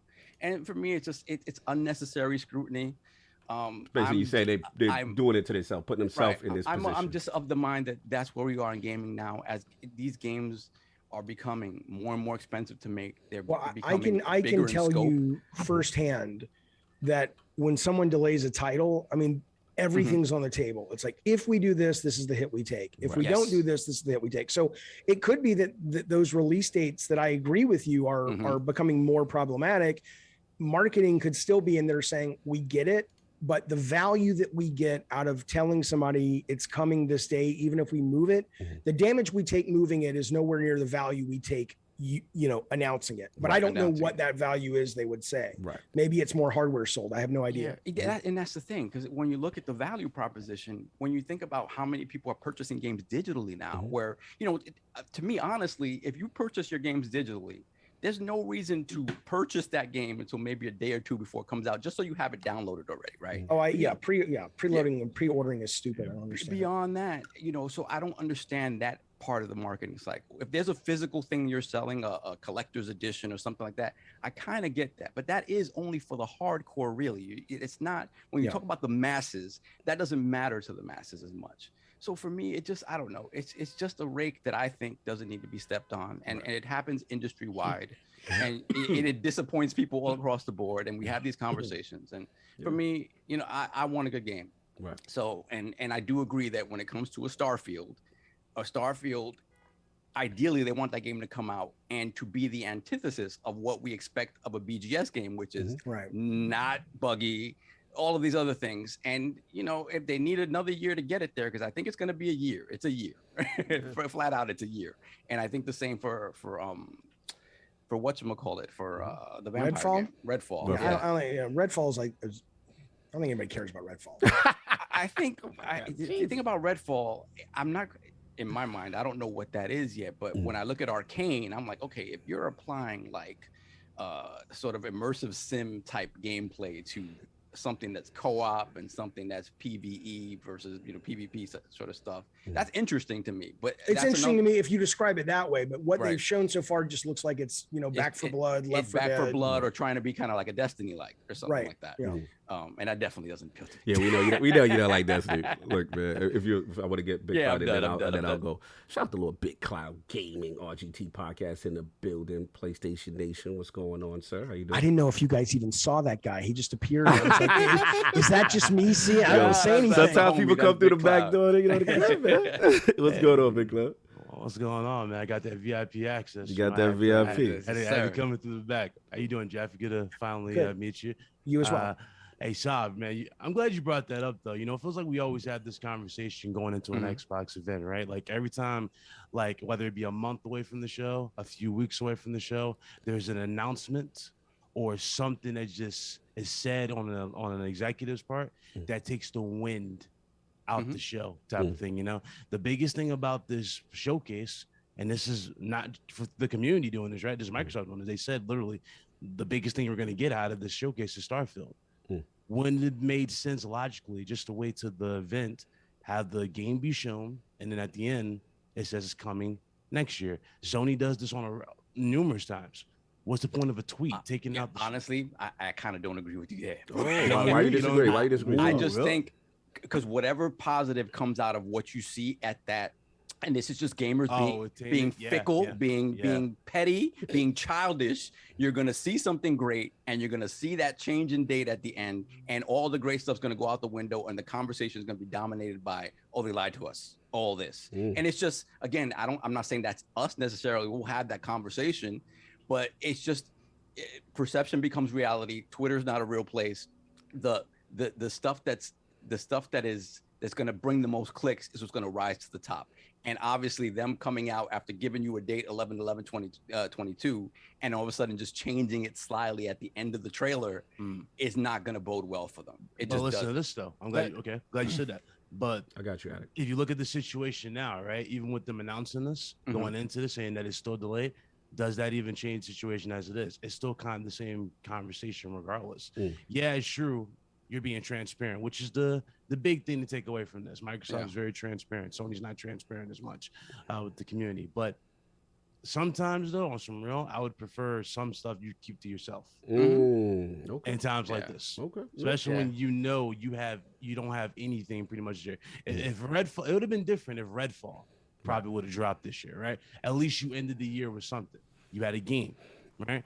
Now you're going into next year, and two of the biggest games people have been talking about from Xbox, guess what? For next year.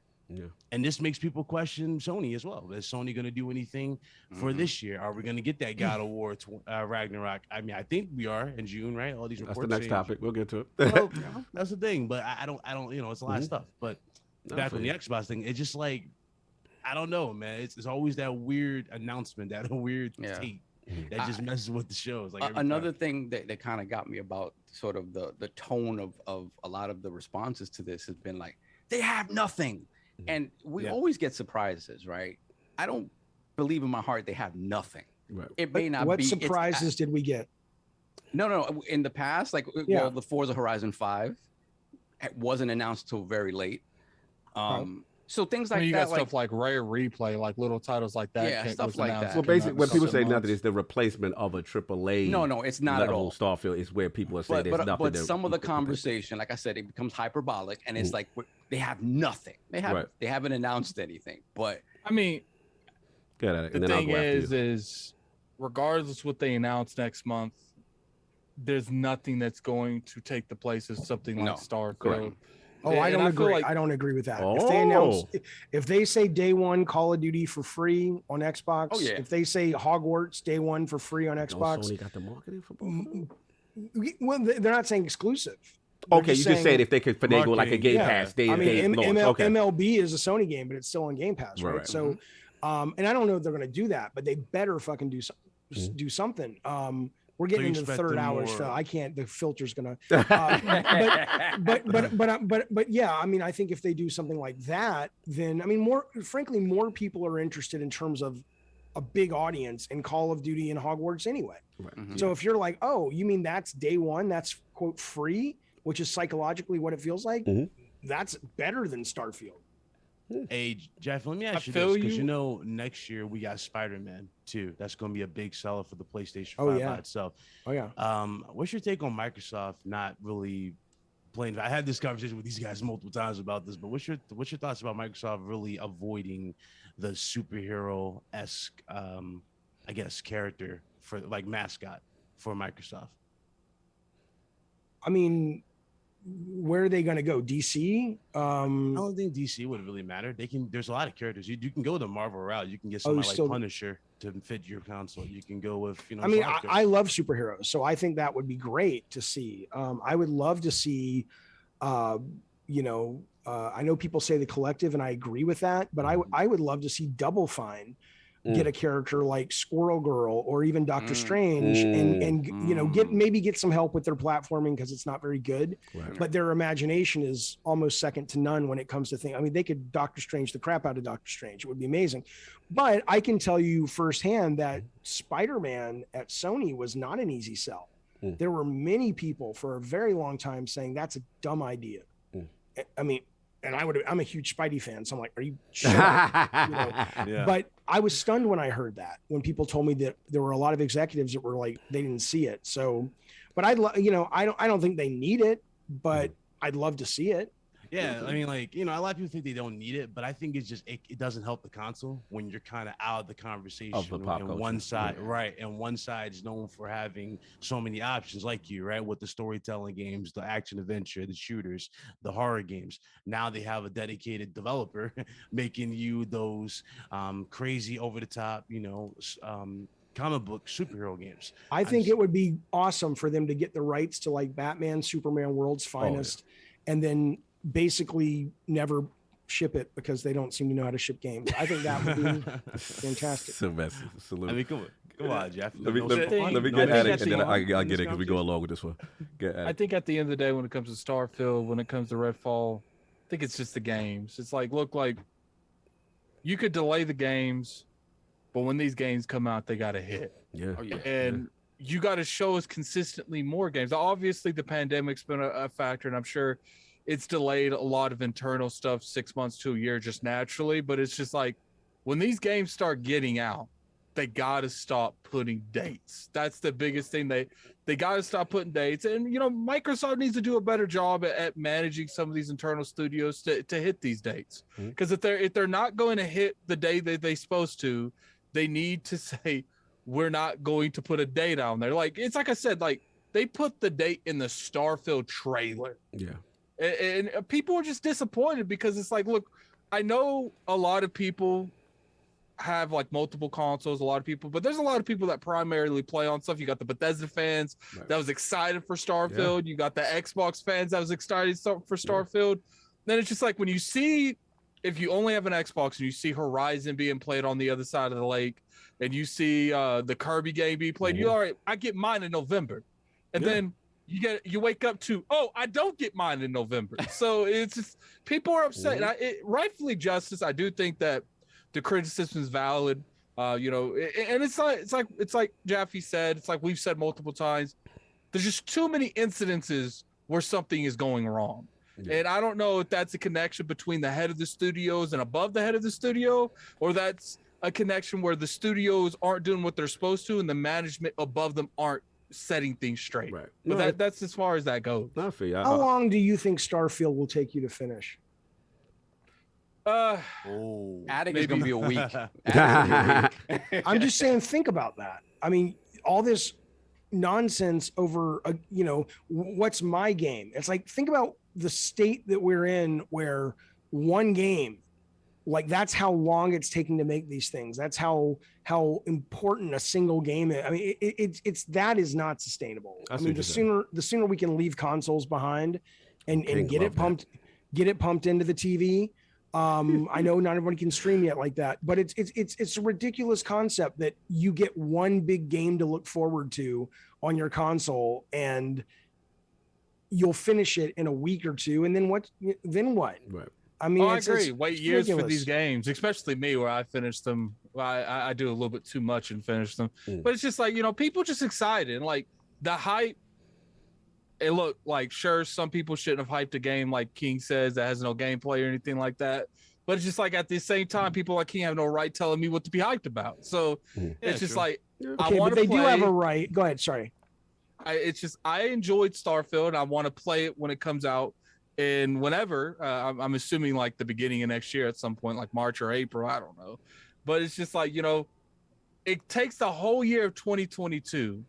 And even though that there's other stuff you can play if you have other platforms, when you look at Xbox as a just a platform, it looks bad. Like this is probably the worst year I've seen for them in a long time. This is up there, you know, kind of like in the top 5 bad moments for them. I'll be brutally honest. But this is the thing, Cog, right? What's up? Just last year, and I know a lot of those games were the result of delays, right? But last year, we got Psychonauts 2. We got it's phenomenal. 5. We got you know, it's a whole This was a great. Literally, we're talking about less than 6 months ago. Yeah. And now the conversation for some shifted. people is very doom and gloom. Right. Well, I think what it is, Solve, is it would have been different if like one game got delayed but there's nothing this year. Yeah, from like, a first so party far, perspective. right now, obviously June's gonna happen. They're probably gonna we'll get a Forza game this year, hopefully. Maybe we'll get like some smaller games, like maybe a Gears remake, maybe. But it's just like, first off, it's kind of interesting they chose before they show whatever they're going to show next month. Right. Because if they would have showed next month and then delayed it like a month after that, we would have more games. You go, okay, wait, at least we have something to play. Right. But they delayed it before we even know what's coming out this year. So now it's looking like there's nothing to play. Let me jump in because I've been patient. Look, I get what everyone's saying. And this is a devastating blow. I'm not going to sugarcoat it. I'm not going to dance around it. You know, at the end of the day, I do feel delaying the game is the right call for the health of the game. I'm always going to stand on that one, right? I just feel that, especially on Bethesda's history from an engine standpoint, from what we know, that I always want them to have the most time. Me personally, I'm selfish. I love sci-fi. I love space. If you're giving me the idea of Elder Scrolls in space, I'm in. You know what I'm saying? So this was my highly anticipated, and I'm not an Elden Ring guy. So for me, this was my highly anticipated title. Yeah. This blow crushed me. I was like, damn, I really had this in my mind. Now, Redfall, I don't know what it is, but I think where it really hit, it's the double combo of 2 AAA first-party games in 1 year, and then it's like, okay, well, what's the contingency? Like, because it feels now you're left barren. And then I think the other thing is just that, I got to be honest, like Sav, morale is at a low. Because the reason why Starfield specifically is so significant, it represented the new Xbox to me. It represented, okay, this is the new first party. So this is not, I hate to say it, Halo, Gears, Forza, Big Mac, large fries, and a shake that we used to get that are great games. Don't get me wrong, they're great. But it's like, okay, this Starfield symbolically represented the new generation. It was the beginning of right. change. And then you got the fall, and then the hope was, Big Cloud, that come next year, whether it be Avowed, Hellblade 2, you know what I'm saying? Like, these are these new IPs, because I speak to Sony fans, right? Shout out to Big Cloud.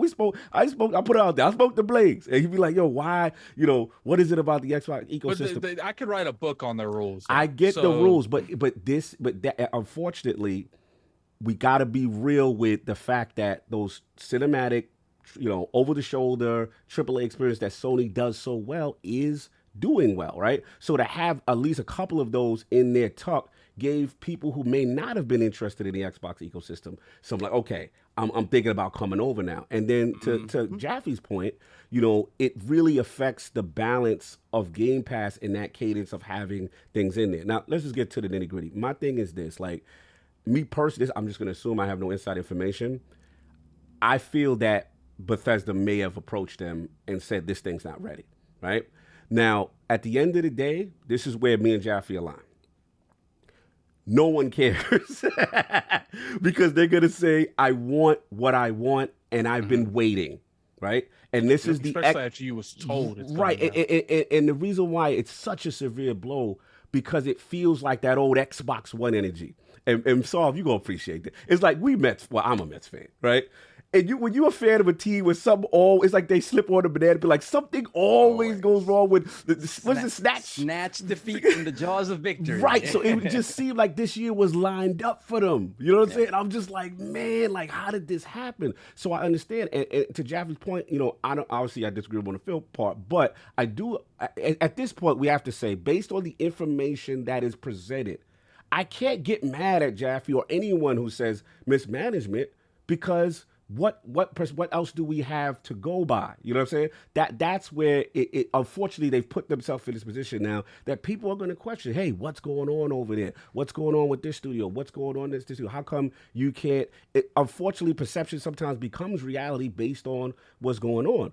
Listen, nothing's going to replace Starfield in my opinion, but I got some suggestions.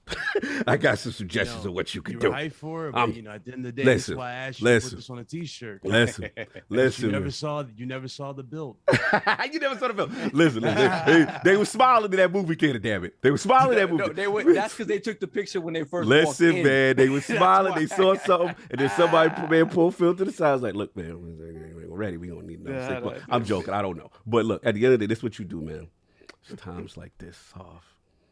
Phil's got to go get the Xbox matrix of leadership. We got to rise. We got to we got to play the Stan Bush music. We got the you got the when all was said, this is what you got to do, man, because here's the thing. Morale is low. And this is why this is why I think he can turn it around. This is what I think he do, because he's been in this situation 3 times before.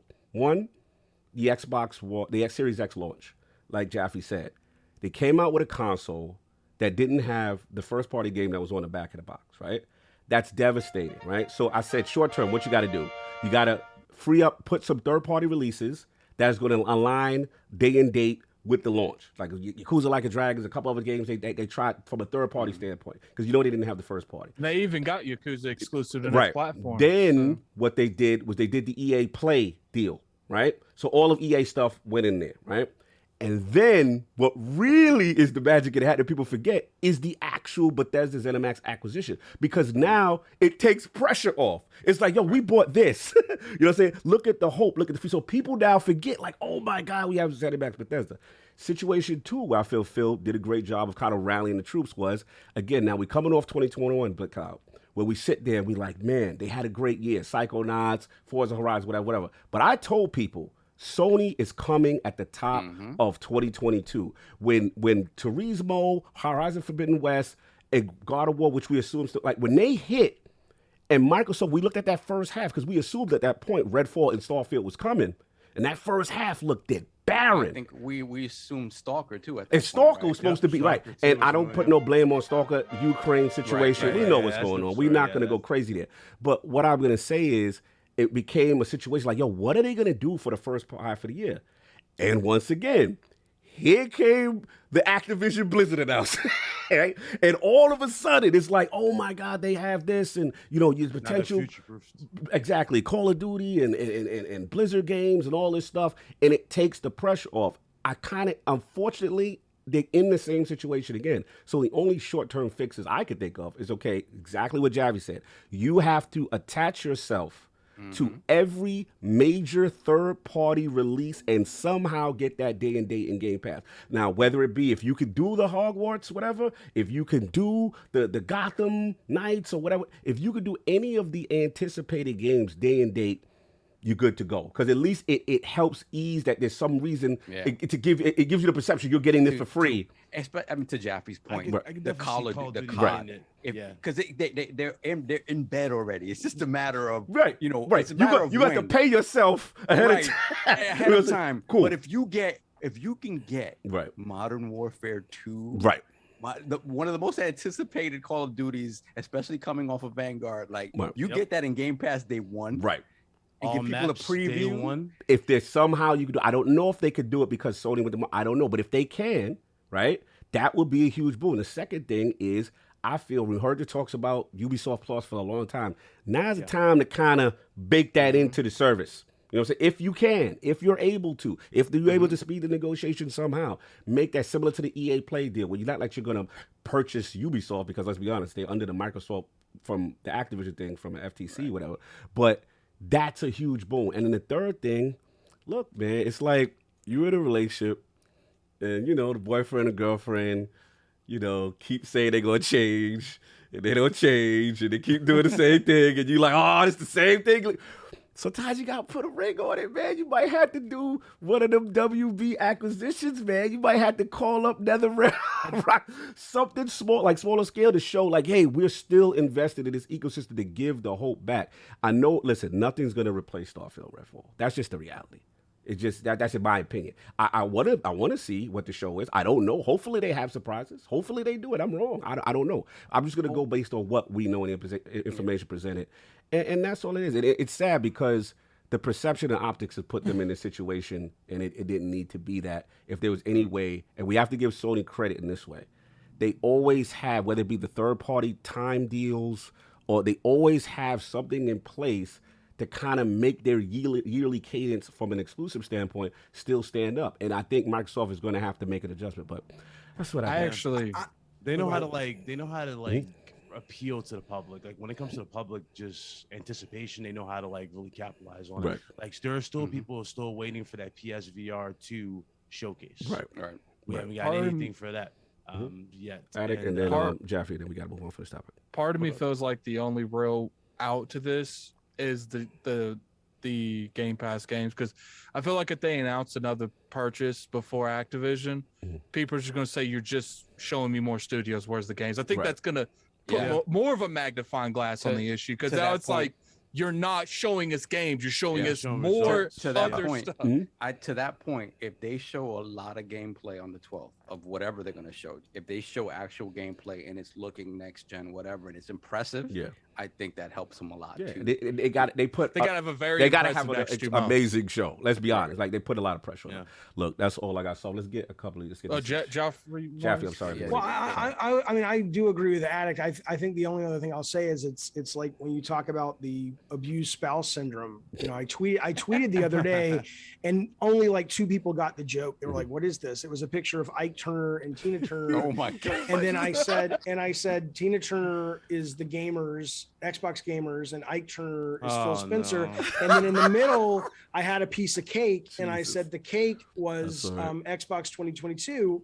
And you have to, you know, it's basically eat the cake anime, right? That's you know, the fact that your 3 solutions are all good, and I agree with all 3 of them. But the fact that nowhere in there was, it's like Phil gets out of jail free every time he spends daddy's money. Buy this, buy that, buy that. But why Xbox fans are defending him instead of saying, somebody get the man some fucking help. I think I know why. Why that is what the problem is. I think I know why. I can this visionary kick anime. some help. Steve Jobs wasn't the guy going in there and programming the Mac, but he was the one with the vision, and then he hired great A players. I understand your point to facilitate. Why? It's crazy to me that Xbox people are coming at me because I'm attacking a system that's easily fixed, and they just, it's like, I don't get it. No, I'm gonna tell you why. I understand your philosophy. I understand where you're at. I truly do. Yeah. I think why it's that way is because Xbox fans look at 2017, 2018, the Xbox One era, and there was really no hope. They're coming off the PS4 really being in a dominant position from a hardware standpoint, the used game DRM fiasco, the whole thing. The Xbox brand was really doing bad. And what happened is, from what we know internally, Terry Myerson and those guys or whoever that did not believe in Xbox as something to even be investing in, right, was like, why are we even doing this? So the reason why Phil is beloved in the way he is because he was able to get a seat at the table to say, no, we need to invest in this, and here's why, and here's this Game Pass thing, and we could pivot this way. So I think that's why it's like, okay, it's kind of like the Optimus Prime, you know, darkest hour thing, because at that point, people knew it was on the brink, because even us question, like, do they even believe in the console business anymore? Is this something they truly want to do? So that's why. Now, to your point, I don't know what's going on with the management. I don't. It could be everything you said. It could be. I don't. All I'm saying is I'm willing to give it a chance for, one, not getting games released broken and messed up. That's just me. You know what I'm saying?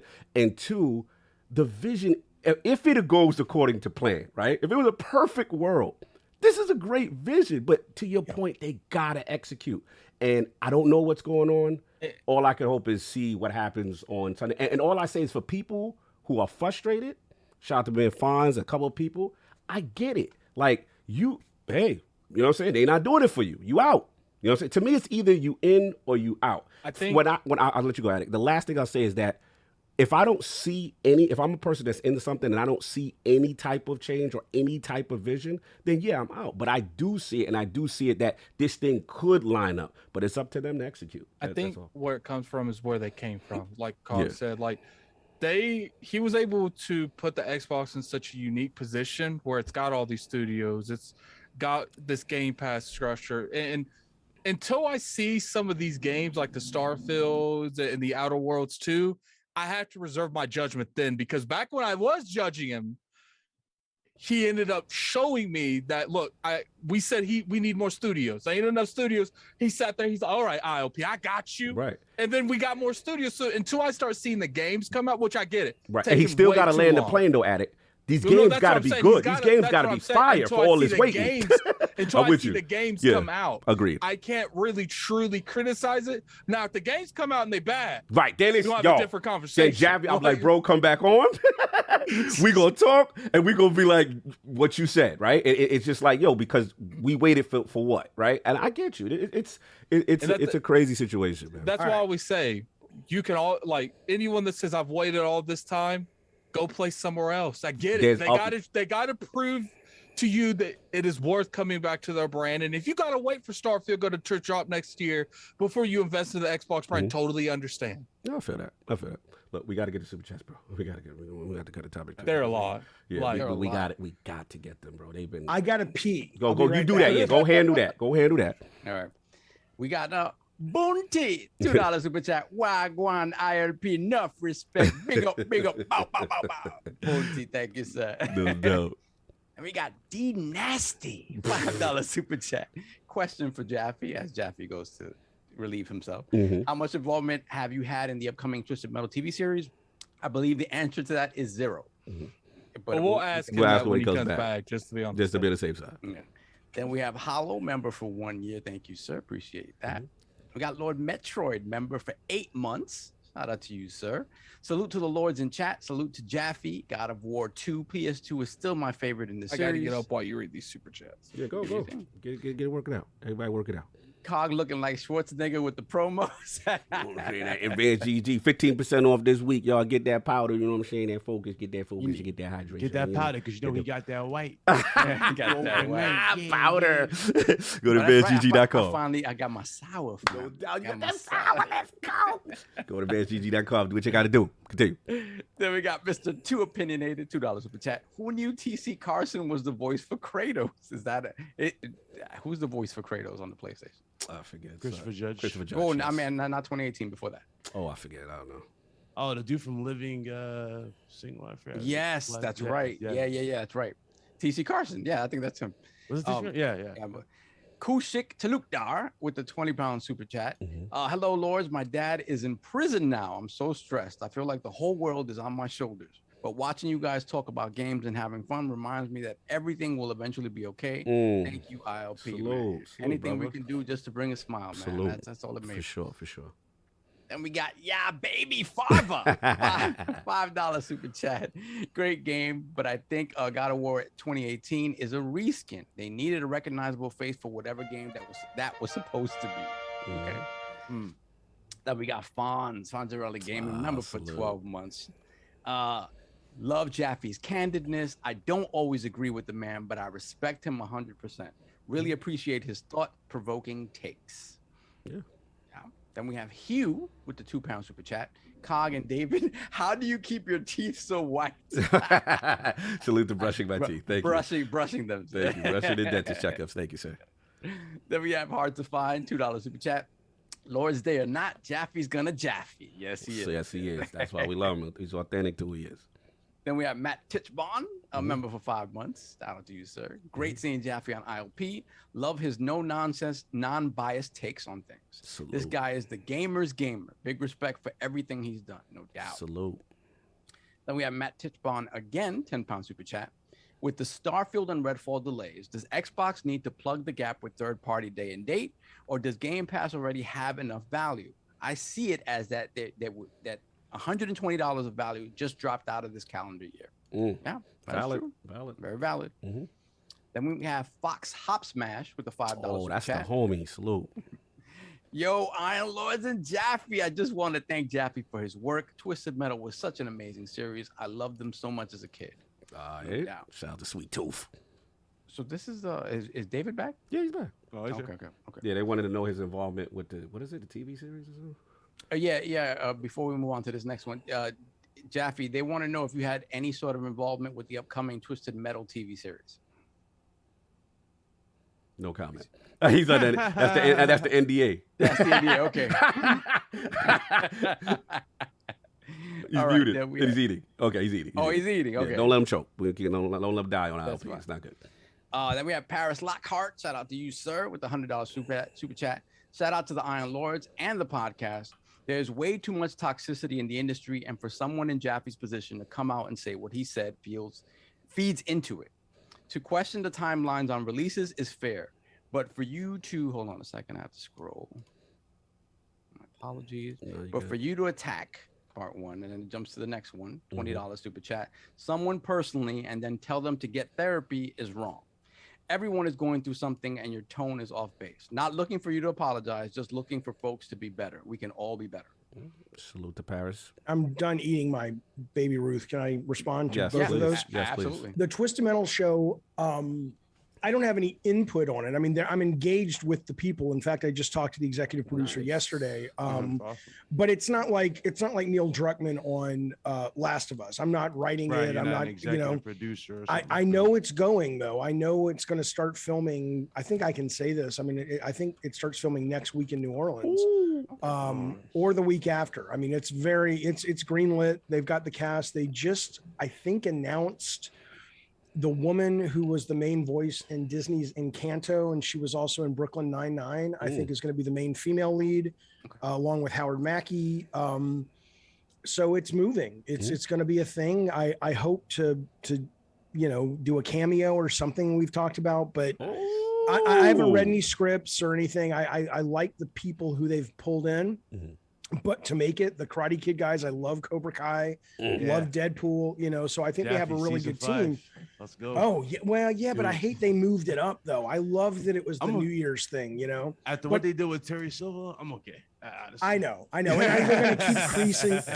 Are you saying you don't care anymore, or you're? No, I'm okay with what they given us with season 4 and how well Terry Silva was brought back. I'm like, dude, I'll let it go, because this is basically the plot of Karate Kid 3. Remember? Yeah, but they're gonna bring in Hilary Swank to break Kreese out of jail. You think so? Then they'll have I don't know, but they got to bring Kreese back. Kreese is Mike awesome. Barnes? They might bring Mike Barnes back. Oh yeah, that's absolutely that's a great show. It's a great. Sound like the Karate Kid podcast.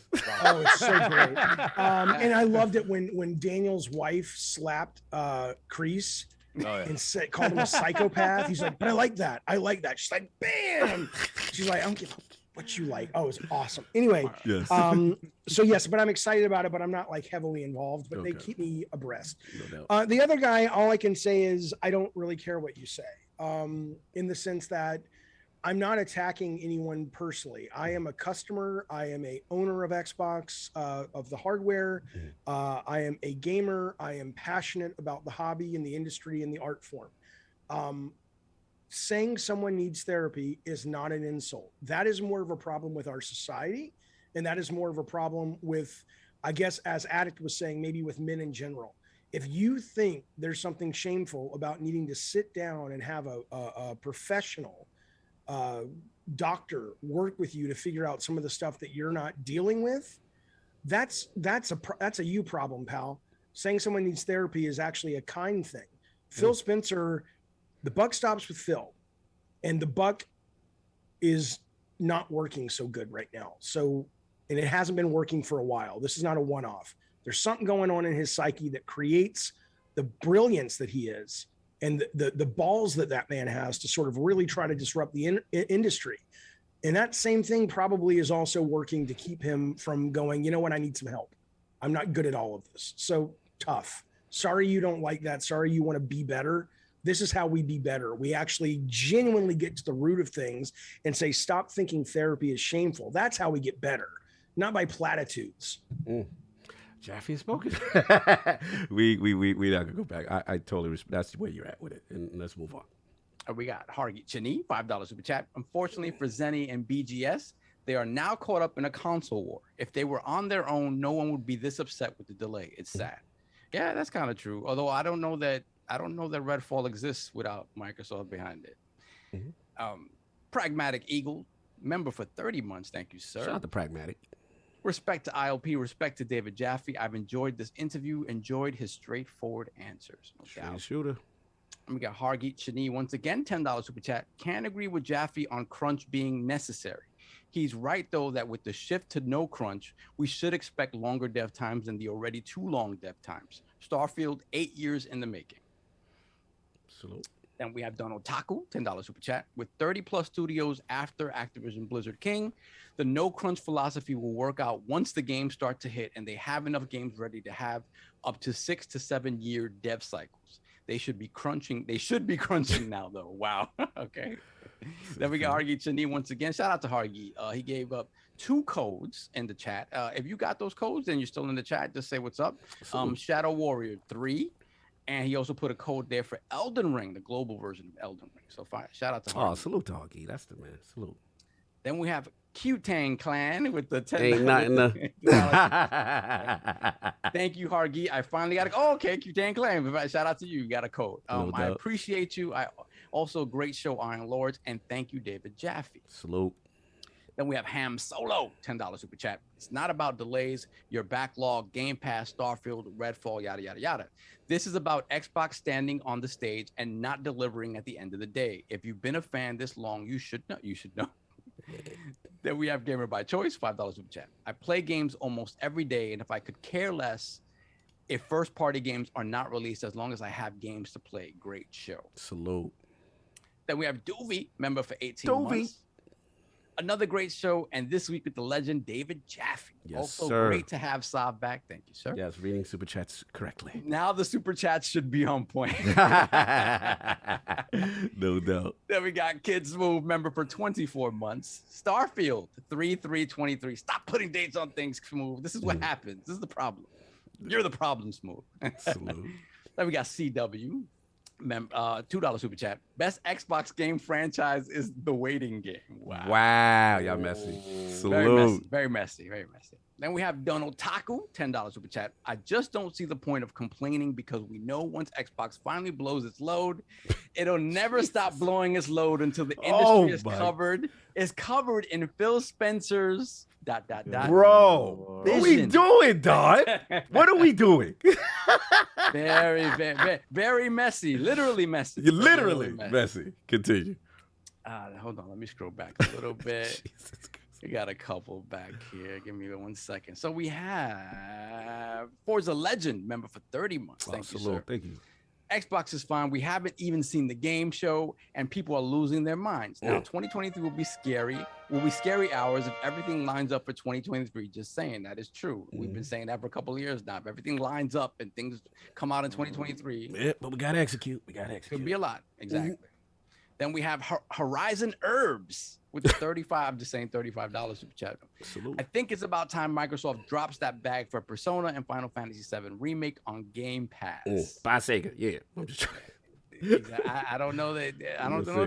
Some don't want to hear it. Yeah. Here we go. Moving on, Tyler. Let's go. That's an argument between me and you. I'd Come love on. to see it. I just don't know. If We the agree to bag disagree, matters so here. moving on. Then we have Mr. Irishman with the £5 super chat. If I get this rumored Gears Remastered collection this year, Starfield can stay in the bushes. I love my burgers, fries, and shakes. Shout out to that. I get the reference. Salute. And I think we are close. No, I see Forte with a 30 month. Forte, and then I got the merch, and then we move on. I'll combine the last two. 'cause Forte we've been real quick. rocking Okay. along today. Gaming Forte, member for 30 months. Where is my boo-boo king? I'm sad I couldn't express my love completely in front of the great David Jaffe. I'll make it up next week. Love you guys. Thank you. You can go over to Fonz. Go to and you can, Fonz. express your love there. Yes. Sir. He'll hey Forte you back on that. Oh, salute real quick. Just a couple of birds purposes. Someone please leave your name. You got the red ILP shirt. You didn't say anything, but salute to you. And he also bought the Iron Lord hoodie. Salute. Okay, shout out to Rip Snorter. Brought the beanie, the ILP beanie. What? Rip Snorter. It's Rip Snorter. Wow. That's their name. What am I supposed to say? But he said, rock this out at FanFest Australia, all the way from Australia. Love the show. Lads, keep crushing it. Salute to you. So look, we'll combine these two because otherwise we'll be a 6-hour show. We ain't trying to destroy everybody's bladder here. Look, we got two ones: God of War, Ragnarok, and then also we wanted to talk about. Should we get this off the comments? Kind of like. From the Sony CFO in reference to the whole basically Game Pass, and if they would basically saying, insisting that AAA game quality would deteriorate if Sony adopts a Game Pass style strategy.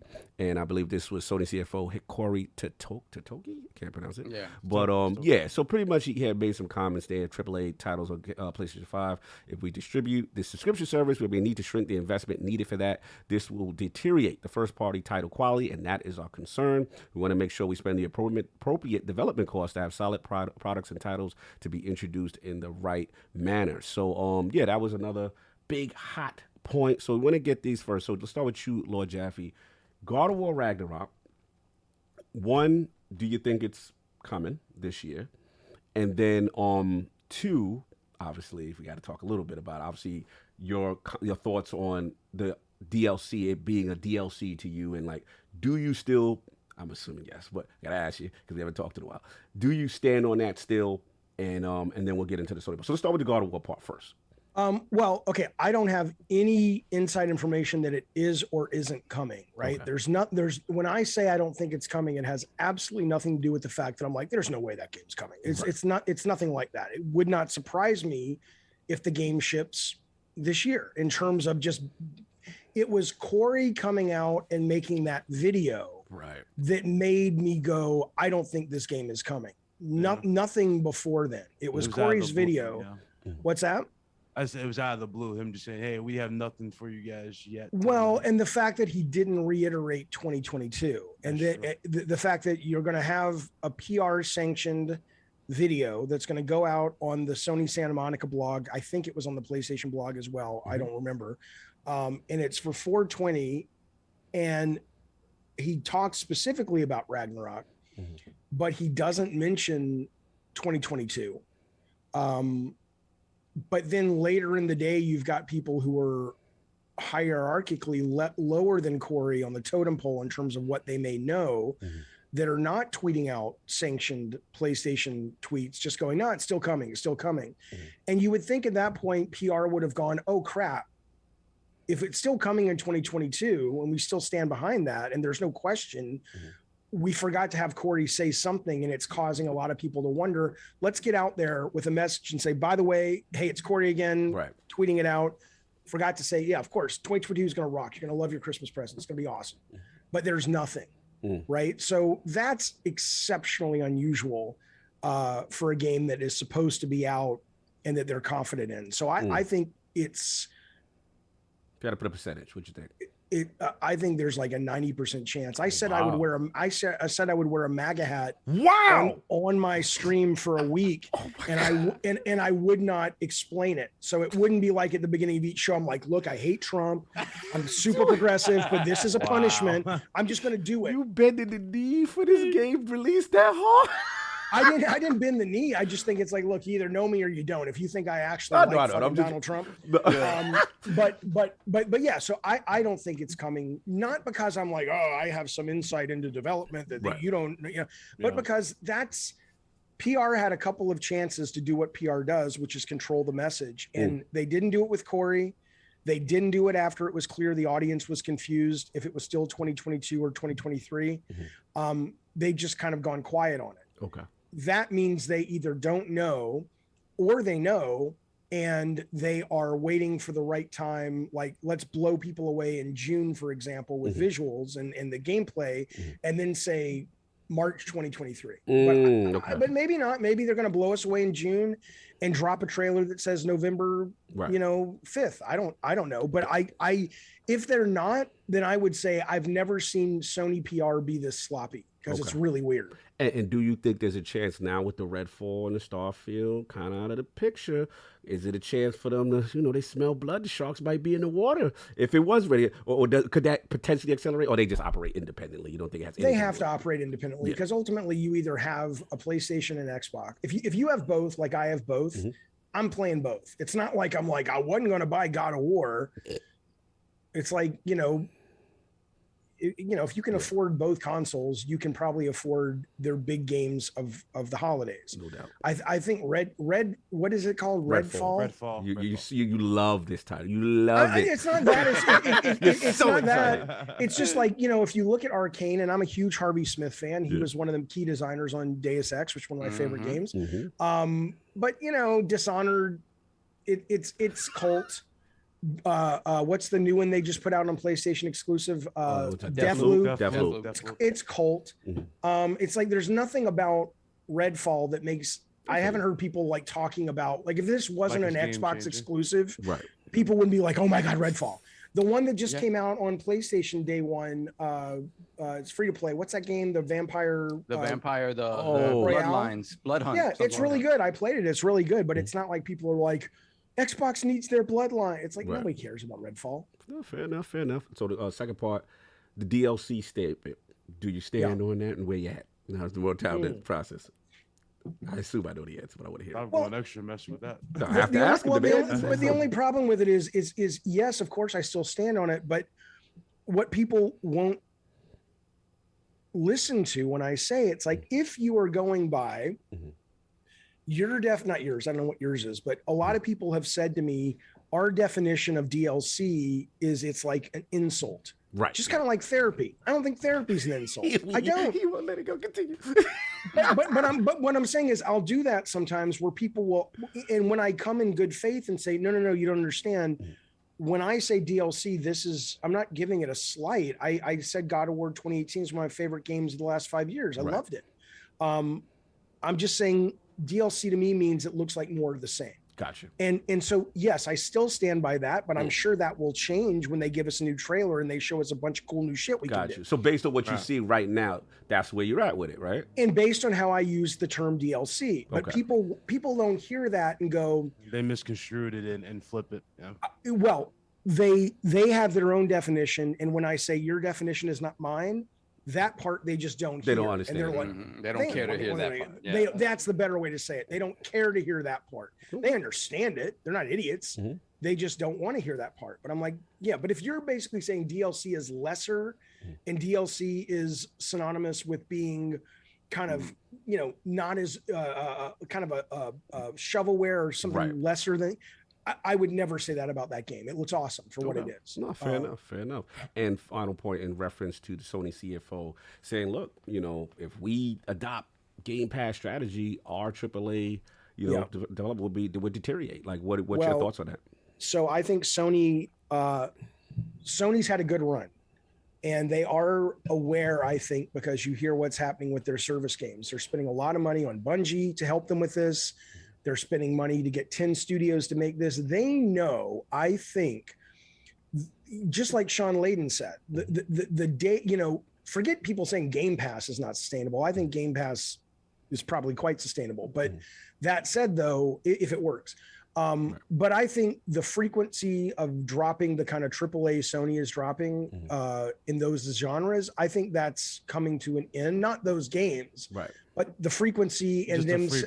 Because if you are a executive and you look at the money being made off of things that don't have to spend as much to make incredible amounts of money. Like there's that game Kronk.io, which is like a browser-based first-person shooter that looks like Roblox and Minecraft that just got acquired the other day. Really? The new generation of gamers coming up, it's free, easy, social, everything from Among Us to Fortnite to Roblox, Fall Guy. So what the CEO is saying is, the kind of games we've been making are not sustainable day and date. But I think what he's not saying is that they know that those kind of games are not really sustainable to the degree they've been making them in terms of volume of them either. Because, and I think that's a good thing, actually. I think, it's better for the medium because really I've loved so many first party games. I've loved Ghost of Tsushima. I've loved Returnal, Ratchet and Clank, I love it. Spider-Man, Miles Morales, God of War. I'm not crapping on those games, but you cannot deny that a huge component of their success and appeal is the money thrown at the production value. And that, that's like a Michael Bay movie at that point. I'm not saying those games are as vapid as Michael Bay movies, but if you're building your house on a foundation that's shaky like that, you're only as good as your next incredibly expensive game. But if you build it on the fundamentals of the medium, you can have Kirby selling 3 million copies. And it probably only cost about $30 million to make. A fraction of that. Yeah. And do you think that also is why the pivot to, like I said, the Bungie acquisition, the helping out with the live service to facilitate that type of transition if the industry moves in that direction? Yeah, if you're an executive and you don't see the writing on the wall, you're a really bad executive. The writing on the wall is the money to be made and the games that the audiences are responding to. Strauss Zelnick, who's the CEO of 2K, literally just had his contract redone, and a big part of it is you're going to make the most money if you create an uptick in recurrent spending, which is microtransactions, DLC, season passes. EA last quarter made 71% of their money from service-based games. If you're sitting around thinking that the future is 15, 20-hour narrative games, yes, those will continue to be made, and they should, and they're wonderful. But that's going to be a much smaller piece of the pie. That's going to be icing on the cake, basically. Yeah, that's a good point. Good point. Great answers. Big Cloud, God of War Ragnarok this year, yes or no? And Sony CFO statements. What you feel about Game As Pass? far as God of War is concerned, we'll see what's up in June. I do think it's going to happen still this year, just because there's really no competition for him. So now's the time. If you don't want nothing to interfere with a game like this, why not just ride it out, go all out through the holiday, throughout the holidays, go into 2023. Drop that boy right quick. The reason why I said that, look at Horizon Forbidden West. Horizon Forbidden West didn't do so well. Trying to go against so you think it's imperative because the lane is clear for the most part. And like Jaffe's saying, like, again, even these, like, you know, these 15-hour like AAA budget games, right? They have the market for them, but I would say like those games, they're good for the moment. You know what I mean, Jaffe? Like, they're good for like that one particular moment. You need an ongoing type of service thing to be really all out here to compete like nonstop. So God of War doesn't have that, and God forbid they try to put that in there, because they did it before with Ascension and didn't really do so well for them. So I do think that's going to drop this year. I have really no fear for God of War Ragnarok. So I think that would be here. Out here. You gonna wear a red hat? Yeah, I'll take the deal. I mean, they push it to 2023. I'll be like, okay, then what month this coming out on? That's gonna be the question. What month are you going for? But away from that, Sony CFO and this whole game service. I mean, you know, again, the thing about Sony, and again, this is the same thing applies to the fans. Everybody can just attest to this because y'all have seen it multiple times. A lot of people have the mindset where if it's not broke, don't fix it type of thing. So everybody's used to the same particular strategies, whether it be, for example, something simple like the PS3 gen, when we had like a bunch of games in a year for this, you know, the first party, or what Sean Layden wanted to do, where it was a game in each quarter. Yeah, I remember that. It was like one game for each quarter. Everybody likes that particular thing. So when they see change, they're like, oh, I'm not with that. You know, I'm used to what I'm used to. I'm used to you just dropping these OGs games. are holding on. OGs, yeah. A lot of people want that OG type of feel. But the thing is, and I said this multiple times, I even got flack for it. So Jaffe, don't feel weird that you get work comments. I had dudes calling me an Xbox. Wow. And I'm a big PlayStation guy. You like the definitive PlayStation guy. I know, it's weird. That's how dudes are. So going back to it again, when you look at the way the industry is going, don't get me wrong, it's cool to have the first party games. That's not ever going to change. But the weird part about it is people just need to understand Sony's in that predicament where they don't really have a game. Like beforehand, Sony kind of masked the problem, right? They had relied heavily on Call of Duty to be their multiplayer shooter.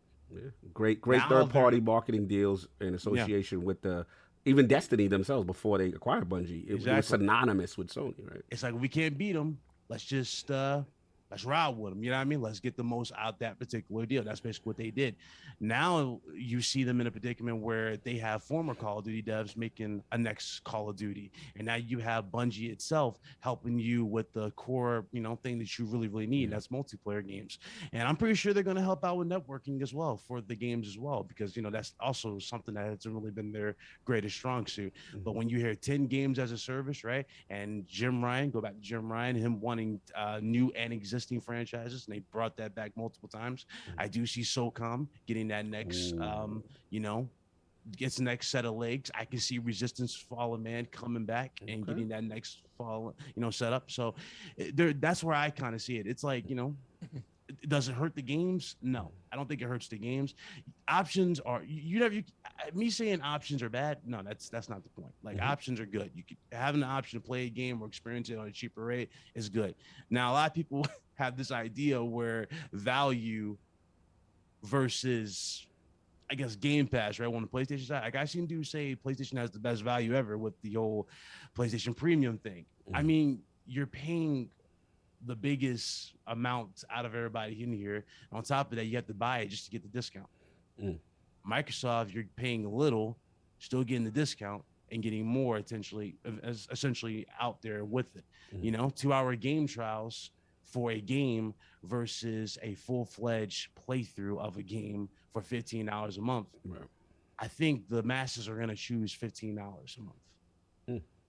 Game Pass is the best demo disc in the world. True, no doubt. It's up to them to sustain the cadence, the quality games in it, though. But I definitely understand where you're coming from a pure value perspective. We can't deny what Game Pass is. You know what I'm saying? I mean, it's going to get better over time. When they start dropping the main stuff in here, sure. Like when we start seeing those, those next Dooms, the Elder Scrolls, the Fables, all that stuff, when it eventually drops, sure, no doubt, that is going to get even better. But right now, I would say, and I would agree with everybody, that there needs to be more thrown into Game Pass. And really, what Game Pass is really missing is that next tier, game to go, yo, this is our poster boy, so to speak, for it. And Call of Duty falls right in line with that, where you tag it with it and go, hey, by the way, not only do you not pay $70 for this or $60 for this, for $15 you get the full game, and guess what? Yeah, we also get all the DLC a month early. We know those guys, Call of Duty, Madden, 2K, and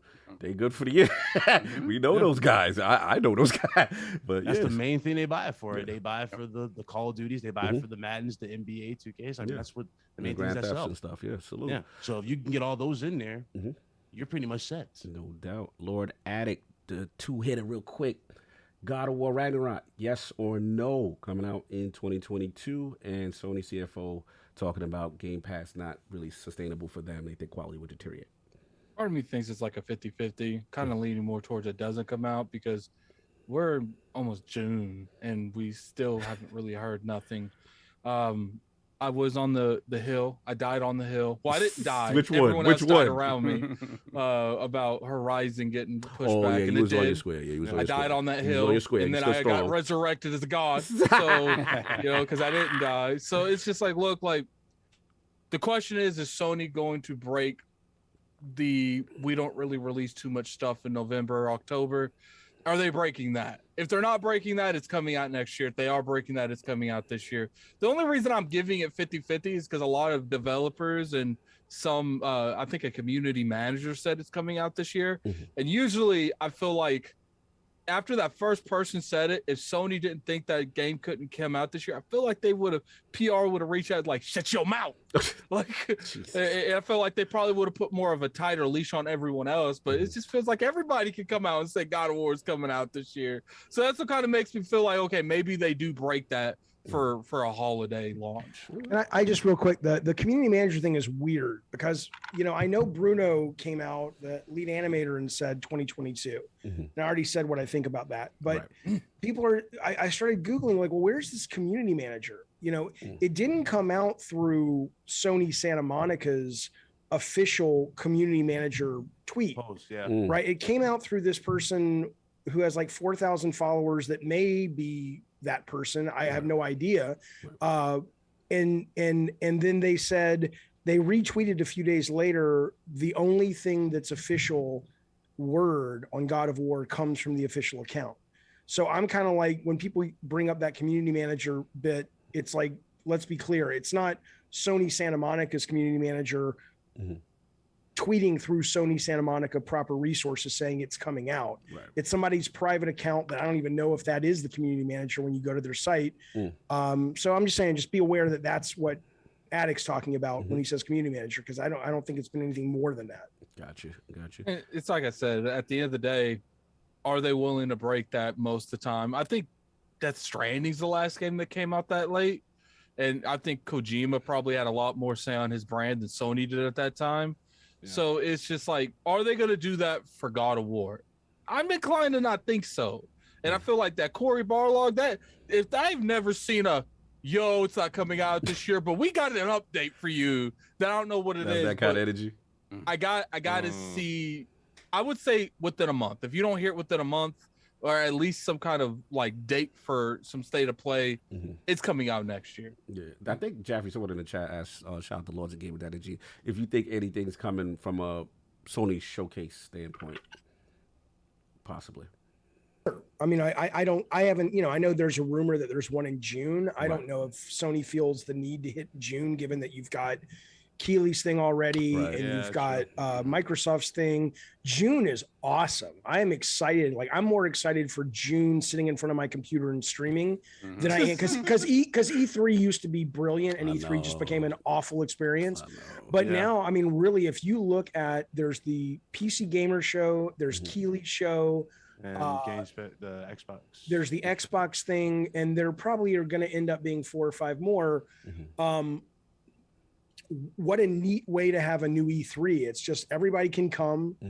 The only thing better, and again, going back to the PC thing, which I think is amazing, is what's cool about a lot of these now is if you have PC, because Xbox and PlayStation don't really have that infrastructure. It's such a walled garden, is that you really, it's like, hey, this is coming next year, and you can play the demo right now on Steam, right? It really does feel like a virtual E3 if you have a computer, which is awesome. So yeah, I'm excited for, but I don't know if I think Sony will drop, but I could see them going, let's wait till July, because why would we get up in all this mess? Right, and it's like, And then plus, let's be real here. Next month's gonna be lit for content creators. So oh, for sure, it's definitely gonna be lit. No doubt. And real quick, Sony's strategy, you agree with them as far as them saying that if they adopted a Game Pass kind of model, that AAA development would deteriorate for them? I don't think that I know enough about like all the behind the scenes stuff that Game Pass does to really justify if Sony can do it or not. Like I do know that one of the reasons Microsoft's able to do what they have to do is because they have the financial backing to get through the really messy beginning part. I don't know if Sony has that kind of money that they can call on to do that for years. And I don't know even if they did, would Sony be willing to risk that kind of money doing something like that? So, you know, I think it's just two different things. Like Sony wants to, they want to continue doing what they're doing. I've said it for years. They got a certain amount of time until Microsoft's Game Pass, all these studios start hitting. Hopefully it's soon. But once all these studios starts putting out games, if they're good games, Sony's gonna have to rechange stuff up, because regardless if you got a game and the quality of like Last of Us 2 and it's an amazing game, God of War, amazing game, the best way to beat up a bully is to take 5 people with you. So like it's just like, I you know, respect jump them. Just jump them. Just jump them. Like I respect it, dude. So it's just like at the end of the day, we got to see how Game Pass. Like, look, we're seeing them. I know Game Pass has been out there for a while, but it's still a relatively new concept. We have to see how it does once they start kind of wanting some of this money back that they put into it. You know what I'm saying? Regardless, it's in 5 years. We got to see how long it takes to really realistically recuperate that money and see if that is worth the investment that they've been doing. No doubt. Can I just say real quick, do you know the best way to make a bully not a bully, though, and make that person better? Talk to him. Oh my God. Therapy. Oh All my right. God. Totally true. He dying on it, bro.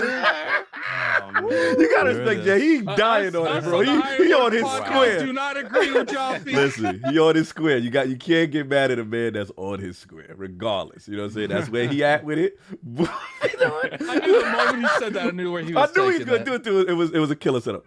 Oh, shout out song where you at GodOfWarRagnarok this year or not, and Sony CFO Game Pass, man.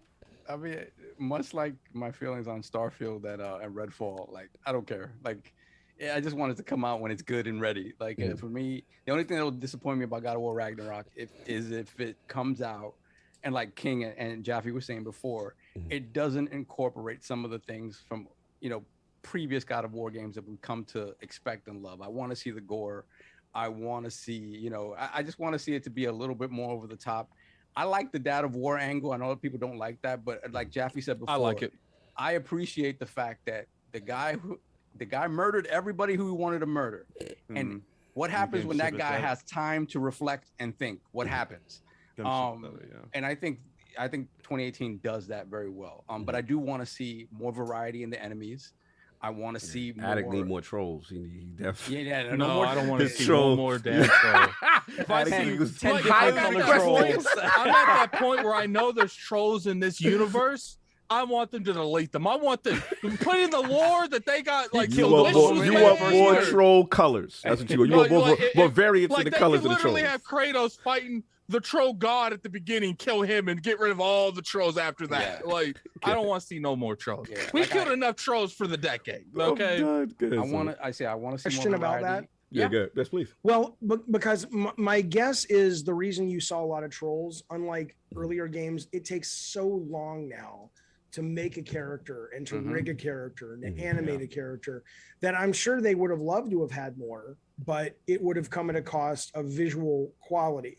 Would you have preferred maybe the enemies in God of War 2018 to look 30%, they'd still fit in the world, they'd look like they fit, but 25% less great, but you had more variety? Or would you rather have less variety but keep the visual and animation fidelity? I think for me, the variety matters a lot. The variety and the grandeur of the set pieces, I thought was diminished over previous God of War games. Yeah, that's why God of War 3. So I think what hit me, Jaffe, I said it past is I didn't like how there was this one mission where you're pretty much going to the hell gates and they're just amping this dude up this whole way there. They're like, this dude's a beast. It's going to be in like, it's going to be an epic battle. You get to him, he's a purple troll. and I think it's like when you amp up characters in a game while you're going to them, but you use the character you just fought 5 times.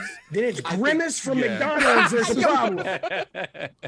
I'm with you. Like mini bosses that defend a dungeon, that can be a troll. But don't amp something up and it's just a troll. Well, I think the difference between him is he could teleport. That's all. Like, I knew you was gonna get your balls you off actually felt something though when you killed the gods in God of War 3. You know what I mean? As you took their powers, you really like, whether it be Hermes, for example, who trolls you the entire race, is like, well, I can't wait to kill this dude. And when you killed him, like, it's great. So it just, I do want more variety. out the game, because the funny thing about it is when we talk about variety in this, the other bosses or the other characters that you can fight in the game are hidden, and those are the Valkyries. Yeah. Those are like it goes back to sustainability in AAA though. It's every time the bar gets raised, it comes at a cost, and there's not the audience isn't growing for it, and so. Good point. Again, I keep going back to indies. It's like I know a lot of people want their fidelity, their visual shit, but I literally played one of the funnest horror games of the year last week, and it was one guy made it in Unity, and I get it. You want to see great look, but no, I know where you at. I'm there with you. I'm Jaffe. I feel the creativity. I think the creativity is there. They're more apt to take risk. And then the AAA looks at them like, oh, we need to copy that. And then that's how it becomes the assembly line later. But really, the indie scene, like when we go to PAX and we go, like, I love that stuff. You get to see all these cool ideas and you're like, yo, they're just so creative. And I know what you mean. We just interviewed like 30 devs on their indie games. All those games are so I'm reviewing promising. one right now. Yeah, so promising. But again, solve it and then pick Cloud. Sorry, I interrupt you. And then we finish. So to the Sony versus the Game Pass strategy, I agree completely that kind of with Addict and what the rest of you guys have been saying, where it's like I think fundamentally the two approaches are different, and on the Sony side, why try to fix what isn't broken yet, but understand, see the writing on the wall, and know that you have to invest in that at some point to supplement continuing to make those types of games, right? At the same time, I just don't like the way it was talked about, because it felt very in one breath he says, I don't want to comment on this on the strategy of the of our sort of rivals, but at the same, then he proceeds to say that essentially saying that Game Pass doesn't work. That's not going to work for them. And by saying that the quality of their types of games would diminish in a Game Pass type model is essentially saying that it just kind of just doesn't work. Not necessarily just doesn't work for you, but just doesn't work. And for me, it's just like you could have worded it differently, because at the end of the day, I do think Microsoft is in a special position where there's a willingness and ability to just keep pumping money into Game Pass until it becomes super viable and you have 100 million subscribers and it's really self-sustaining. Whereas like what Addict said, I don't believe Sony cares to do that, even if they could. And in fairness, Microsoft's in a unique position. In a very unique position where it's just, and again, but there still has to be a willingness. From the top up, if Satya says, no, we're not pumping all this money into Game Pass, then it's not happening. Right. Yep. So so that's that. But it just, for me, it could have been worded differently, because it goes back to like the Jim Ryan quote about the virtuous cycle of that, you know. We doing something? Yeah, you know, it's stupid. And I get stupid when you say, like, you know, the way we make games would be, you know, adversely affected by trying to, you know, shoehorn them into this sort of this subscription model. They got the quality, the But Metacritic. at the end of the day, I understand how financially behind the scenes you say, okay, I'm not going to invest as much money into this because it's not going to come back in the way that a $70, you know, a la carte purchase would. I get that. At the same time, if the quality is diminished, that's on you. You choose to diminish the quality because the returns wouldn't be the same. And I get that. Word it that way. Don't make it seem like it's just, yeah, that doesn't work. No, and never say virtuous cycle again, because it sounds like it sounds like you're talking about your wife's period. Is what it sounds like. It does. When I heard that, I was so disgusted, because I'm like, you see, and you wonder why fanboys exist. This is. But I think it's a sign of intelligence. If you know your base loves you talking that way, why that feel? I get it, but it's such BS. It makes them validate they purchase. See, over here, this is how we do it. This cycle that no one knows. Jeffy, only we make games in this way. I shake my head because I know that I no longer fit in that world, because I could not shovel that horse BS. I couldn't.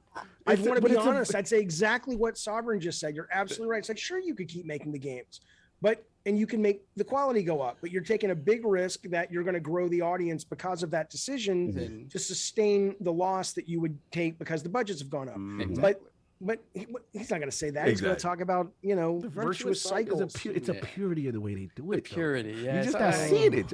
And then when you hear the fans parrot that crap back, I'm like, oh, you're just so. This is the only way it could be done.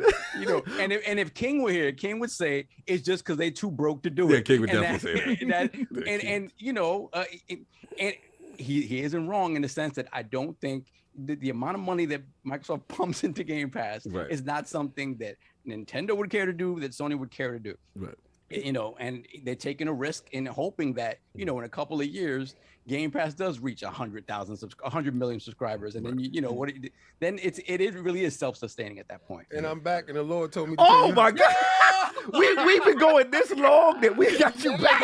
And really podcast ended. Jaffe, I warned you. Listen. I did a whole show. I came back. I gave you your flowers over there, and I'm back. so being they right have on been time. Talking so much crap. I'm so glad you're back. I don't even know what the hell. Oh man, you're lucky he left. Oh my God, yes. So what was they saying? So basically, they said that the model is no. not, you know, their AAA development would deteriorate if they. I'm muting my mic. Yeah, this is I'm gonna be crazy. Wait, you talking about Sony talking that stuff? Yeah, and they said that if they were to adopt the Game Pass strategy and put in first party titles. Yeah, for them. Okay. Yeah, for them right now, that doesn't make any sense right now when they have a fan base that's willing to pay $70, right? Mm-hmm. They're vocal on, we want to pay $70 and we want to support the developer, right? Mm-hmm. I'm not going to... Who am I to change their mindset? No, until you tell me, no, we want it here. No, I'm going to keep giving it to you just like how you want it. Pause. But at the same time, they're not in that space to do that. Right, I think with more developers and with a more fleshed out games of service model that they're going to, with a lot of their games right now, that is more sustainable and starting to get that product inside their service in their platform. I think it'll work that way. But right now, no ones and dones, no, I don't think that works. And you missed the do you think God of War Ragnarok this year, 2022? No, I don't. Okay, no, it's not. I don't. I think it slips to the end of the year. I mean, it is DLC, right? So he was waiting to get the line with Jaffe on this. The fact that, come on, man, you saw the same ogre. So Oh my God. They showed you on the board you couldn't get to Asgard, but Asgard was there, right? So that means it was DLC inside the game, right? So if I'm able to get to Asgard now, that means you had this purposely put to the side talking about, oh, it's not gonna be no DLC later. You lied to me. So why is Asgard on the table and I can't get there? Do you know, I thought that I would be able to get to Asgard while I was playing the game, so I thought I had more game left, and then when I saw the credits, I was like, oh, they done robbed me. I said, I didn't get to Asgard. I said, time out, wait a second. I said, maybe it was a secret passage that I didn't go through. So let me get back to the table and flip this table over again. So I flipped the table over again. Still no Asgard. I flipped the table over again. And you know what it said? See you at DLC. It'll be coming out in 2023. Do you know all they have to do in June if they do a showcase for Ragnarok in June is Eric Williams walks out. There's him standing in the snow, Kratos on the screen. He takes his controller, he hits X, Kratos jumps. Yo, Eric walks off the stage, drops the controller. It's like, Oh no. That's it. It's a wrap. Yo, Jaffe and King together are loose. Hilarious. It's hilarious, bro. Like, I'll make my short. You know what's funny though? I said I don't care. Yeah. But it could easily move into next year simply because there is no trilogy. This is it. Yeah. They're ending the story Really? here. There's a lot of story to tell. Oh, I didn't realize that. There's a And lot then of on story to tell. DLC. That's Yeah. kind of crazy. Look, I'll jump in. I don't know if it's dropping. We'll see. I will say, if it does drop, man, that's gonna hurt for a side that's looking for AAA experiences that didn't get some in 2022. We don't know that though. Yes, We I know. don't King. that. I mean, after June, we will definitely Yeah, we don't. know. Yeah, we But we definitely also don't know who got the bag though. Yes, we do Right? know. So we also know who's financially capable of just sitting there saying, you know what? And I know David could have really loved this part. When you got FU money, when you can walk inside the room and throw FU money on the table, hey, what's that game over there? You put that in Game Pass. I don't care what's dropping on that. Dropping on the same day that they drop it. And let's put it out there. I can see that happening. Yeah. So we said that. FU money changes the whole game plan. These dudes, if somebody wants to be petty, somebody wants to put on their petty boots, and they got sick and tired of what's going on and what's being said, things can change. June 12th is going to be crazy. It's up to them to get that perception. As far as the second point, I just think it's a different model, man. I just think they're probably in their pocket where it's like they don't want to fully commit to the model that Xbox is doing. They are in the vibe I get, they're still in a transitionary period where it's kind of like a 1 foot in, 1 foot out. Hey, we're going to do a service too. We'll have a premium tier.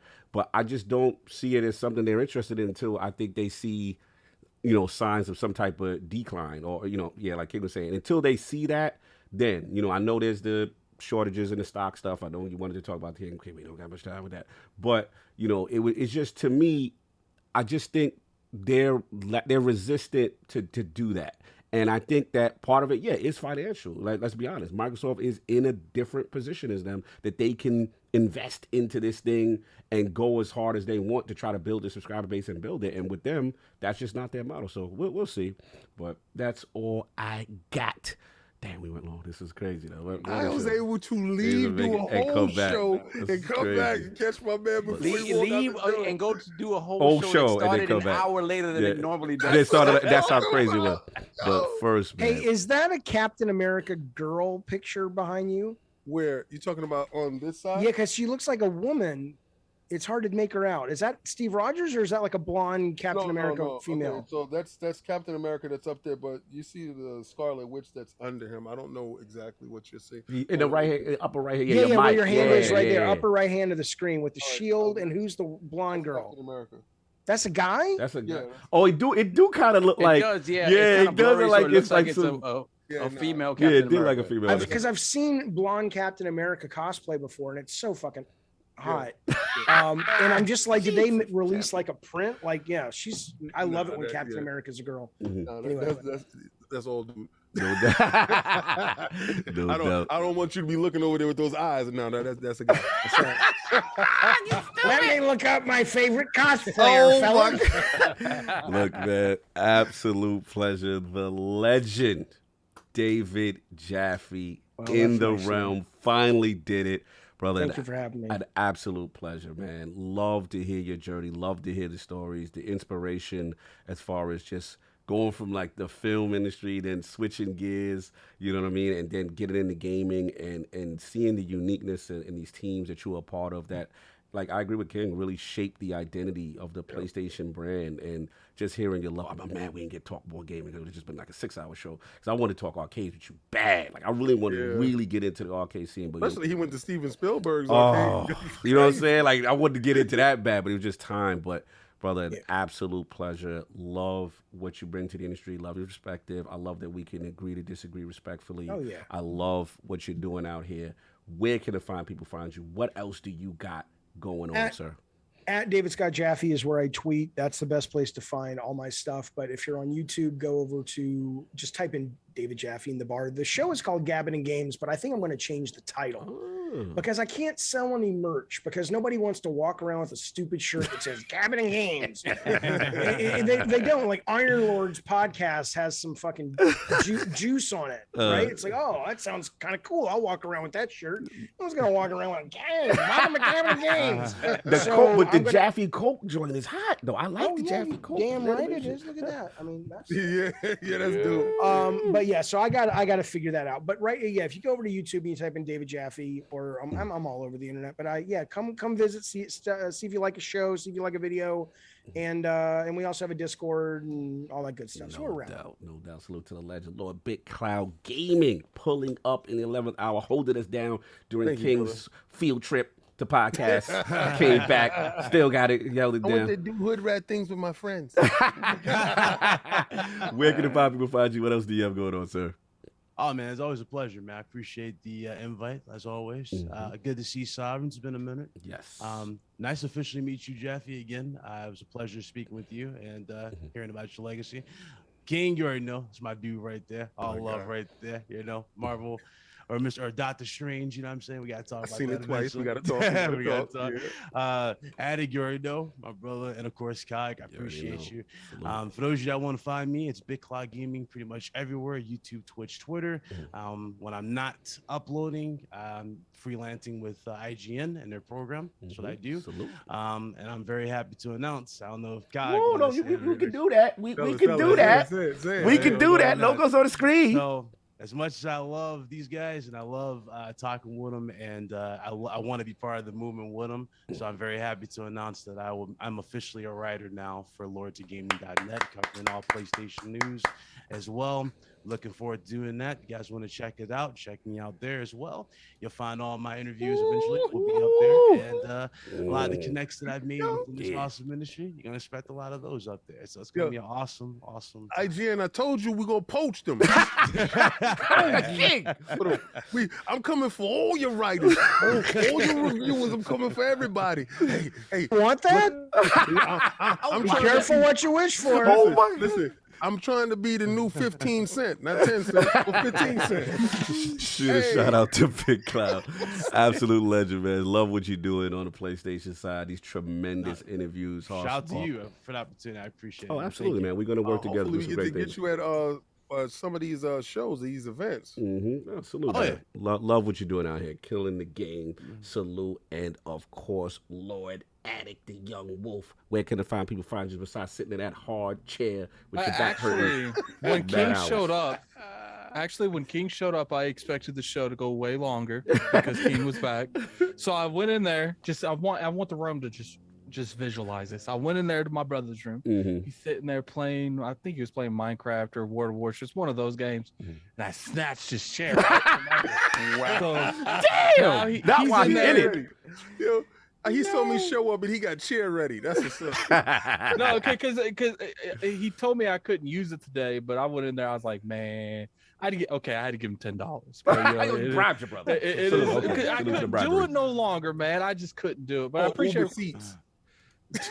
I'm done.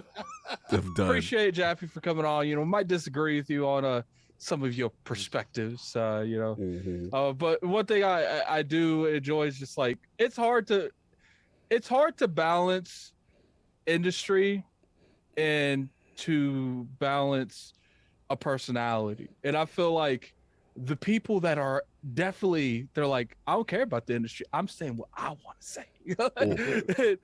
and then you get Jaffe. It's just like, look, like, and that doesn't mean that people like are fake or anything. It's just like sometimes, you know, you do have to find selective words for certain things. You can't just go extra, but Jaffe don't care, and I love it. I love it. You know, but you know, obviously, you know, I don't agree with certain things.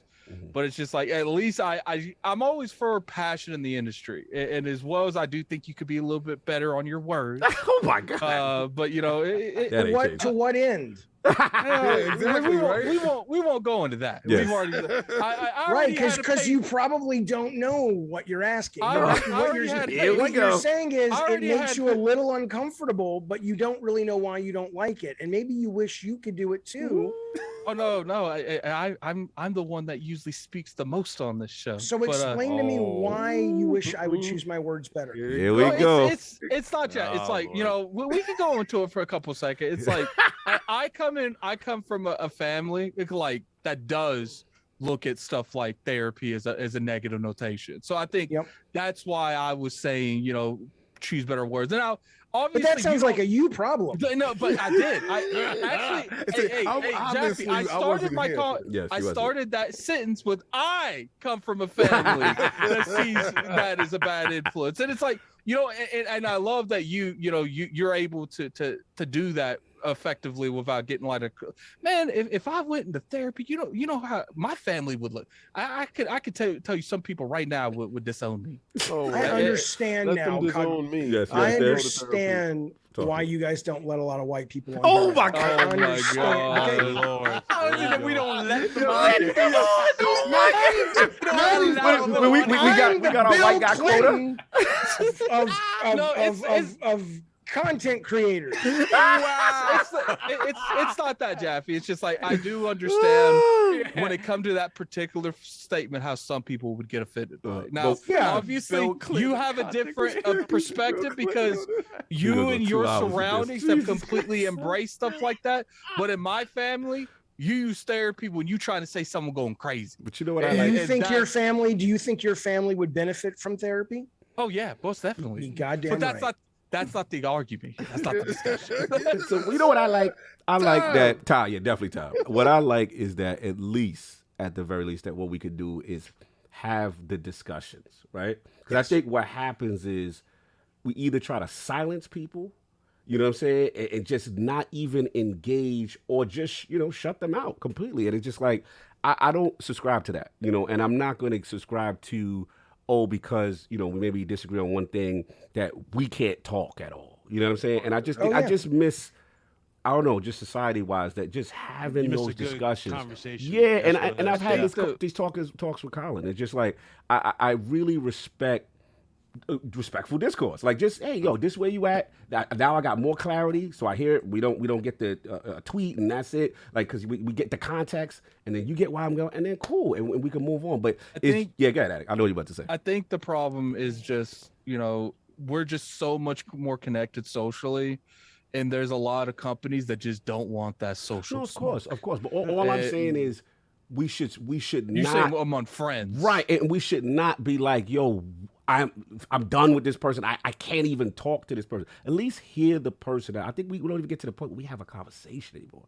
That's the part that really bothers me. So I love it regardless. You know what I'm saying? Y'all were killing me for #JustOne. Like, my opinion is y'all hate. We've always, I mean, one of our the baby bro mentality. Yeah. One of our key statements is like, you know, we give everyone a platform to speak their mind. Yes. If something, you know, that's one of the reasons we have Colin on here. Right. It's like, look, like you can disagree with some of our guests. Tell me rightfully he did not want to be on the show because Colin. I mean, he didn't want to watch the show because Colin. Yeah, we were like, you know what we said? We see you next week. We see you next week if you don't like the guest. And it's like when you look at it from that, and it's like, look, like you can disagree with some of our guests, and some of our guests have every justified to disagree with them, but we're still going to give them the platform to explain what they're talking about. And I feel like that open olive branch is something that's not really done. Preach, brother. That's what I'm proud of the platform. It's like one of those things where, you know, if we was like a lot of other outlets, it's like,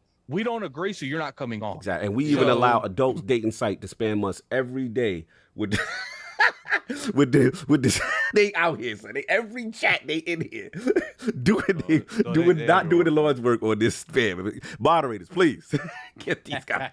We understand. Sexy chat, XYZ. We understand. Yeah. But now I feel what you say. Soft. Where can find what you got going on, sir? Yeah. Big shout out go to our brother Big Cloud. Like you're killing it, brother. You're absolutely killing it. Oh yeah, thanks for coming on, Big Cloud. Yeah, salute to him. do us proud every single day with everything you're doing. So I appreciate you coming on and welcome to LOGNET. That's fantastic. Thank you. No doubt. And Jaffe, I gotta say, man, I think what I appreciate most about Jaffe today is that I feel like there isn't a disingenuous bone in your body, and everything. Oh, that comes, it's all real. it's all real. You can definitely it's say all that. real, and none of it comes from a place of malice. None of it is. All of it comes from I'm saying what I feel, and at the end of the day, it's always some sort of advisory thing. Like, hey, I've been through this. I need you to acknowledge this, and I think one of the big things also is the fact that you said that you realized that you would not fit in gaming today, which is on one hand is sad, right? To realize that at that level, at the level, AAA right, level, yeah. Right. But at the same time, it takes a really big person to sort of invest in themselves enough to realize that, hey, I'm at that point where I want to do something different. I don't want to be in this space. I don't feel like I fit in this space, and to acknowledge that and to do what you're doing. It's something that it bothers me about how people perceive you. It bothers me about how people perceive Colin, is that people hear what they want to hear and they believe what they want to believe. And a lot of times that is based on nothing. Mm-hmm. So right. I appreciate you being here. And No, I do appreciate you saying that. Yeah. No doubt.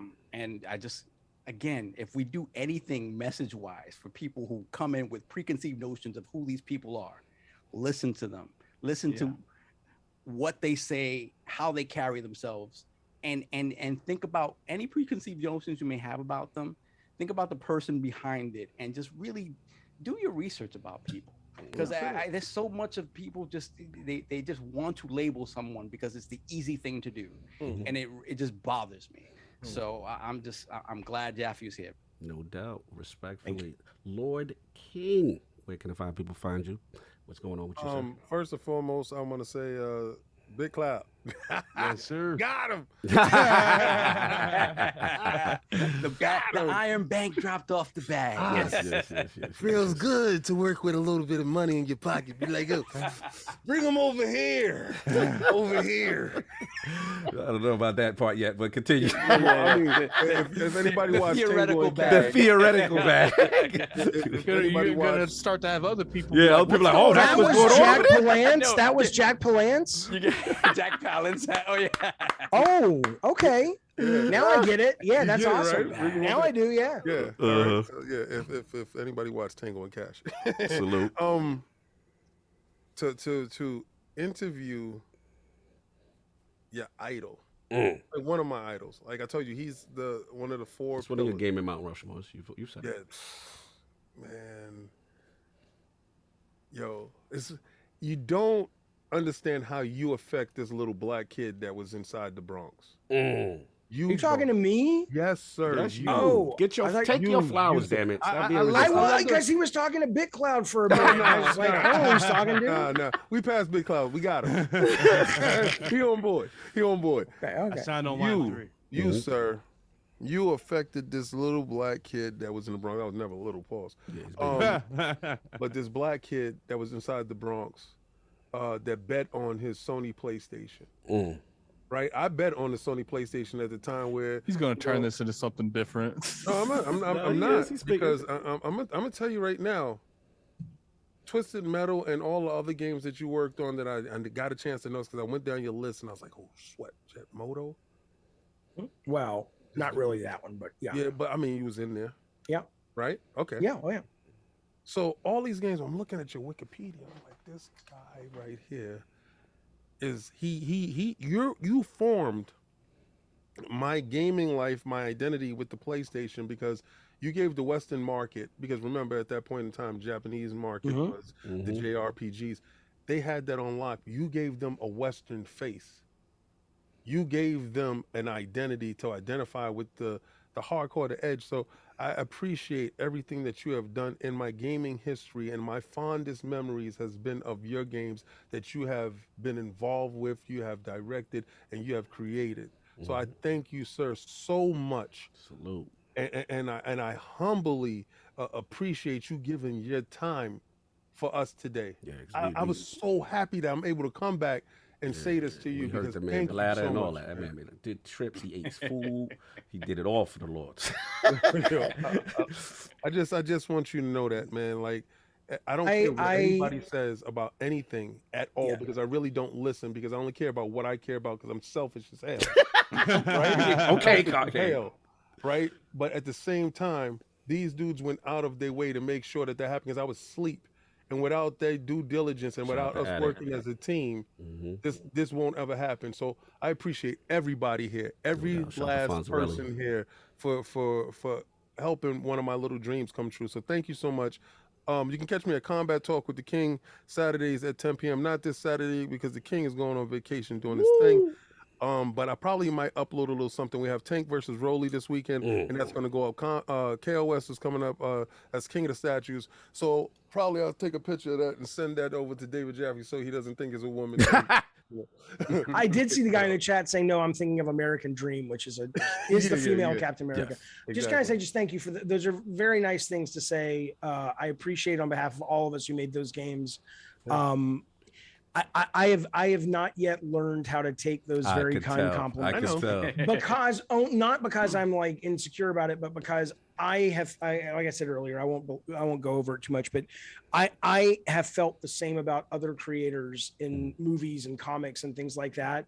And once I became a guy that heard those same kind of things that me and the teams did, that I used to say to people like Steven Spielberg or Stan Lee or whatever, it's a very strange thing to hear. People never, like you say, people never get the flowers while they're still here to smell them. I don't know if it's possible to smell them. I think the very nature of me working with teams to make something that we love that did connect with that 10-year-old kid or that little kid in Brooklyn. Bronx. Bronx, just correct that quick. Bronx, say that right. South Bronx, hip hop originator. But regardless, it is you can't look at the creation of the work that way. It goes out and it's its own thing, and so it becomes difficult to know how do you take that, because I know exactly what you're saying, because I was that kid. But I don't know how to take it because I go, that's some very important, meaningful, kind, wonderful, nostalgic memories that you're sharing. And I love that we can be part of them. And at the same time, I want to make it clear to people watching that is almost something that happens subconsciously. And it's not something we, you know what I'm saying? Yeah, of course. It's a moment. It's a moment. I'll jump in. Look, man, absolute pleasure. Shout out to the chat, everybody in here rocking the whole way, for the most part, being respectful, not crazy. And look, again, Jaffe, I know what you mean. It's a moment. We definitely don't want to understate the team aspect, but we believe in giving people their flowers. And you're a contributor in this industry. We can't take that away from you. No one can take that away from you. And it was great to have a discussion with you. And hopefully, great to be here. Thank you, guys. We'll be back, no doubt. Anytime. You already know. Honor to talk to you, Jeff. No doubt. All right, I'm around. Hit me up. We got super chats. Yeah, I love to have you on RGT. Hell yeah. Yeah, absolutely. Yeah, there you go. How about the board? So technically, I'm not here. I'm going to be jumping out. All right, do your thing. We're super chat. If anybody has to go, we understand. Right. We had everybody hostage. Saul will read the super chats. And yeah, we got a couple, not too many. Okay. All right, I'm going to head out unless there's any specifically asking me something. Bro, let me see. I mean, there's some people that had, I'll wait if they pay. Wait for the smoke. I'll wait if they pay. If they paid, I don't want to be a dick. So if they want me to respond to something, it's fine. Hey, this one is just somebody commenting on the therapy thing. Commenting, not necessarily asking you a question. What was their comment? Drogba, $10 super chat. If everyone needs therapy, then that makes it an irrelevant professional critique. You can't use stigmatized language to intentionally provoke, then say that same stigma isn't your problem. Great show. Fuck you. Oh my God. All right, so let's let him go. Love you, brother. Hi, you guys. Jaffe, have a good one. Be good, brother. Thank you again for pulling up. Appreciate you. All right, continue. Let's get the rest of it. Wow. He was good. He was good. He was good to the end, to the fool, and it's like, He's ready for the finish line. That's what I do. We got Called Weeb, $5 super chat. Phil is the founding titan. The Xbox lead rumbling is coming for the industry. On a serious note, Jaffe made some good points. Yes, he did. Yeah. Then we have Crisley Seam, Crisley Keem. I don't know. I don't know what they're trying to say there. $10 super chat. Last name pronounced Seamy. Okay, Crisley Seamy. There you go. okay, here we go. It seems like Microsoft is learning how to manage studios, and this is the growing pain stage. As long as they learn and grow from this, they will be fine. I mean, there's a hell of a lot of studios to manage, so kind of unprecedented. Clutchman, $5 super chat. Listening late, but obviously bummed about the Starfield delay, but I just have a feeling they still have amazing games set for this year. Can't wait. No doubt. Then we got Lord Metroid, $2 super chat. Let's not forget God of War trilogy, superb music. Yes, definitely did. Then we got Hargeet Shani, $5 super chat.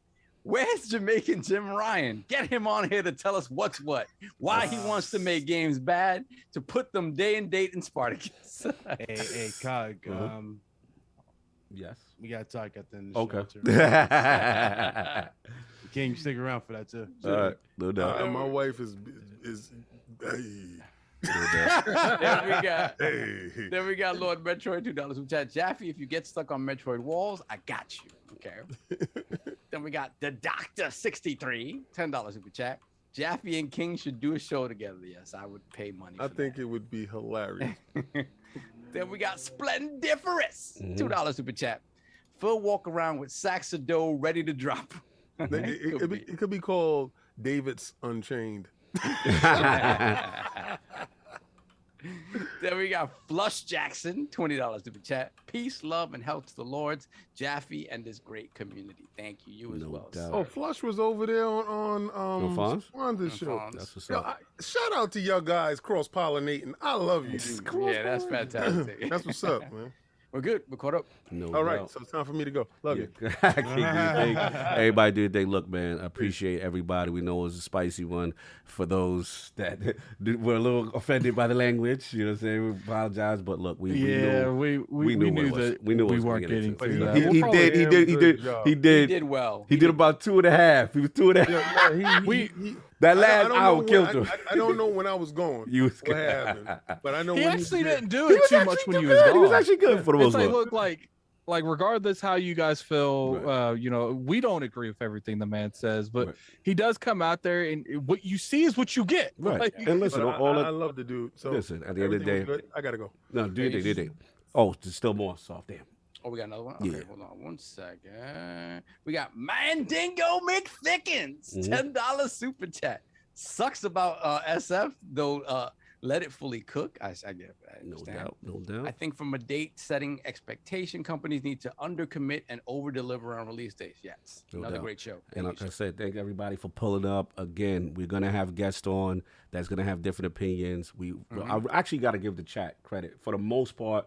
Super respectful, and no one really said no one went extra. out of pocket. You know what I'm saying? I think people are realizing that, like, just because we have guests on that, you know, what's one controversy? I think I'm butchering that. Controversial, like, doesn't mean that, you know, we don't share their outputs. We just want to give them a platform to respectfully say what they meant, and you know, and that's how we've always been from the call-in, you know. Everything. We've had a couple guests on that people just do not like. And when we see your tweets, we see your chat in the comments, it's like, I'm not watching this. And the best thing is we understand that if you don't like a certain guest, we'll see you next week. No, but I give them credit. Like, for the most part, people did show up still. You know what I mean? And there wasn't the super negative vitriol like we used to get in the past. So to me, I want to give the realm credit. You know what I'm saying? For at least coming in, listen. And if they still disagree, we understand. And for those who got some extra context, great. You know, that's it. But look, fantastic show. We got to get up out of here. Again, Sunday is going to be lit. We will see y'all. Anything else? We got everything cool. The business is taken care of. Do you want to announce next week's show? Or you already putting it out there? Well, I mean, we might as well. They know they're coming. There's only a certain amount of time we can do it. Sorry, let's go. most likely, so I won't give you guys 100%, but we will be having our PlayStation 2022 predictions next week. Yes. We don't. We have a panel for the most part. We're not going to say that. But we will probably we'll announce it maybe Friday-ish who the panel is going to be, because I got to do a bunch of video editing. No doubt. So stay tuned. We got that. We also got other guests coming. We got a lot of stuff lined up for y'all. Salute to the realm. Enjoy your Sunday. We out. Peace.